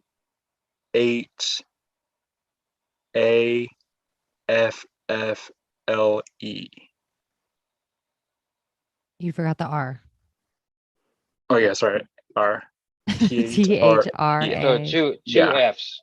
Yeah, two F's. Okay, because that's how I Yeah. imagined it. So that's why I asked. Yeah, 'Cause well, when you first said it, I imagined it had two F's, and I was gonna run the numerology later or something. yeah, I've tried to look it up, but I couldn't find it in any online dictionary or anything. So I couldn't find it anywhere. So I was just curious if anyone would have any connection to that. What constellation is is there a rabbit constellation? Leprous, Leprous. Leprous? Okay, so that's the one you're Correcto. talking about? Yeah. Lepus. That is, Lepus. Thank you. See, I didn't need the R and he needed the R. That's weird. That's Yeah. funny. I was adding the R to mine unnecessarily.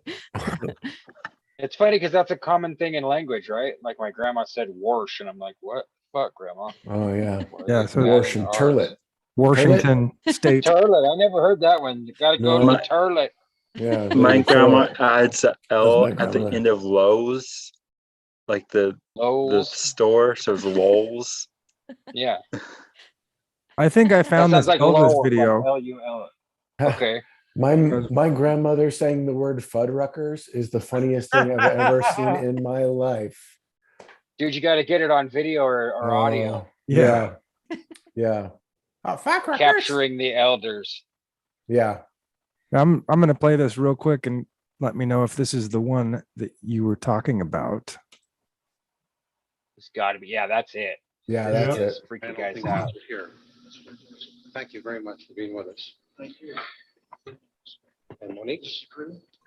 Hi. This is a medallion of life for you, Elvis, from the Sioux Nation. Oh, that's lovely. Thank you. Thank you.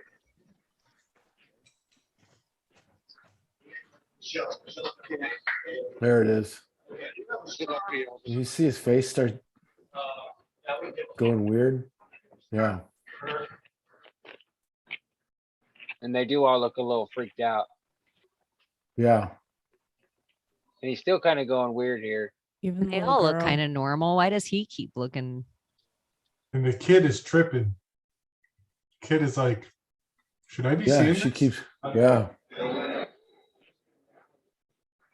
I was looking at a version while you guys were talking too. It's got a side-by-side comparison of that clip with a colorized DVD version of it. I chose not to submit it though, because then later on it started making like reptilian assertions and and look, Well- with film quality like that, it's the tape transfer is what causes some causes effects like that. Now, I don't think it can quite account for all the kind of little visual anomalies that you see with all of these alleged reptilian shapeshifter thingamajiggies, or just any kind of weird, like what's going on with somebody's face. But I think it's because of the way motion is captured in the face a certain way. You know, when you're filming, the camera is going to be set up, especially an old camera like that, is going to be set up for a specific zoom. on the lens because the camera's going to be in a pretty much a fixed distance from the center of the piece, which would be Elvis and the little girl, making sure that their faces are in frame a certain way. So those are all little factors that maybe nothing but could be determining why it's acting weird. Because believe me, I'm a big believer. Yeah, ever since I learned about placenta methamphetamines, anything is fucking possible. Now, wait, what the hell are you talking about? Oh yeah, the placenta meth. I'm behind. I'm behind here. Okay. Obviously, I've missed an What episode. name of DeSantis are we babbling about? Placenta methamphetamines. So I can't remember the doctor, but he was a Nazi. Cheney covered it a little while good back too. doctor.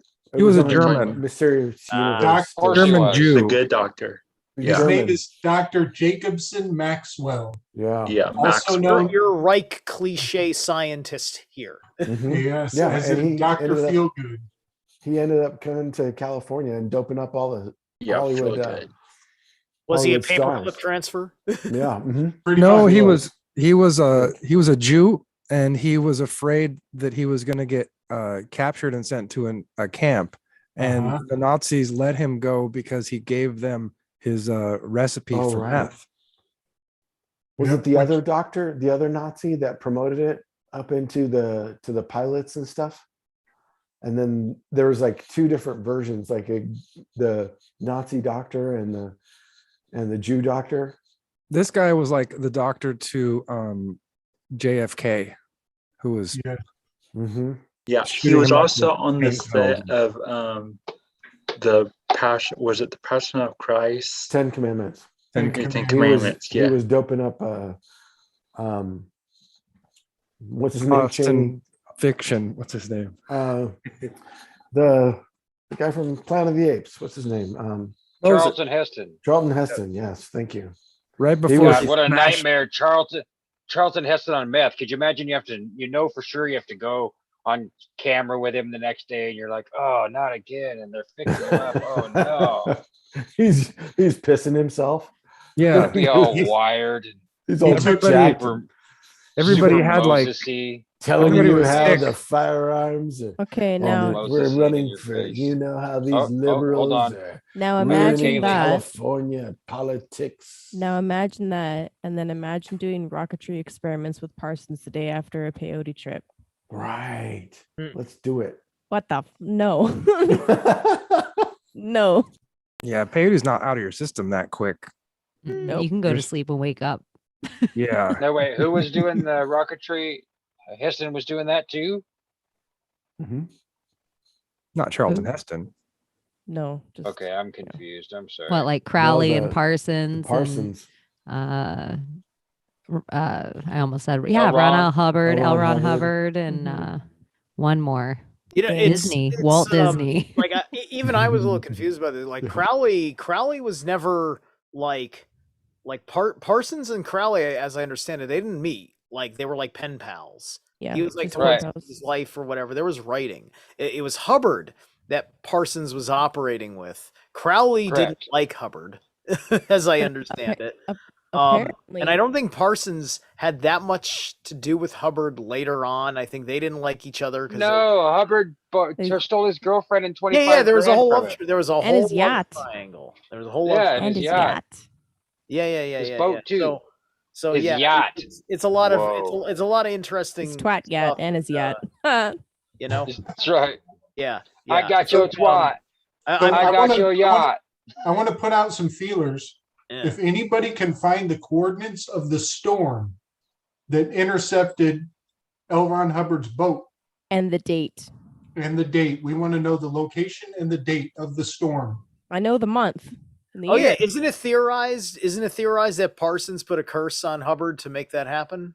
Exactly Yes. like Something John like that. Dee, when John Dee Oh. stopped the Spanish Armada.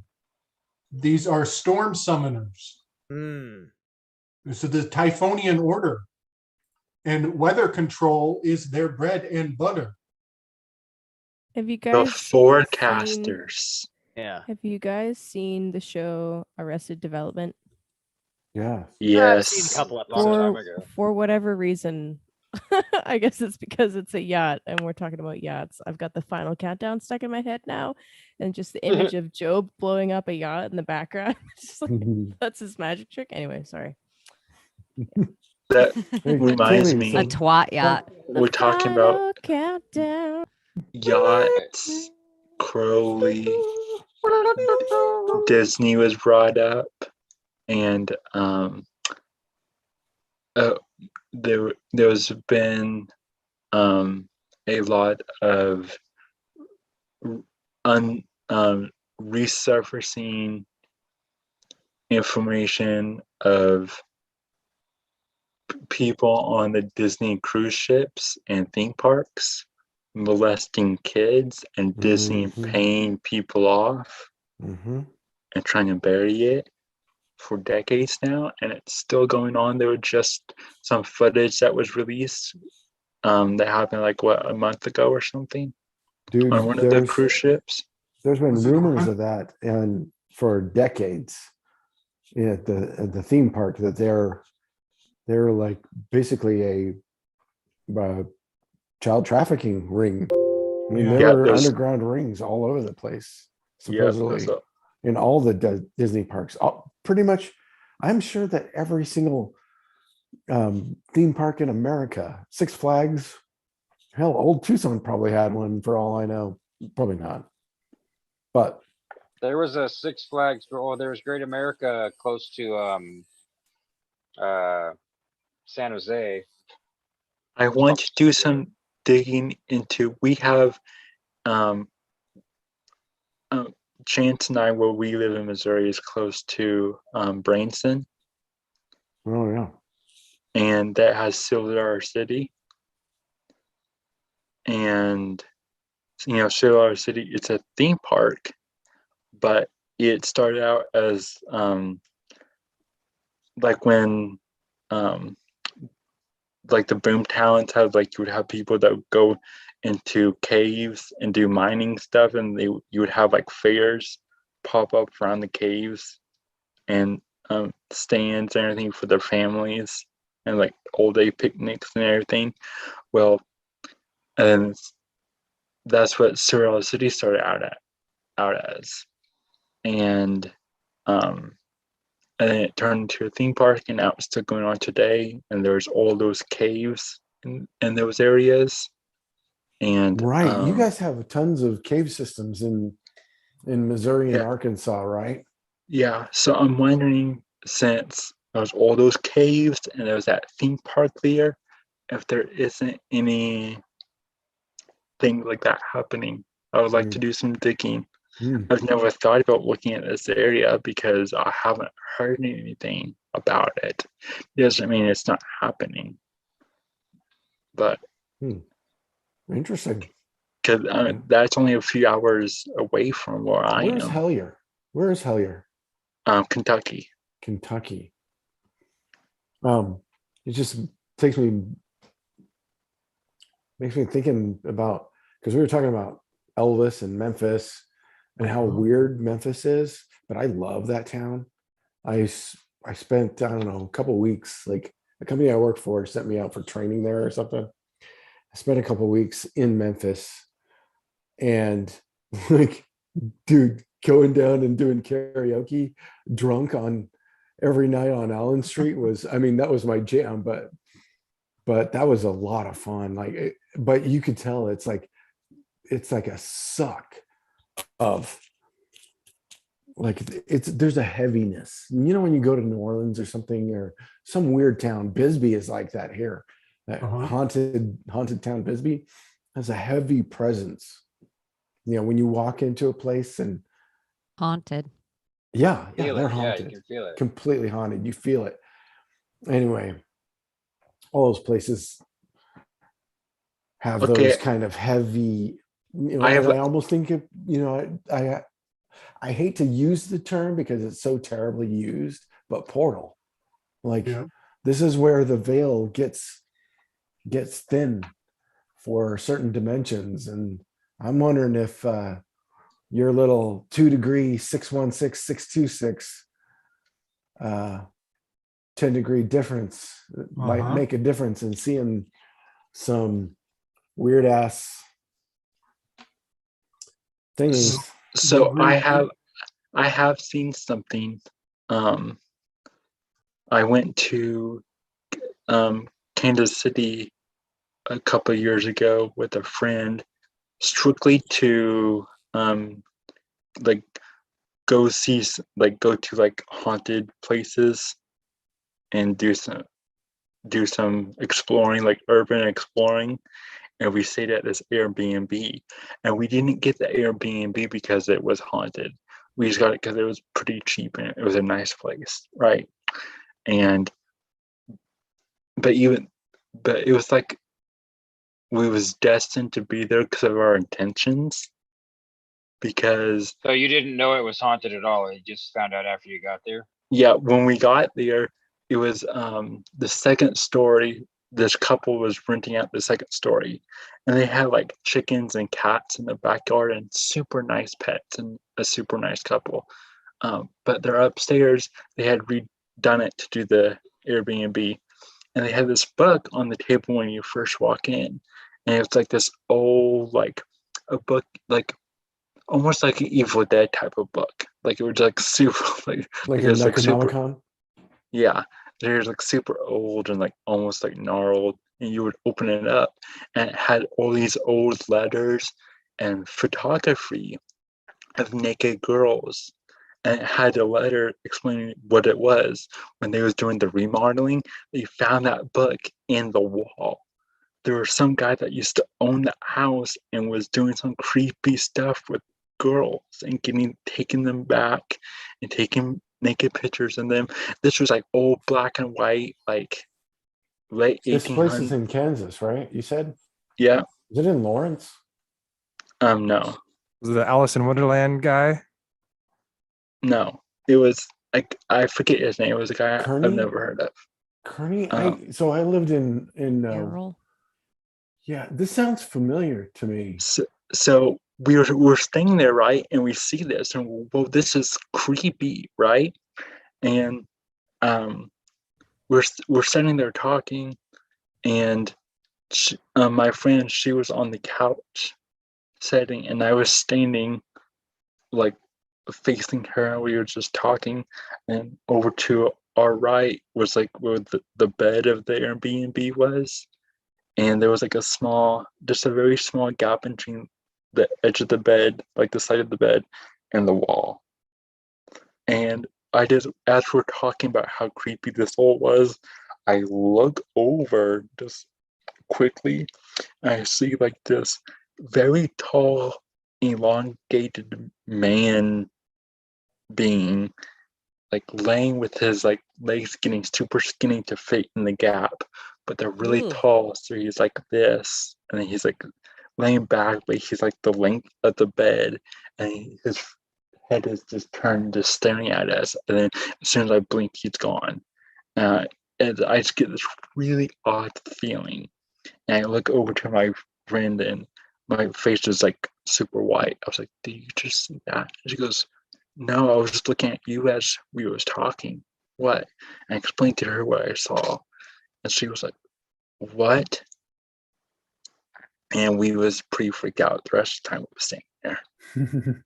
But our topic reminded me of that story. I've had those, dude. Been in those haunted hotels and had some weird shit happen. You don't sleep well. That's cool. Yeah, Bisbee's like that. It's like super haunted.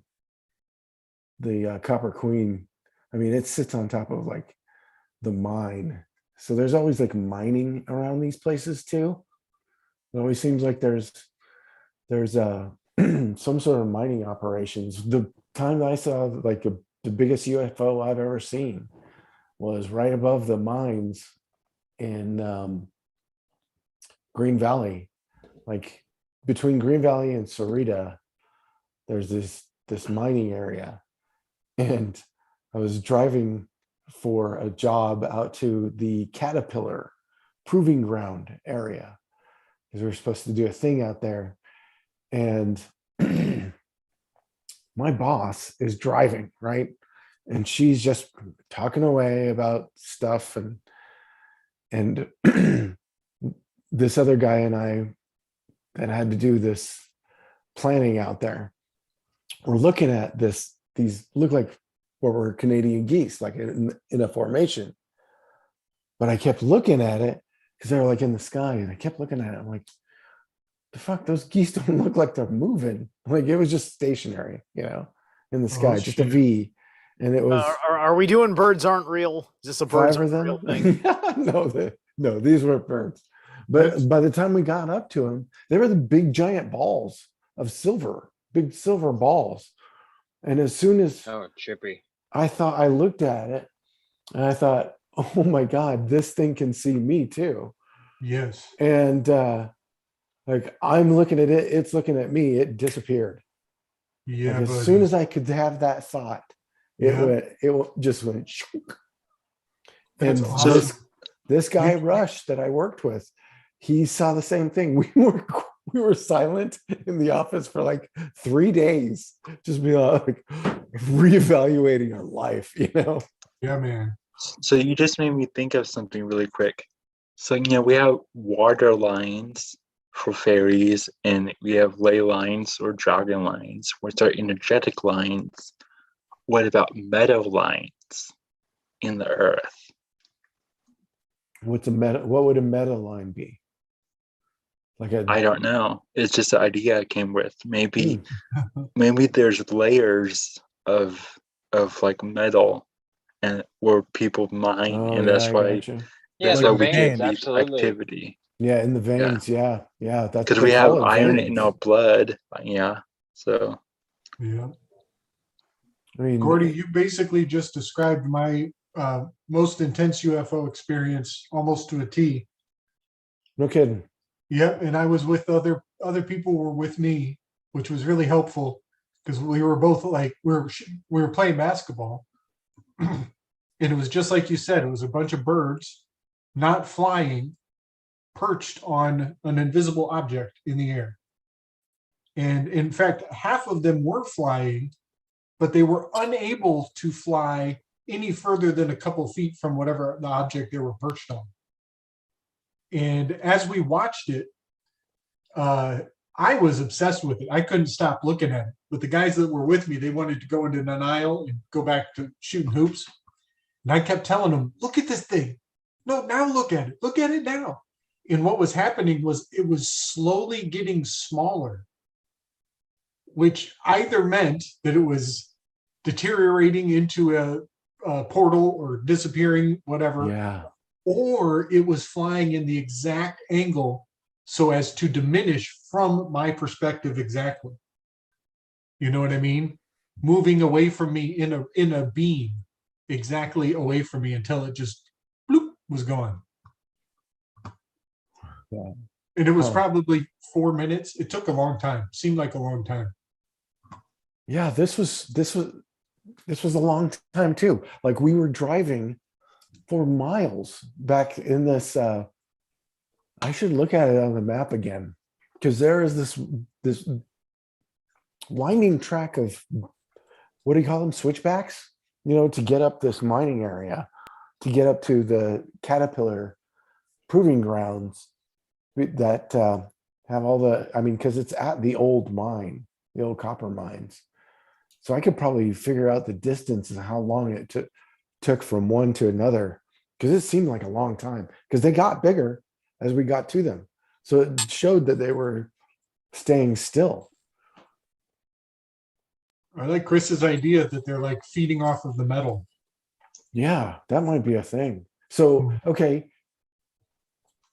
let's bring it around, Kaylee. So what is going on with this alignment that's going so nuts right now? Good call. Great question, Gordy. We're in the middle of the apocalypse. How do you like that for an answer? If you didn't You know, think I'm joking? No. If you didn't know already, No, we don't think you're joking. We know we're in the middle of the apocalypse. We've been waiting our whole lives for it to arrive. I'm so glad it's here now. I've been in the apocalypse for several decades at this point. But now if we're talking about where it hurts, that's a different story. Yeah. Well, I don't know. Did you guys see the little video that was posted up with the guy just like looking at the planets lining up in Stellarium? Yeah, I think Layla posted that. Yeah, I shared it again, so it was near the bottom of the chat. But Can we watch it? yeah, let's watch it. If I'm somebody else interested. could pull it up, Yeah, I my haven't video seen it. card is pretty garbage, so if somebody else could pull it up, that'd be great. In the Telegram. If you could get that apocalypse video up, that'd be great. That'd be great. Hey. Oh shit. Let me forward it to Okay. Yeah, this reminds me of It's time. I What's- sent it to James. Apocalypse. Oh, you said okay, cool. what's the name of Thor #2 with the dark elves?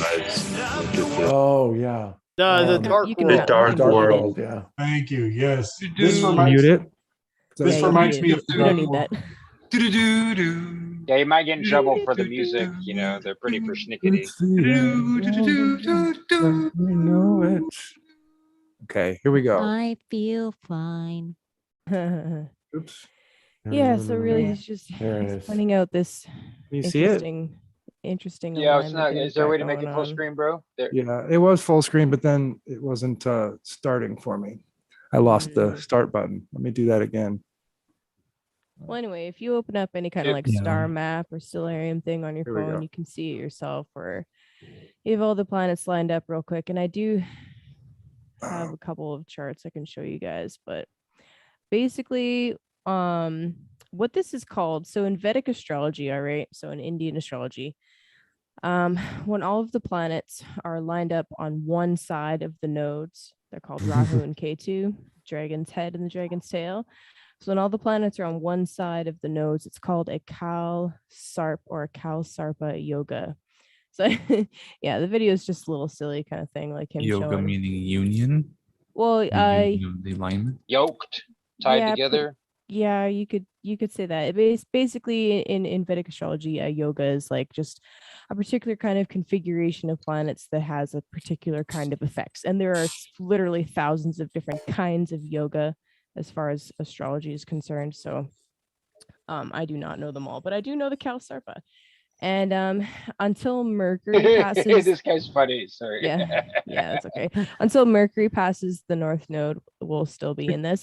And basically, what it boils down to is it's an extremely karmic time when lots of fated events occur because there's like this incredible pressure of all the planets aligned on one side of the nodes, where the nodes are very like fated and karmic points. So, like, not to sound like doom, gloom, and crazy here. But I mean, we go through these every now and again. They're not super incredibly rare. And depending on like, you know, how like in alignment you personally are, it will affect you more or less. So it's yeah. And I mean, on top of that, on the 16th, I believe it is, we have the conjunction of Jupiter and Neptune in the tropical sign of Pisces. So that's the traditional and the modern ruler in the sign of Pisces. So essentially that is, well, Neptune can be anything from illusion, fog, and mysticism and spirituality, or like fraud. It can be anything along that spectrum.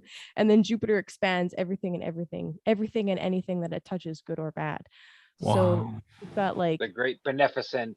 yeah, but also he's a jolly jovial giant, you know. So Yeah.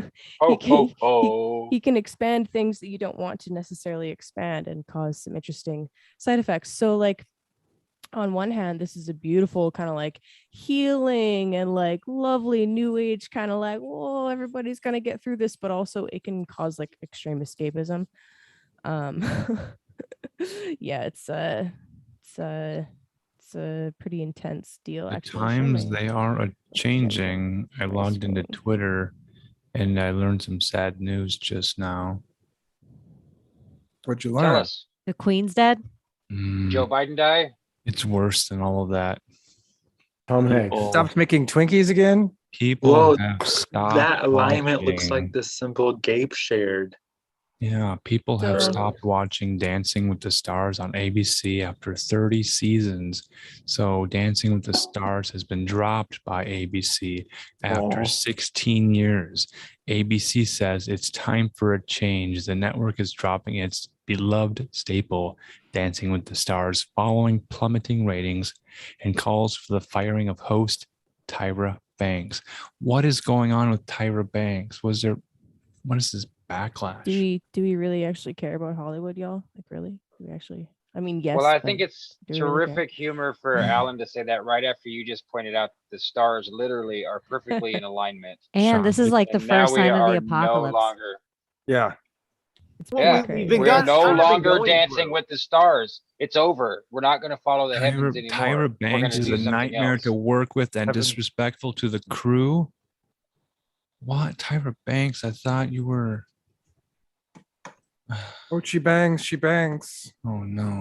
The one thing that I think, like, is worth the context of talking about, like, the celebrities is just based on when we're looking at who's out there, who's just a part of just like this battery of consciousness that kind of like makes the Matrix run a certain way. They all have certain different kinds of ways that they feel about different people through personality types. We still have a lot of people in this world that are still from a generation that the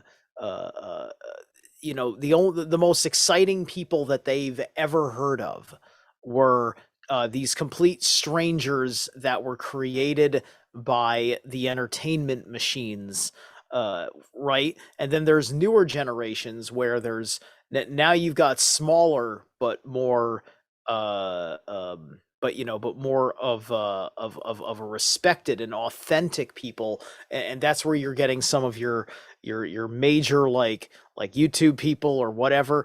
And there's no guarantee that any of these people are gonna like each other, and the system would like you to like all their people to keep the control flow going, and they don't like that anymore, right?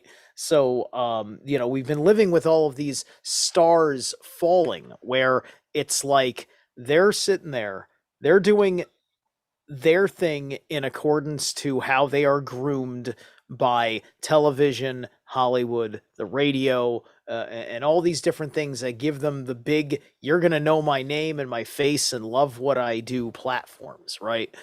And just shove it down your throat. But then meanwhile, people are there's new generations of people that are much more interested in somebody that they feel that connection to through how YouTubing works and all these other aspects of the experience, right? And so we're having this comparative of a generation that's got a lot of really good benefits that are kind of coming along with the problems of being raised on the internet, just like there's problems with being raised on television, which is what we're getting out of this prior generation. Out with the old and in with the new, and it all sucks. But it's also Yeah. all good. It's also it's great. That's what Owl is. That's why Owl is popping up for everybody, because it's a symbol of change, I'm really of glad you dropping said all that, the though, illusions. Sarah Lath, about the Hollywood stuff, because Neptune and Jupiter and Pisces is all about escapism. Neptune to Mhm. me really represents the film industry in general and Hollywood in general. And we're seeing an end of an era. Absolutely. Yeah. 100%. And like one of the things I feel and see coming up with this conjunction, especially because it perfectly trines the South Node right now, the South Node representing endings and detaching from things, especially in Scorpio. This is all of the trauma and crap that is caused by Hollywood or the result of Hollywood or feeds Hollywood coming up to the surface, especially because the ruler Pluto is in the end degrees of Capricorn, which represents the established structures. So all of those things, the established structures, the corruption, all of the trauma and shit's coming to the surface for everybody to see. And Looks like a crab to me. where's the crab? Well, just the Neptune symbolism, or No, I think he's talking about the I'd say lines. just the whole shape, right? the whole shape. of the Yeah, line. it looks like A body, and it's got the big claw on the right and the small claw on the left. To me, Kinda tucked the up shape. underneath Yeah, I the see what you're back. saying. To me, the shape kind of looks like the anvil and all that thing that Gabe was talking about earlier, in a way. Yeah, that is kind of similar to the Ukrainian that symbol on the flag. oh, Yeah. the trident. The trident, yeah. Yeah, the trident's Neptunian. Yeah. Yeah, that's the trident. Neptune. I got something to I weave was gonna in say, I there. like the way Ukrainian flag. Gabe said, "Okay, all right," like it's time. know. Like he's Here gonna we show go. us. All right. This is why I showed up. Ready. Lay on the sauce, Gabe. Get ready, y'all. Gabe's, This is Gabe's crazy. apocalypse. 3, Bring the 2, spice. 1. I'm ready for the gravy. let the spice flow.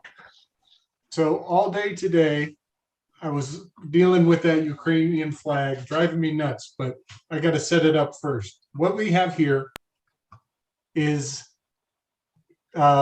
circumcision silverware. Also, I do believe castration ware. The source that I pulled this up from said circumcision. However, we happen to know that this bunny-eared looking item right here was brought forward by Mario last week, and that is a castration implement. This thing here is called a blotter. A blotter? I think it's called a blotter. And there's some things going on with that as well. But today was crazy, you guys. I realized, Zaralath, you remember last week we were looking at the picture of that guy who was dressed up like a goat in a tuxedo? Yeah, I think so. Yeah.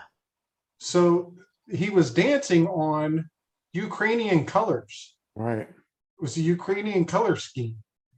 And I kept thinking, that's just too, I don't know, too far, a bridge too far. I couldn't quite stretch my mind to believe that that was what was going on until today. Check this out. Look at this shit, y'all. Whoa. Awkward. This is the Oh, slicing. geez. It's the slicing device, and the blotter fits right in the slot. It's the two implements, one on top of the Oh my other. God. So Wow. do the And, play and now think to yourselves how much the word Ukraine and the word eunuch are so similar. There's an excessive totally. R in the word Ukraine. You drop the R and you got all the pieces you need for eunuch. You are a eunuch. Dropped the R earlier when I was trying to spell thraffle. Cheney mentioned Should I forgot the R, Yeah. and then So she here's- added Created an and R. added, that's right. here's a question for you guys. Yeah. Does the Playboy bunny and the Playboy mansion and the bunny ears and all of that stuff bring up like some kind of phylogenetic memory of like castration rituals and shit like that? That's what I thought also. And Bugs Bunny is Right. always dressing up like a woman. Yes. Oh my But- God. Yeah. It's not every single one of the big cartoons.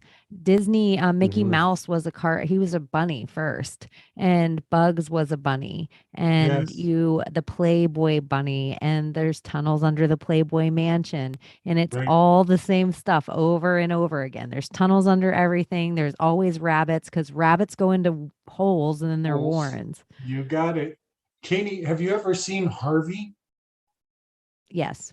Yes. So Harvey And this was flag too, it's just like the Terramar flag. It's Mm. just like Tiger Woods logo. They love this Poseidon like trident. They love it. There is a T. Oh, I gotta and tell you in the guys something. I'm sigil. sorry to interrupt. I see Illusions, the T, I Michael. see the M. trademark. Interrupt us, Sean. What's on your mind? There was a white Maserati behind me today in traffic. And of course Oh, that has yeah. a trident on it, but it had DC plates, and the plates had only 2 letters in the very middle, and it said DA.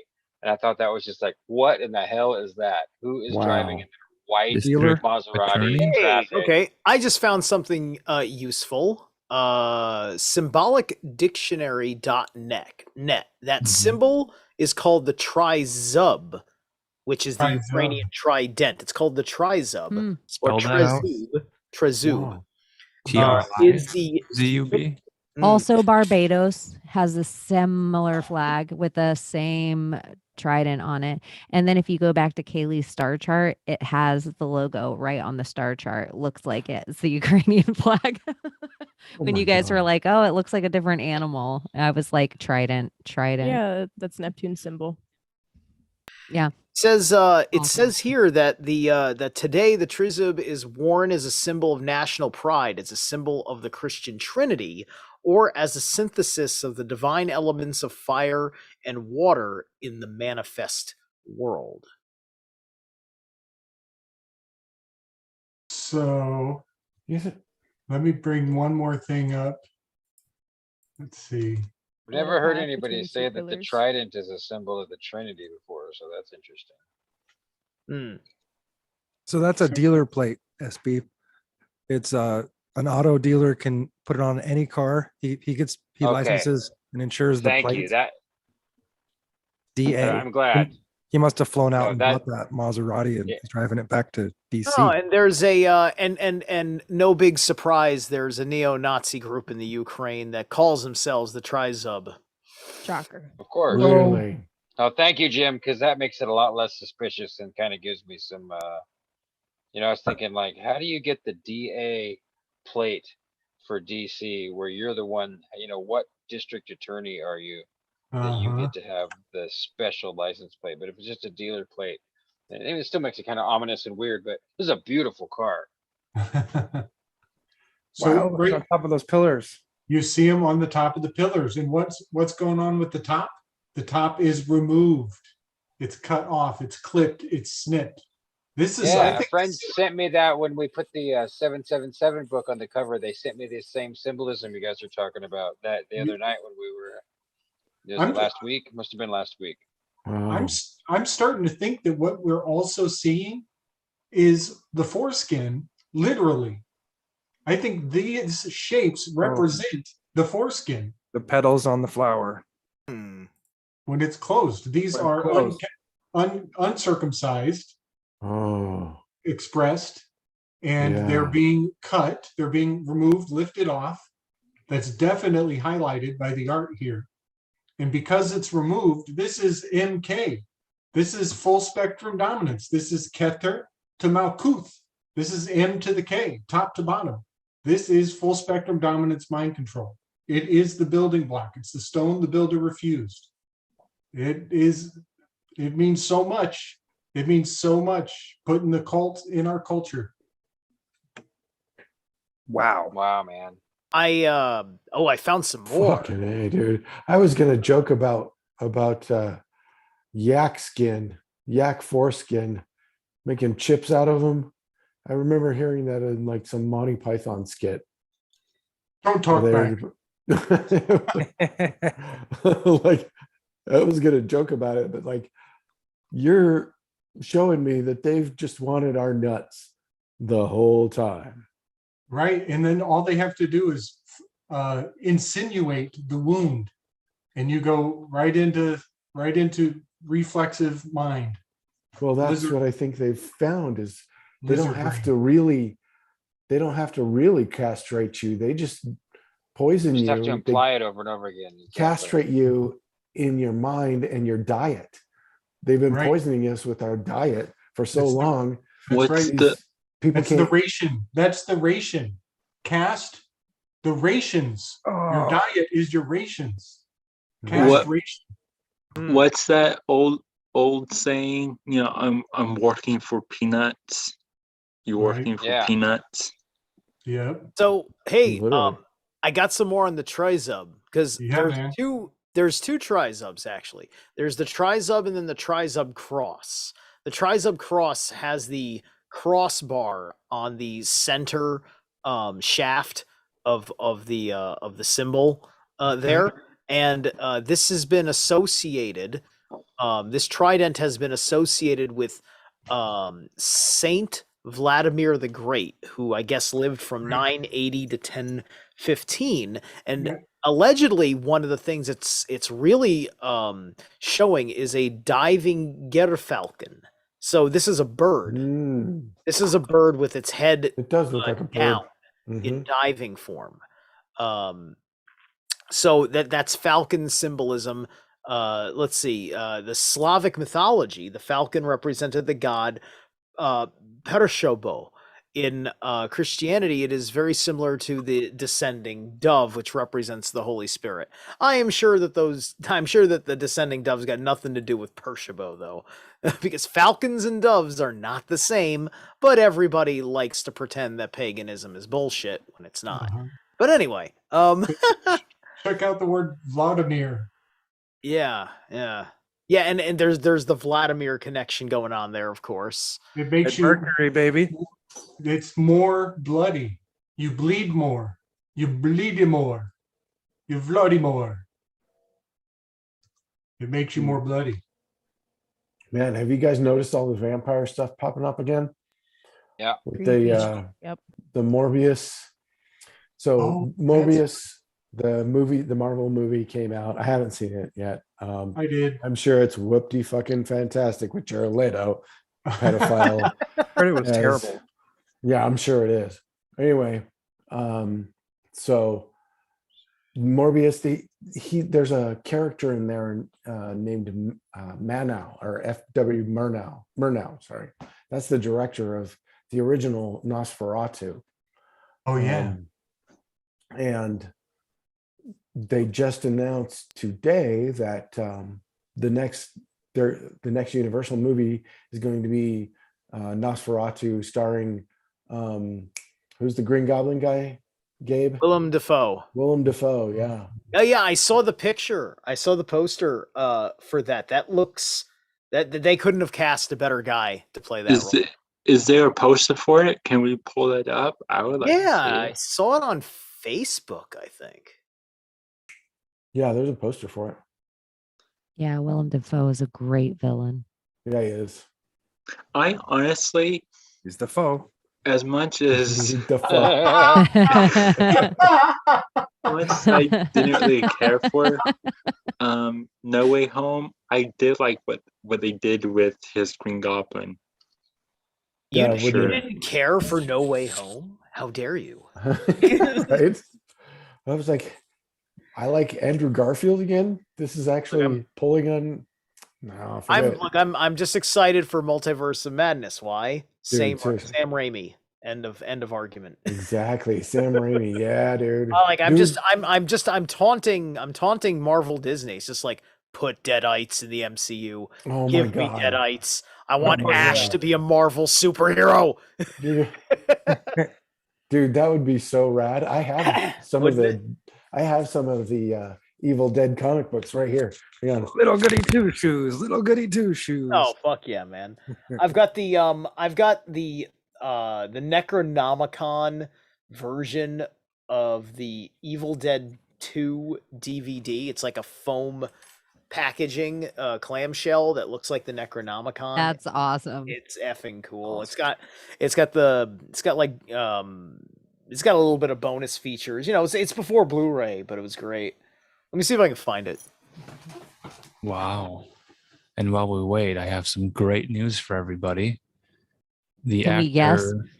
Well, let me just go ahead and guess. I mean, it has to do with since we all guessed the people dying and it was the Dancing with the Stars 30 years. It has to do with comic books. That's how it's related. Oh, I won't guess. Go on. Comic books and movies. There's a Betty White comic book coming out. That's a good idea. That's a good guess. If Robert Crumb were to make a Betty White biography comic book, that would be wonderful. That'd be great. Oh, Art Crumb doing it. Yep. That'd be great. So there is justice in the world after all, and all is fair in love and war. And Ben Affleck, who will reprise his role as Batman in the upcoming film The Flash, has reunited with Jennifer Lopez, and it I looks knew you like were gonna this say is this is real, guys. This is happening.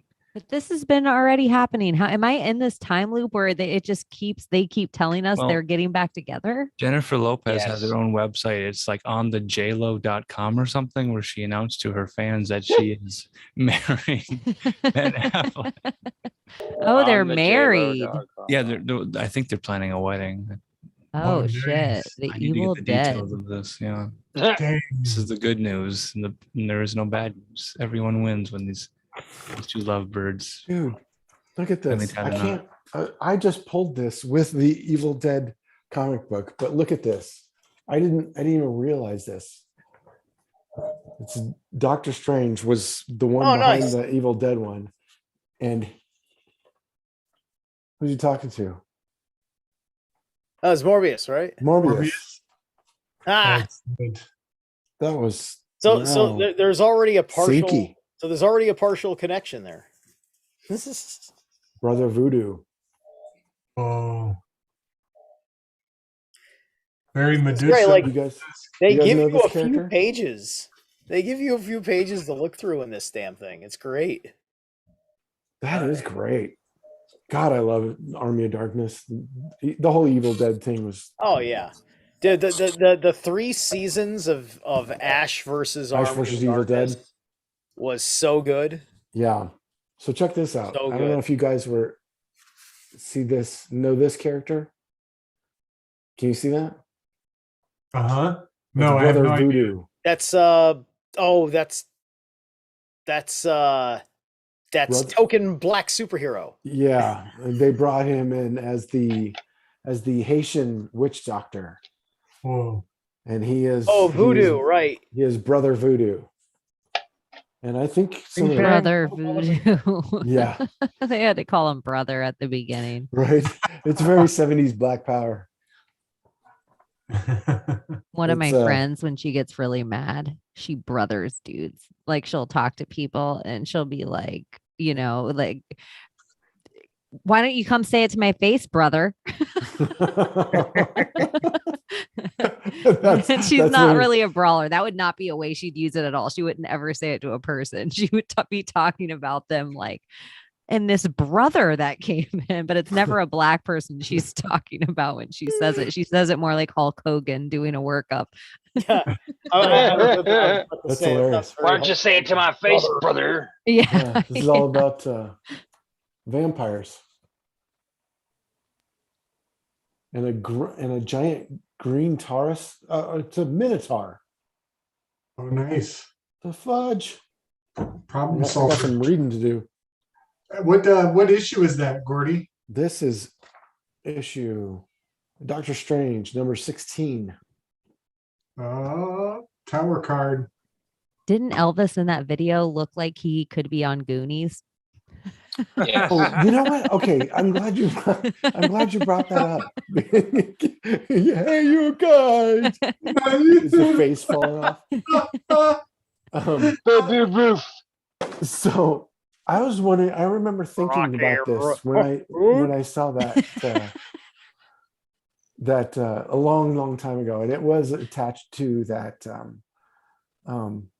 reptilian documentary bullshit. I think that's where I originally saw that.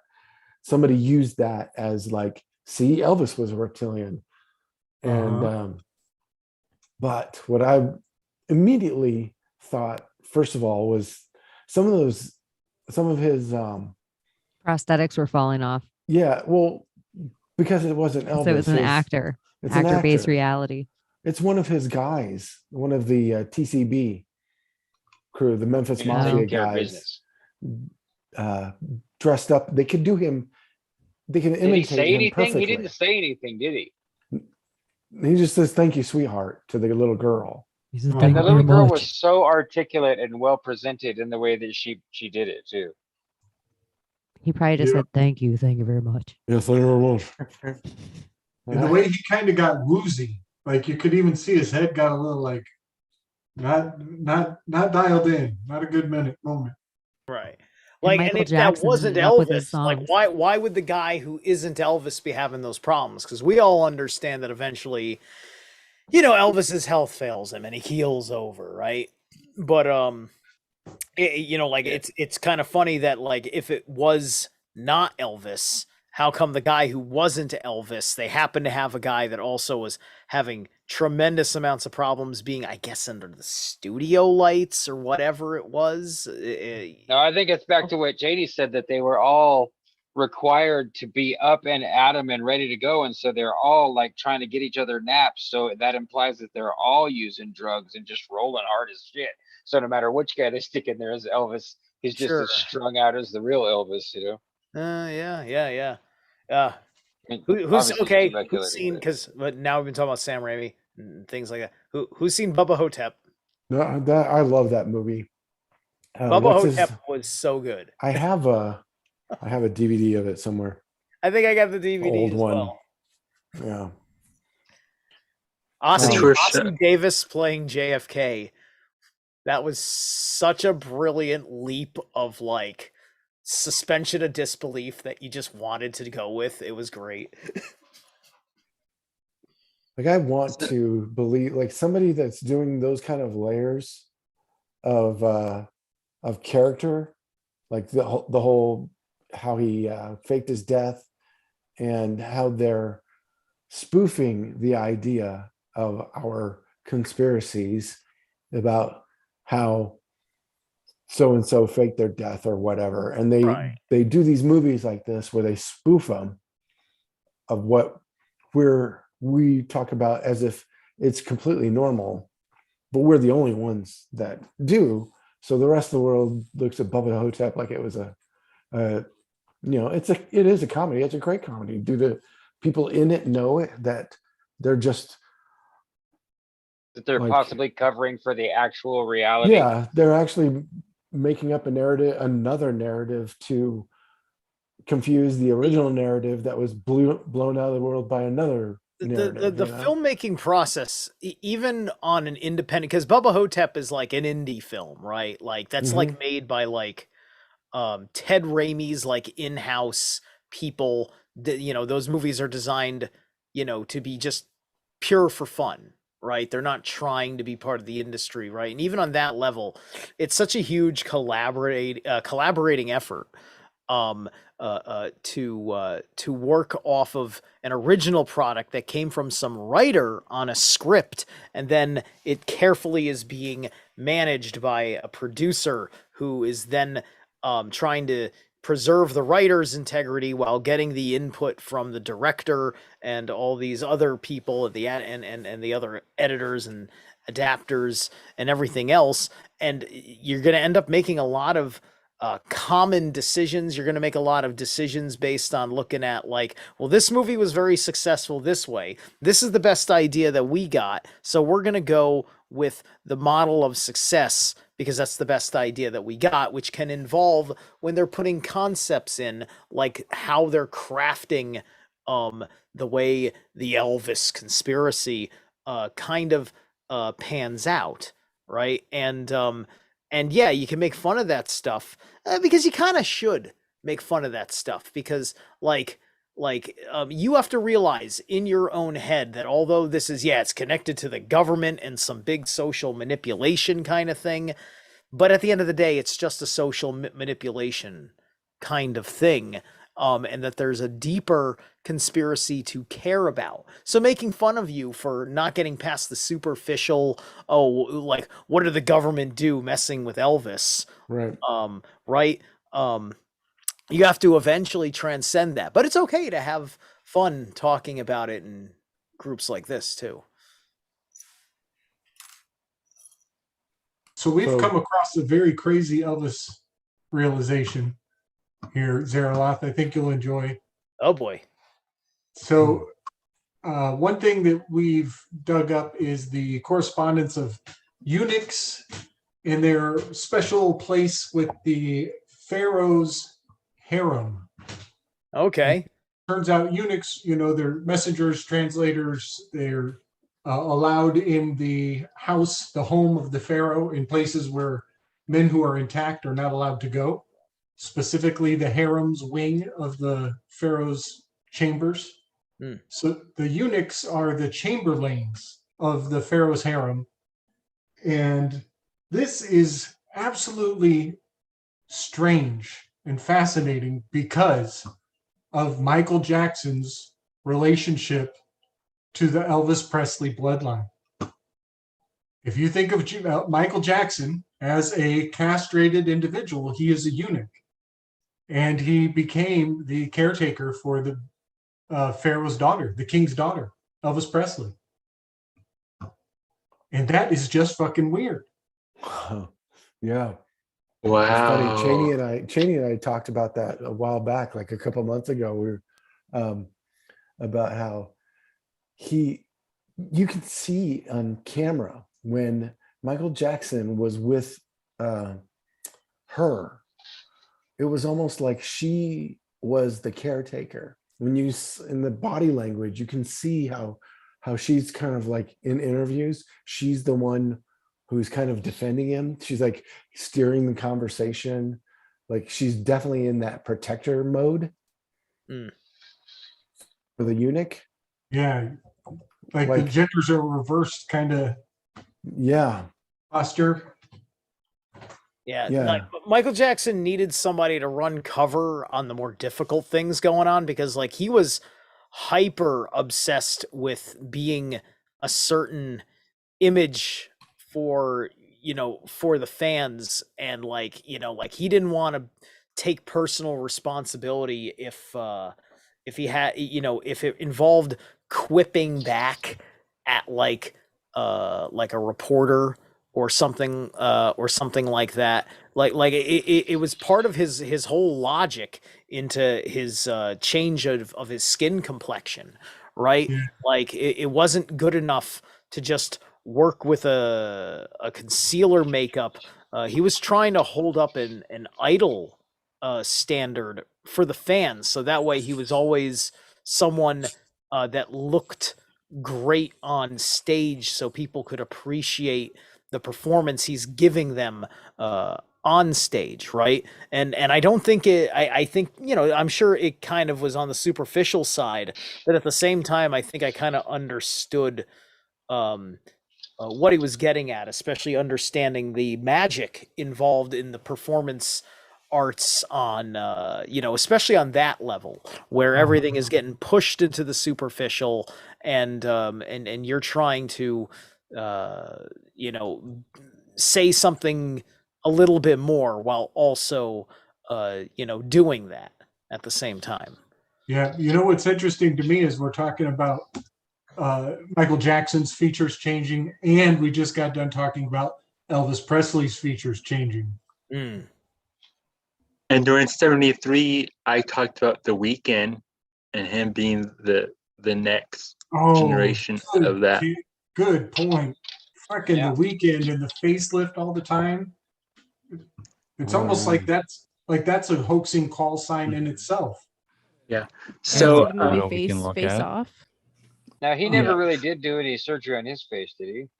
I'd like to show you this celebrity, and then you can tell me what the celebrity name is and where you've seen this celebrity. Okay, look at your screen now. Who is That's a fake person? Terrifying. It's two I don't know people when I've seen that thing together. It's an egg. That person doesn't exist. Blue eyes, kind of a strawberry red blondish hair. Oh wait, C.S. Rowling. This person doesn't exist. Someone said a name. Say that name again. It's C.S. Rowling. C.S. Rowling. You're very good. Very good. Damn. Who is that? Not a real person. The reveal is it's J.K. Rowling and Louis C.K. morphed together to create Louis J.K. Interesting. Louis, just kidding. Yeah, just kidding. Interesting. It looks I like thought something was really weird about that. I thought it was Putin. Like I thought it was like some guy where like, oh, you have to imagine with like a shaved head or something like that. Then you'll recognize him, Bruce Willis with hair and feminine lips. Like, Maybe well, I was it was gonna say, Scott like, Weiland I was gonna looking. say, like, for a second, he almost looked like Ed Harris. Then I was like, no, Ed no, Harris. definitely not. But No, it's Scott Weiland if he got clean and he was still alive. It actually does look like Scott Weiland. I don't know. His forehead is scaring me. Make it Yeah. go. Well, it goes. Yeah, that's where. Well, these if you keep staring, eventually Mithras will pop out of that area there. That's where he'll bust through the rock. It's called a lore head. Look at the ear here. Yeah. It's where Oh. the face is trying to meld together, and it's lower on this side over here than it is on this side. Okay, So you're yeah. not getting symmetry in this morph, which is why it's so unsettling because the ears are not lined up. Yeah, The it's eyes are not quite lined up. you can't even tell that you're in the uncanny valley, which makes it even more disturbing. Makes it more in the uncanny valley, exactly. Symmetry is so overrated, though. Most people Just think how aren't much worse it's symmetrical. going to be when it's No. actually people in front of us instead of just pictures. That's Symmetry the is the question. reason that you can usually your brain knows is because it's too symmetrical. Yeah. When stuff Yeah, is that's too true. That is symmetrical, true. that's how you know it's fake. The Yeah, computer makes exactly. things a mirror image of one half of your face or the other, but humans never are the same on either side. So Yeah. to weave this in really quick, since we had Jacob Logos Listens on earlier as a guest, and we had just recorded an amazing 3-hour talk where it's something that I've been holding on to for years, and that's the esoteric symbolism in Avatar: The Last Airbender, the series. It was an amazing talk. Thanks, Kaylee, again for helping me with the birth chart for the release date. Yeah, buddy, But that was fun. I just so happen to have the autobiography of Dante Bosco, the actor who plays Zuko. His autobiography is literally called From Rufio to Zuko, but he played Rufio in the movie Hook as well. Oh, snap. Rufio. But Rufio. he signed it for me as well. I have his signature in it. I don't know if I can see. But chapter 4, and this is the teaser for our interview a little bit, but chapter 4 is literally called The Cult of Entertainment. And he talks about coming into Hollywood and kind of growing up from a decently young age and being enraveled in the uprising of Scientology and him trying to break out of it. Did you hear that, Kaylee? Fucking L. Ron Hubbard. Fuck. Fucking L. Ron Hubbard. Here we go. Fucking cuckly. I don't want to look into this shit, man.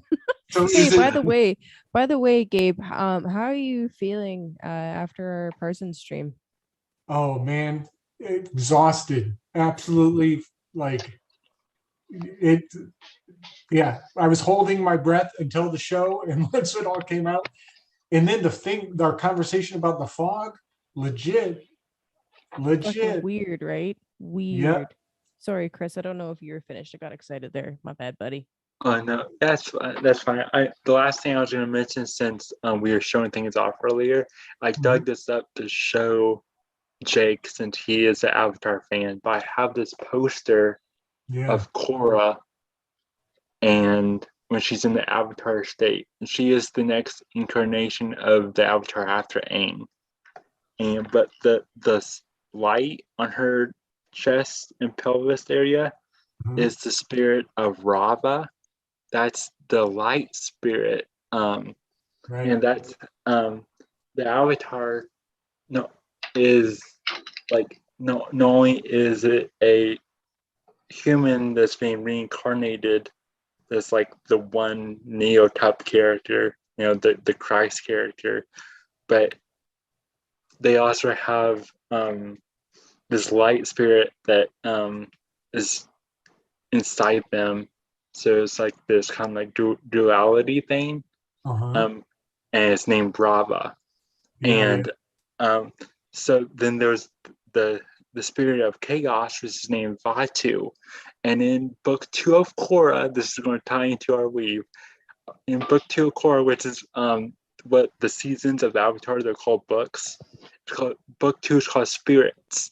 And the whole plot of that season is going back to the very first Avatar that combined with Rava, because he met the spirit for the first time, and Rava and Vatu was in an internal fight, harmony, discord, just forever fighting, and he got lured into helping Vatu, the Chaos One, break away. So to help her out, they fuse together, and that's how the Avatar's journey, the incarnation cycle starts. Nice. But since they needed a way to keep Vatu from infecting the other spirits, to turn them into dark spirits, they encase him in the world tree, the time tree, and they close the spirit world off. And the only time that they can open it back up is during the harmonic convergence, which is when all the planets align, which is what's happening in season 2, book 2 of Korra. Is the planets are aligning again, so they're trying to reopen it. That makes me think of what order the planets need to be in. Wow. Oh yeah, how many planets are there, Chris? In the I would have to rewatch the season. The ones they show, I think they only show. Alan, what are you thinking? I think they only show I don't think they show all of them. I think they only show 7 or 8. I don't think they show Pluto. The OGs that are visible to the naked eye. Yeah. Probably. I gotta bounce, you guys. All Good right, night, brother. Much love, brother. Thanks for hanging out. Guys, I gotta get some sleep. All right, Katie. Bye, but I will see you very soon. Thanks for having me. Very cool. Bye. Thank you. You're always welcome. So Alan Marcus. Yes. From your biblical studies as a young man, what are the revelation celestial events that are supposed to be taking place? Does it make any mention? I remember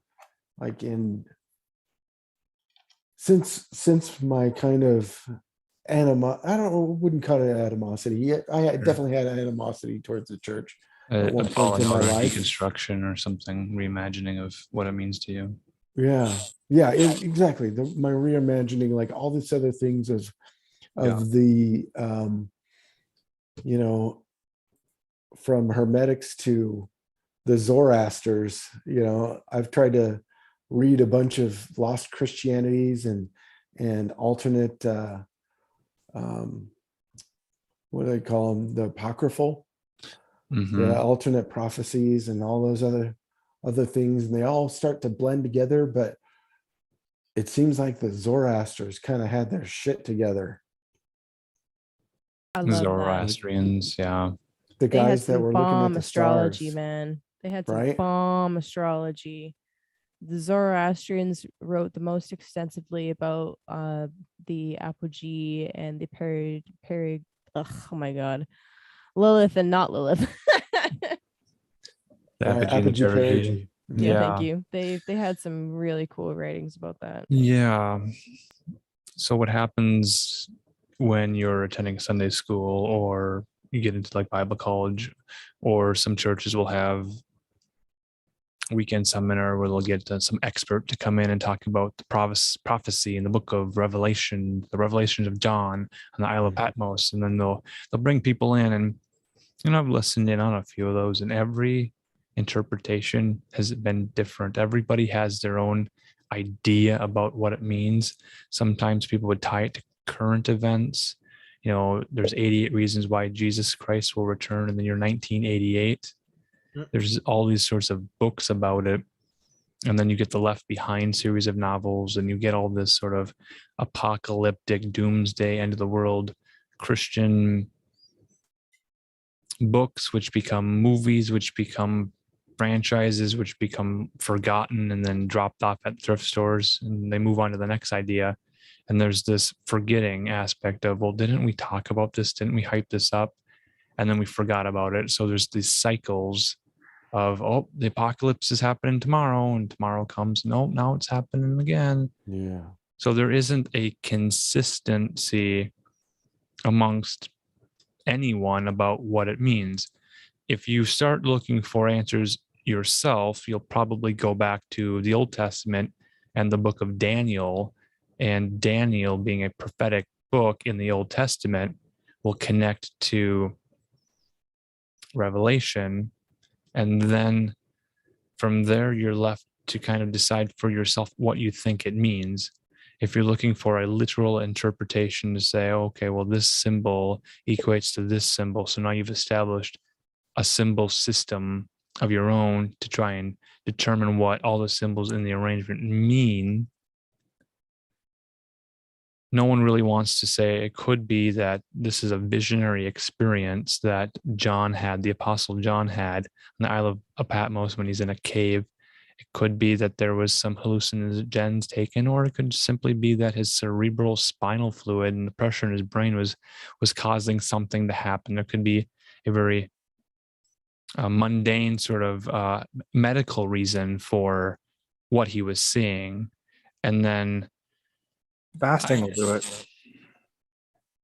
Yeah, so there's no consistent answer, and no one really knows. And that's sort of why it's always the great mystery that can always be discussed endlessly. But the things that remain consistent in the story in American Christianity in the last 20, 30 years now is, well, there will be a rapture of the church. So the believers will be raptured up. Somehow they will leave their bodies behind, and their soul, Sounds spirit, like whatever, ascension cult. will go right at an ascension situation. And then they argue whether that will happen before there's a great tribulation, meaning when all the doo-doo hits the fan, when all the collapse of civilization happens. Will the true believers leave before that happens? Will they leave during the middle of it? Or will they live through it, and then their faith through the 7-year period will be the reward to go to, the afterlife? And they try to have this eschatology, this timeline of end times events, and they try to get it down to a science. And sometimes they take it literally, sometimes they take it symbolically, and they sort of massage it to fit into whatever symbol system they have. And it is one of those synchro-mystic, sort of spiritual mystic dead ends for people. If you're attending church and you've had a rough life, and then you have a religious experience in which you accept Christ into your heart and the Holy Spirit fills you up, and you stop cold turkey from drugs and alcohol and addictions and abuses, and you restore your family and your relationships with people, and things are really going well in your spiritual journey. Well, where's the next place that you go?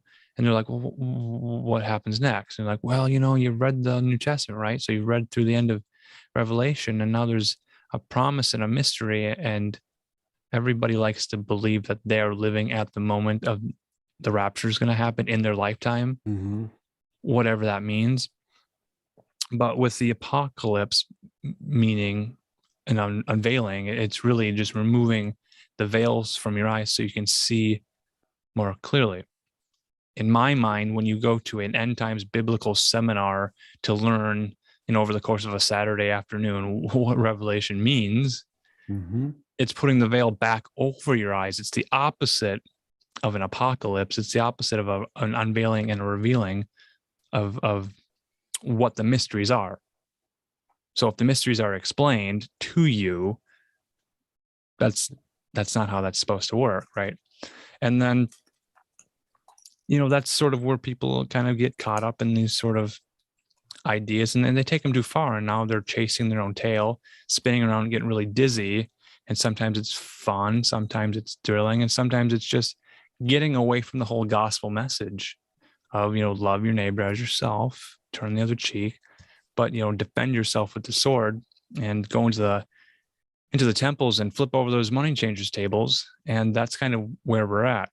So in terms of practicality and the message of Christ Jesus of Nazareth, going to the church or the temples and flipping over those money tables to say you've taken this place, this holy sacred place, and you've put business into it. So you've made this into a mega church situation where you have a coffee shop, you have ATM machines, you have automatic tithe deposits from your bank accounts to the church. You don't even have to attend the church to pay your dues through your tithes. And then above that, there's the offering. So you give more than your 10%. And it's sort of become the McDonald's, the fast food franchise of faith. And then you have like Hillsong. So now they're producing their record albums and their worship songs and their brands. And it becomes absolutely the opposite of anything that resembles fellowship. It becomes an obligation to a club to attend. And then you have like, here we have our social media. So like and reshare our church social media stuff. And that is so far away from anything that it could be. Like you can't, you can't really advertise for pharmaceuticals without going over a list of all the the counterindications and the side effects. And a way that they have gotten around it is Pfizer gives a bunch of money to a church, and the pastor of the church goes on and does a commercial and says, it's up to you, but I believe in getting the pokey poke, and I got it, and I think that you guys should get it. And of course you prayed about it, and so you're pretty sure it's God's will because it's me. I'm in with the big guy. That's why I'm in the preacher position. That's how it happened. Sure. Okay, you guys want to hear something that kind of goes with that, which is actually really interesting, kind of in a way. So you guys might have missed this, but a few years ago, when I was trying to teach myself animation, I was finishing college, and I was looking at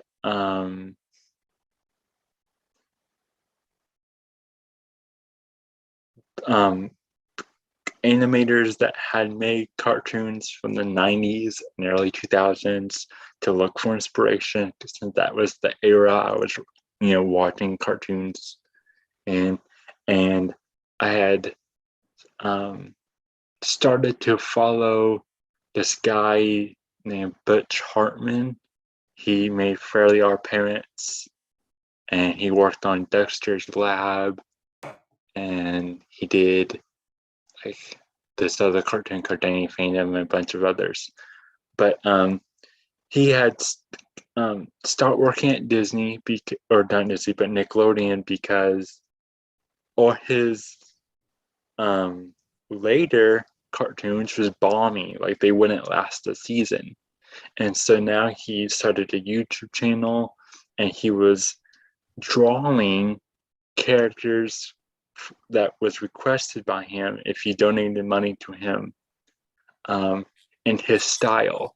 Well, the reason why his style had failed, or his cartoons had failed, and he couldn't replicate his style in his own drawings, was because it was everyone around him that was doing all the work. He was just the front man that people could follow, and be like, hey, this is the guy that created my childhood. And that was his slogan on his YouTube channel, was, I'm the one that created your childhood, when he had like 2 successful cartoons, and it was the people that was on his team that created the style, that did the writing. He was just basically the front man.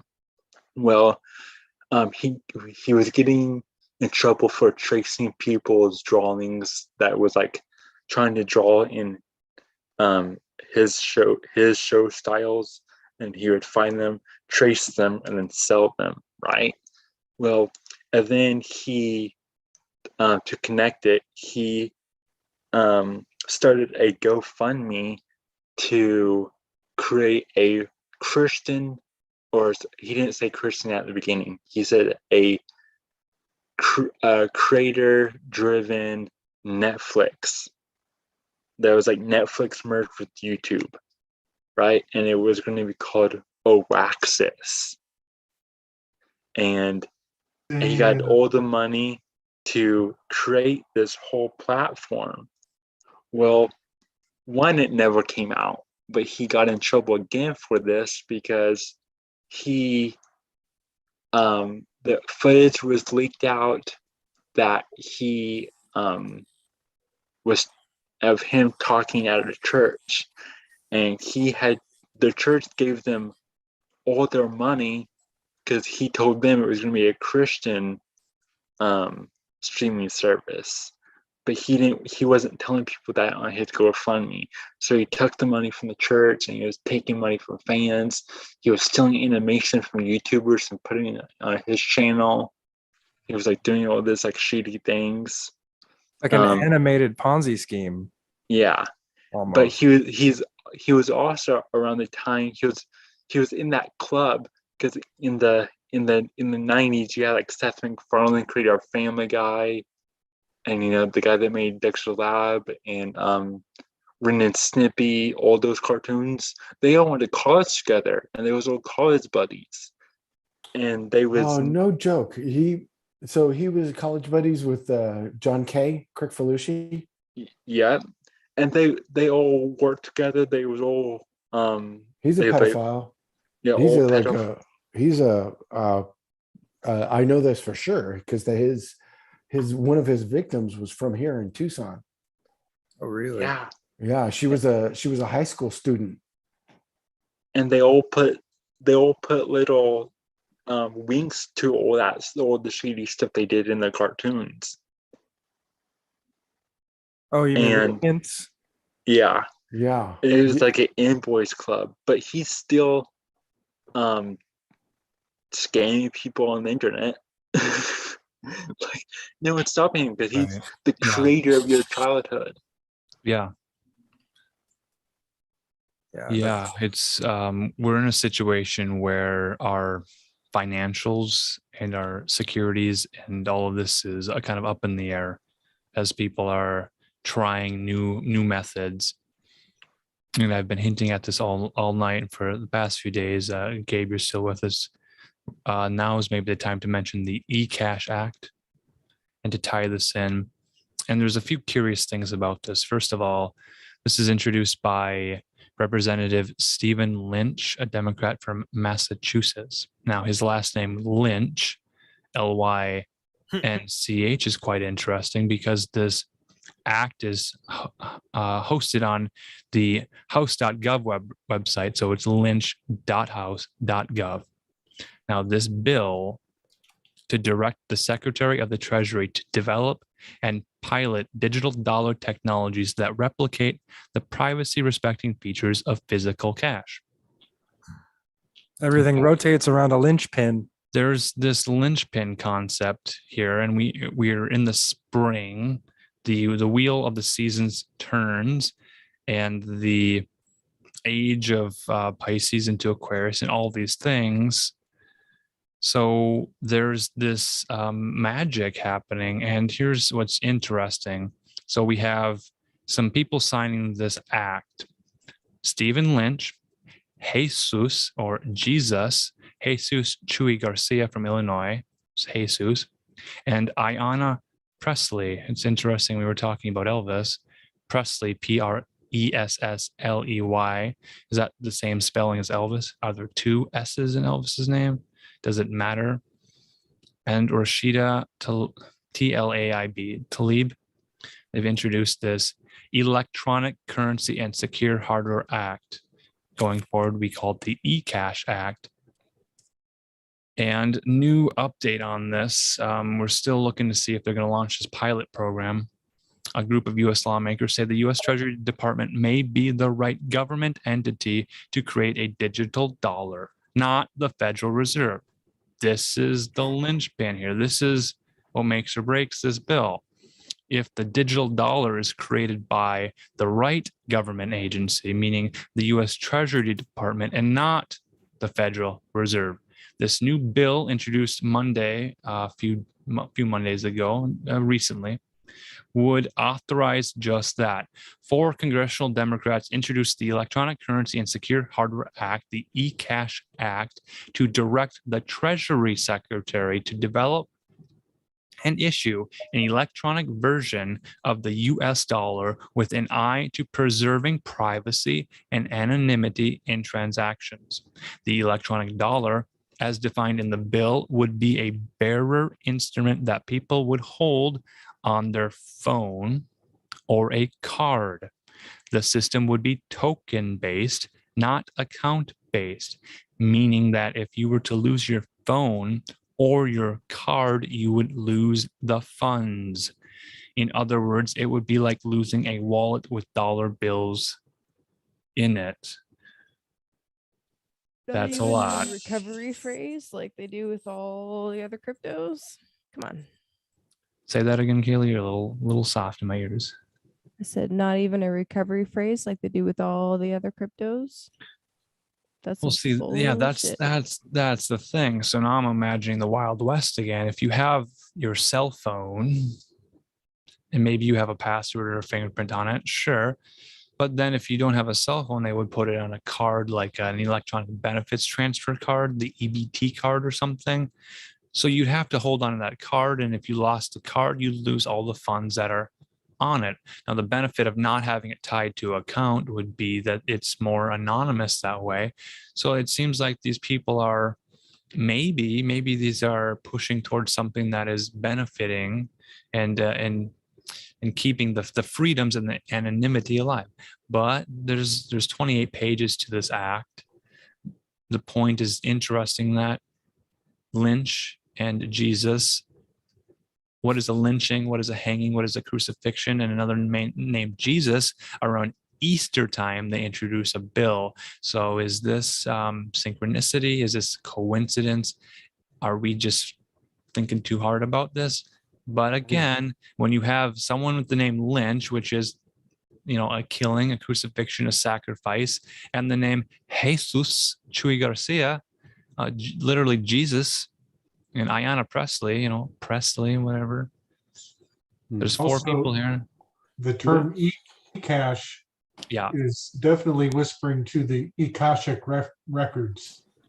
Have we brought up the fact that they signed off that law that no lynching all of a sudden, like out of nowhere? What? Right. Yeah.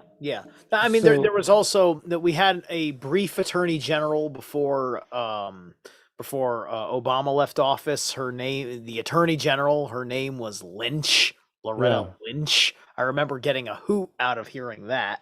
And then there was the Jussie Smollett lynching hoax, which is now proven to be a hoax, and he's in celebrity trouble about it. Right around, wasn't there a NASCAR racer who got into some BS for having a particularly styled rope tied around his garage? Yeah, there was literally they just made up the whole thing because literally every garage had a rope that had a little looping thingy. Pull the door down. This was a litmus test of the level of madness that they were able to develop through the tertiary awareness. They did that because NASCAR is dying. All these different kinds of Americans were. Again, So, that's they the can't words. fill are- the scene. A lynching, you use a rope. And Right. a rope is a tether, right?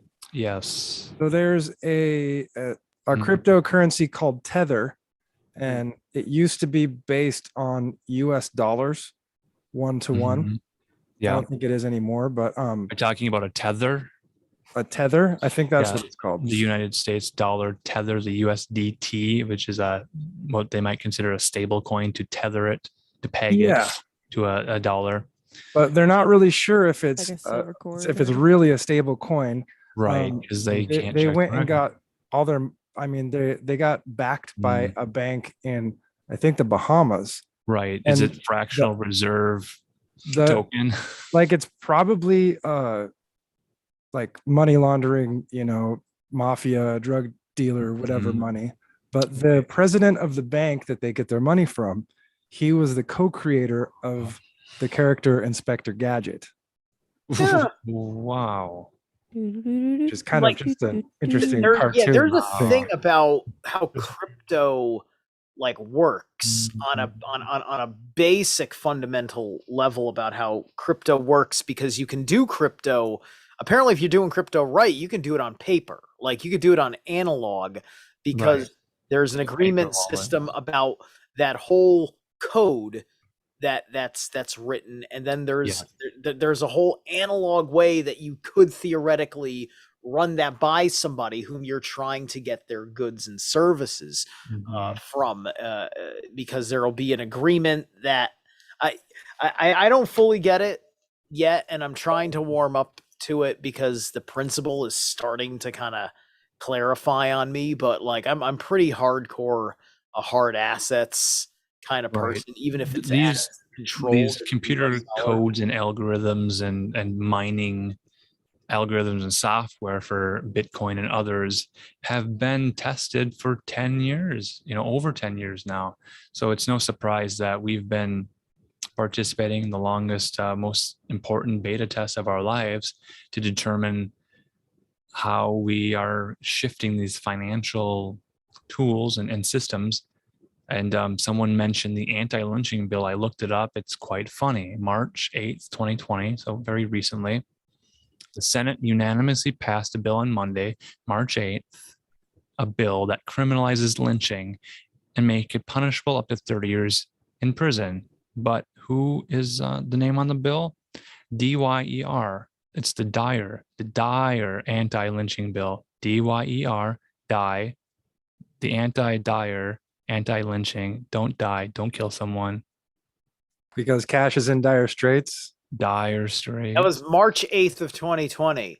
That was like 2022. Oh, 2020. Really? Wait, I thought that anti-lynching, I heard about that anti-lynching bill, I think back in 2019. Was that the Emmett Till law? I remember everybody talking about that bill because in the movement, because everybody was just like, "Oh, they're passing that bill because they know they're about to get caught on treason and they want to have a lesser sentence before the charges are pressed." Or like there was all this speculation as to what they were really doing all this about. So what if, when this bill was introduced that first time you're talking about, they threw out the Smollett case, they threw out that NASCAR case just to flood the zone, so nobody can dig, so not as many people can dig in and find the bill that's being proposed. Yeah. Well, also those stories are designed to be the argument for the need for the bill, and they made a big sales push on the bill. They have to sell it because it's a bill. Right. It's a bill. You pay your bills at the end of the month. So the Dyer anti-lynching bill being something from the 65th Congress in 1918. That's the Dyer anti-lynching bill from 1918. They're tying that into all these articles to talk about the March 7th, 2022 passing of the Emmett Till. The Emmett Till. TILL is still financial. You have to count up your till, right? What is a till at the end of the night? Wait, did you say it was March 8th? Yes. March 8th, Juliana points out, was International Women's Day. Right. So that's interesting. Now, TILL is the money kept by a bank on its premises to meet the day-to-day cash requirements. If you have an Emmett Till bill, there's money there. You have to have something to do the day-to-day business. And if you don't have your money tethered to something and people all show up to say, I want it all out now, then what happens again?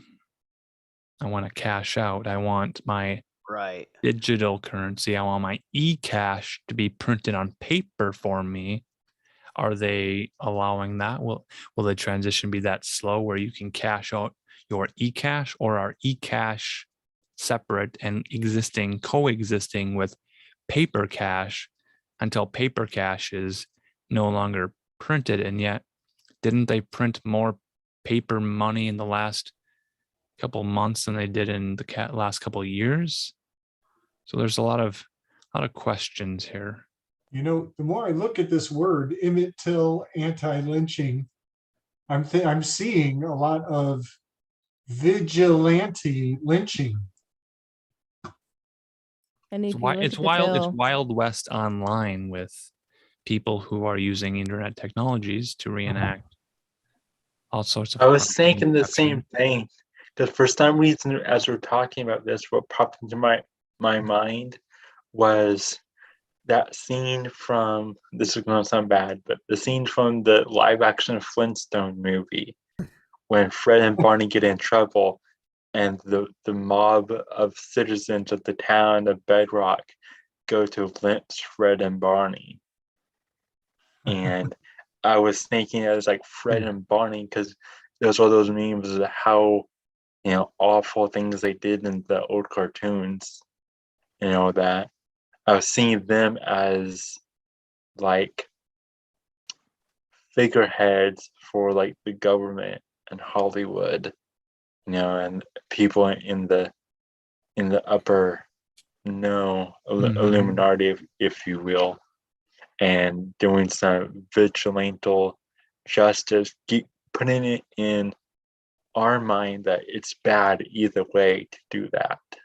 It even So- says in the bill that it imposes criminal penalties, a fine, a prison term of up to 30 years, or both on an individual who conspires to commit a hate crime offense that results in death or serious bodily injury. That includes kidnapping or attempted to kidnap. So you don't even have to actually do it. You just have to conspire to do it for them to be able to charge you with. Yeah, see that sounds like either, so our two options are in my mind, either they're trying to rationalize some shit that's already being done, or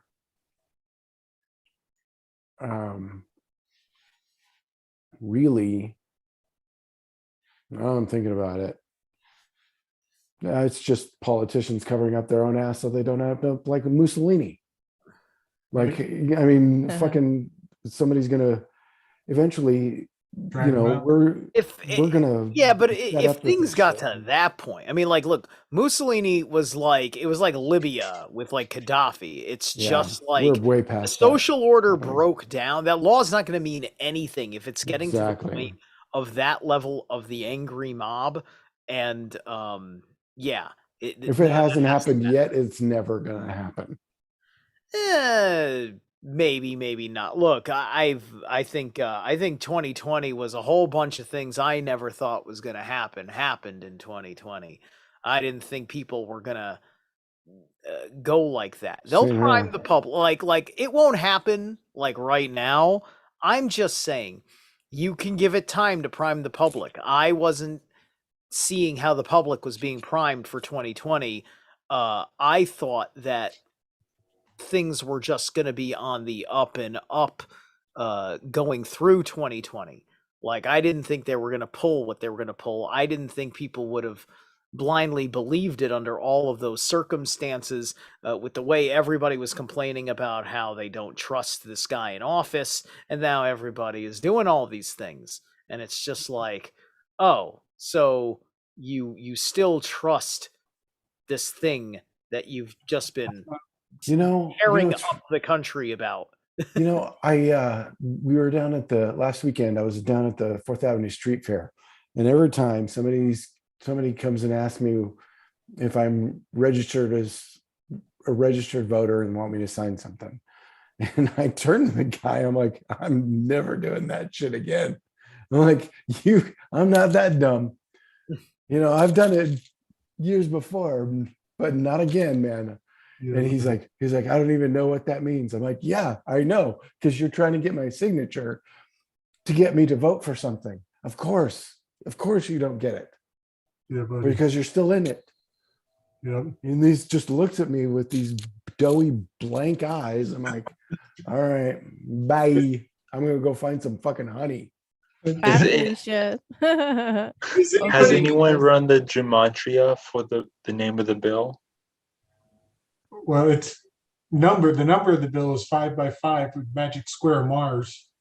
Very Aryan. Does anybody know what happened to the American trucker convoy? Yeah, that just disappeared, right? Was it my imagination, or did they like roll through Indiana and then the gas prices took a fucking crazy spike and we didn't hear shit about where they ended up? So they still happened. It was just it wasn't, I guess, as much to talk about, right? Like it's great that the truckers did it, but like America didn't need it this year that much, right? Like a place like Canada, because let's face it, all these places that aren't America in the West, they need it because at least America is sort of free. Y'all should see some of our hate speech laws coming in.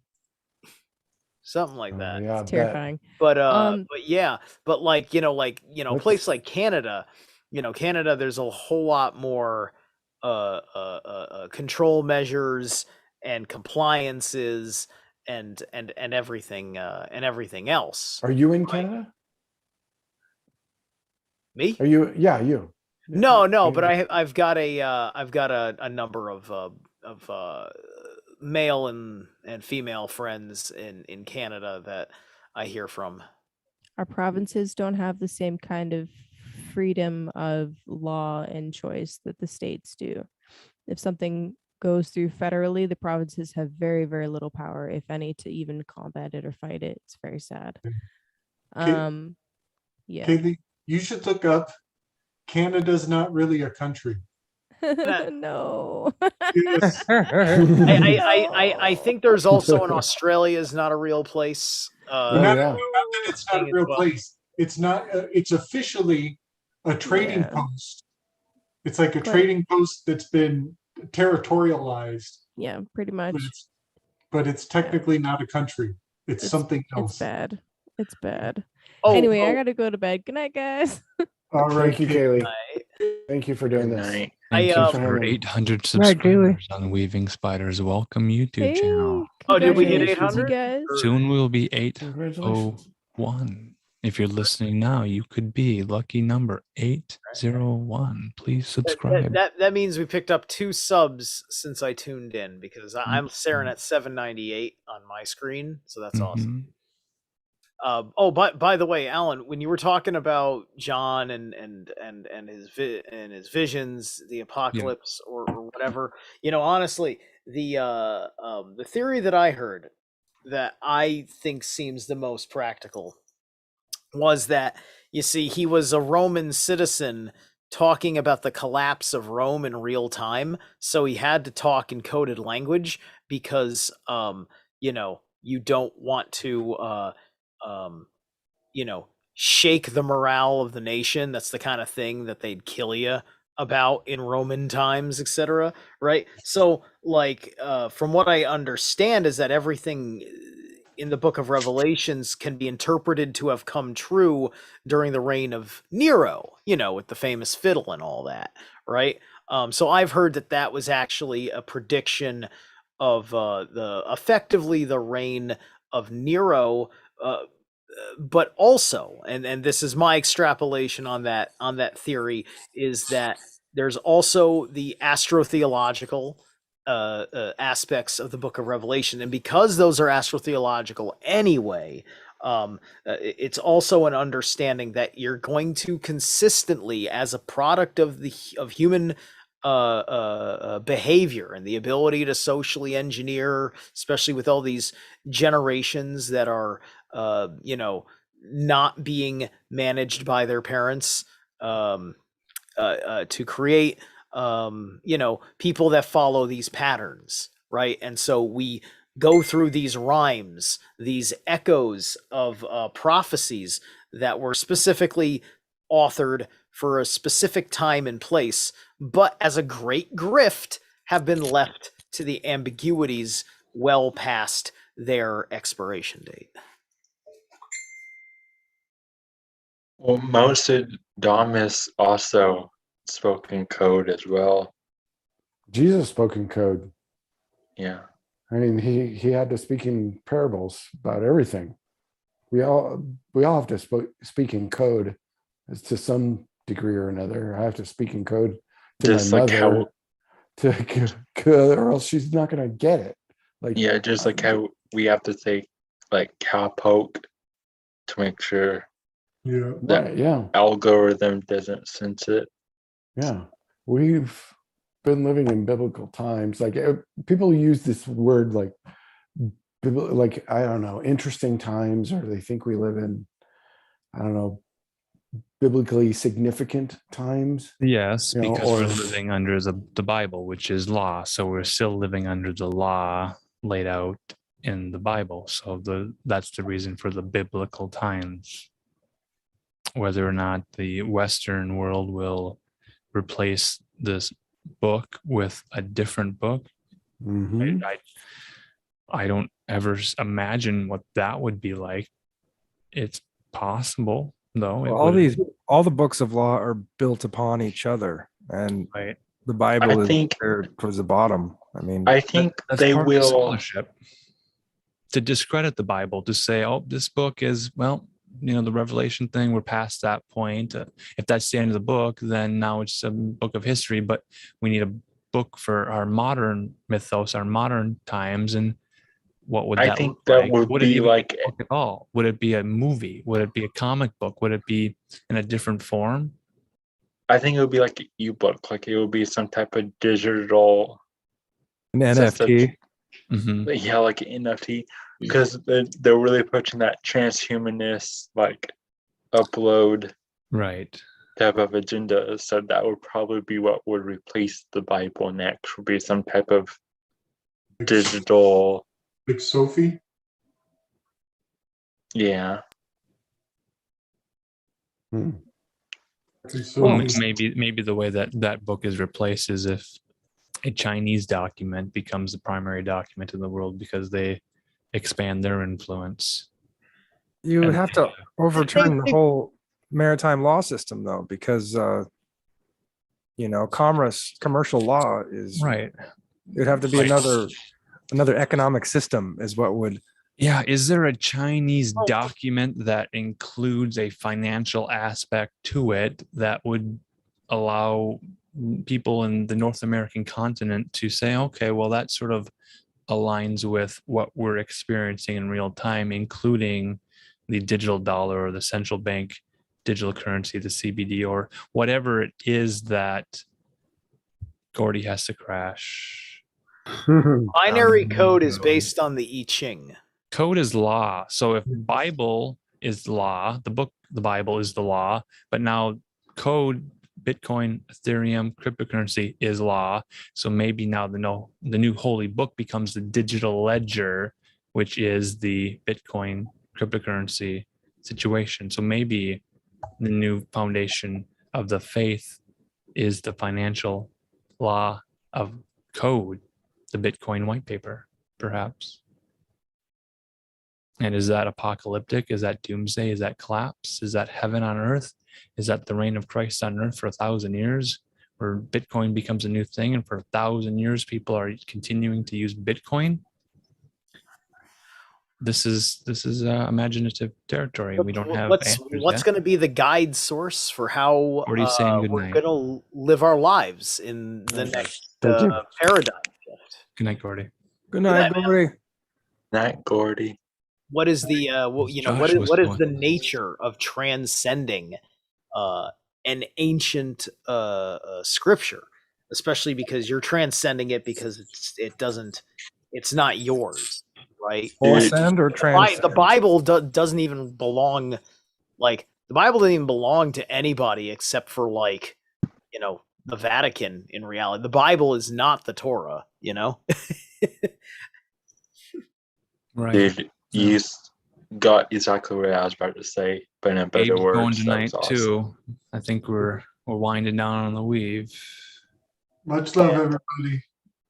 Much love. Rest well. Is Josh Sleep with tight. us? Don't let the Much Ukrainian love. flag bite. Amazing stuff that you showed us tonight, Gabe. It was all awesome. Thank you. Yeah, Yeah, yeah. it's going to be a fun weave to expand on in the future. Let's dig into that some more. Right on. Yeah. All right. Peace, y'all. Hmm. So how's everyone feeling? Josh is still with us for a while. You saying goodbye, Josh? Yeah, but I am gonna go. I think So I'm probably gonna bid you all call it at farewell. this point. We have not been looking at clocks. How long has this stream been weaving for? It's 4:36 on the Eastern Coast. Yeah. let's About see. 5.5 hours, I would say. Okay. Well, so we haven't breached the 6 hour. So we have about 20 more minutes, I suppose. And if the acceptable format of the 6 hour show, if that's what we're going for. Are there anyone in chat with questions or comments or concerns? The thought that might accompany this as well is that there would not be one book, but there would be many books, or there would be a plurality of religious expressions in books of law. And if there is a book with the name The Book of the Law, then we go back to Aleister Crowley. And Yeah, well, belief because you systems see in with all these 393. transhumanists that Crowleyanity. Coolly. You see it with all these transhumanists, though, that they always say in the fence, they always get the offensive, and they'll say, I'm trying to live my truth. Balance. Do as thou, Will You're the Smith. truth. Yeah. So I could see many books. That is a possibility. Perhaps the movie The Matrix is the Well, I mean, the myth Bible of our time. is many books to begin with. It's Right. It's, So- it's a collection of things. And Yes. if you've read the history of the Council of Nicaea, the Right. selection process is suspect for such you're not going to convince me that was anything more than a front operation for how they actually selected the books, because they literally used divination. It was they literally threw all the scrolls on a special table in a meeting, and the scrolls that fell on the floor were the apocryphal text. That's the stuff that God said we don't want. Why? Because it fell on the floor that way. And that was how they determined the Bible. Everything that sat on the table, and then the first version of the first collected works that was known as the Bible was based on what didn't fall off of a table. That's how he lost Pluto too. Pluto fell off the table. That made me think of the South Park episode when Stan's trying to return the Margaritaville Yeah. thing, and he goes up all the chains, and they chop off the chicken's head, and it Yeah, runs they do around. voodoo. They do voodoo ritual. It's great. Yeah. Actually, no, no, that's probably actually no, that's a Jewish. No, there's a Jewish ritual like that. Wasn't that for the banking? Yeah. Right. Basically, like he went to I think he went to the Federal Reserve. I'm pretty sure he went to Yeah. the Federal Reserve. Yeah, I think it was the Federal. Yeah, I think they even animated the outside of the building to show him walking in with the damn thing, and because they had to do a thing in the derivatives market, so the Federal Reserve could advise him in what to do with the margarita mixer, and it was an absurd action on top of the fact that you just watched a chicken just bleed all over a freaking game board. It's ridiculous. But I am going to call it myself, guys. Thank you so much for having me on tonight. Yeah, some songs end with a big crescendo. Some songs just loop and repeat until they fade out and get quieter and quieter and quieter until we say goodnight.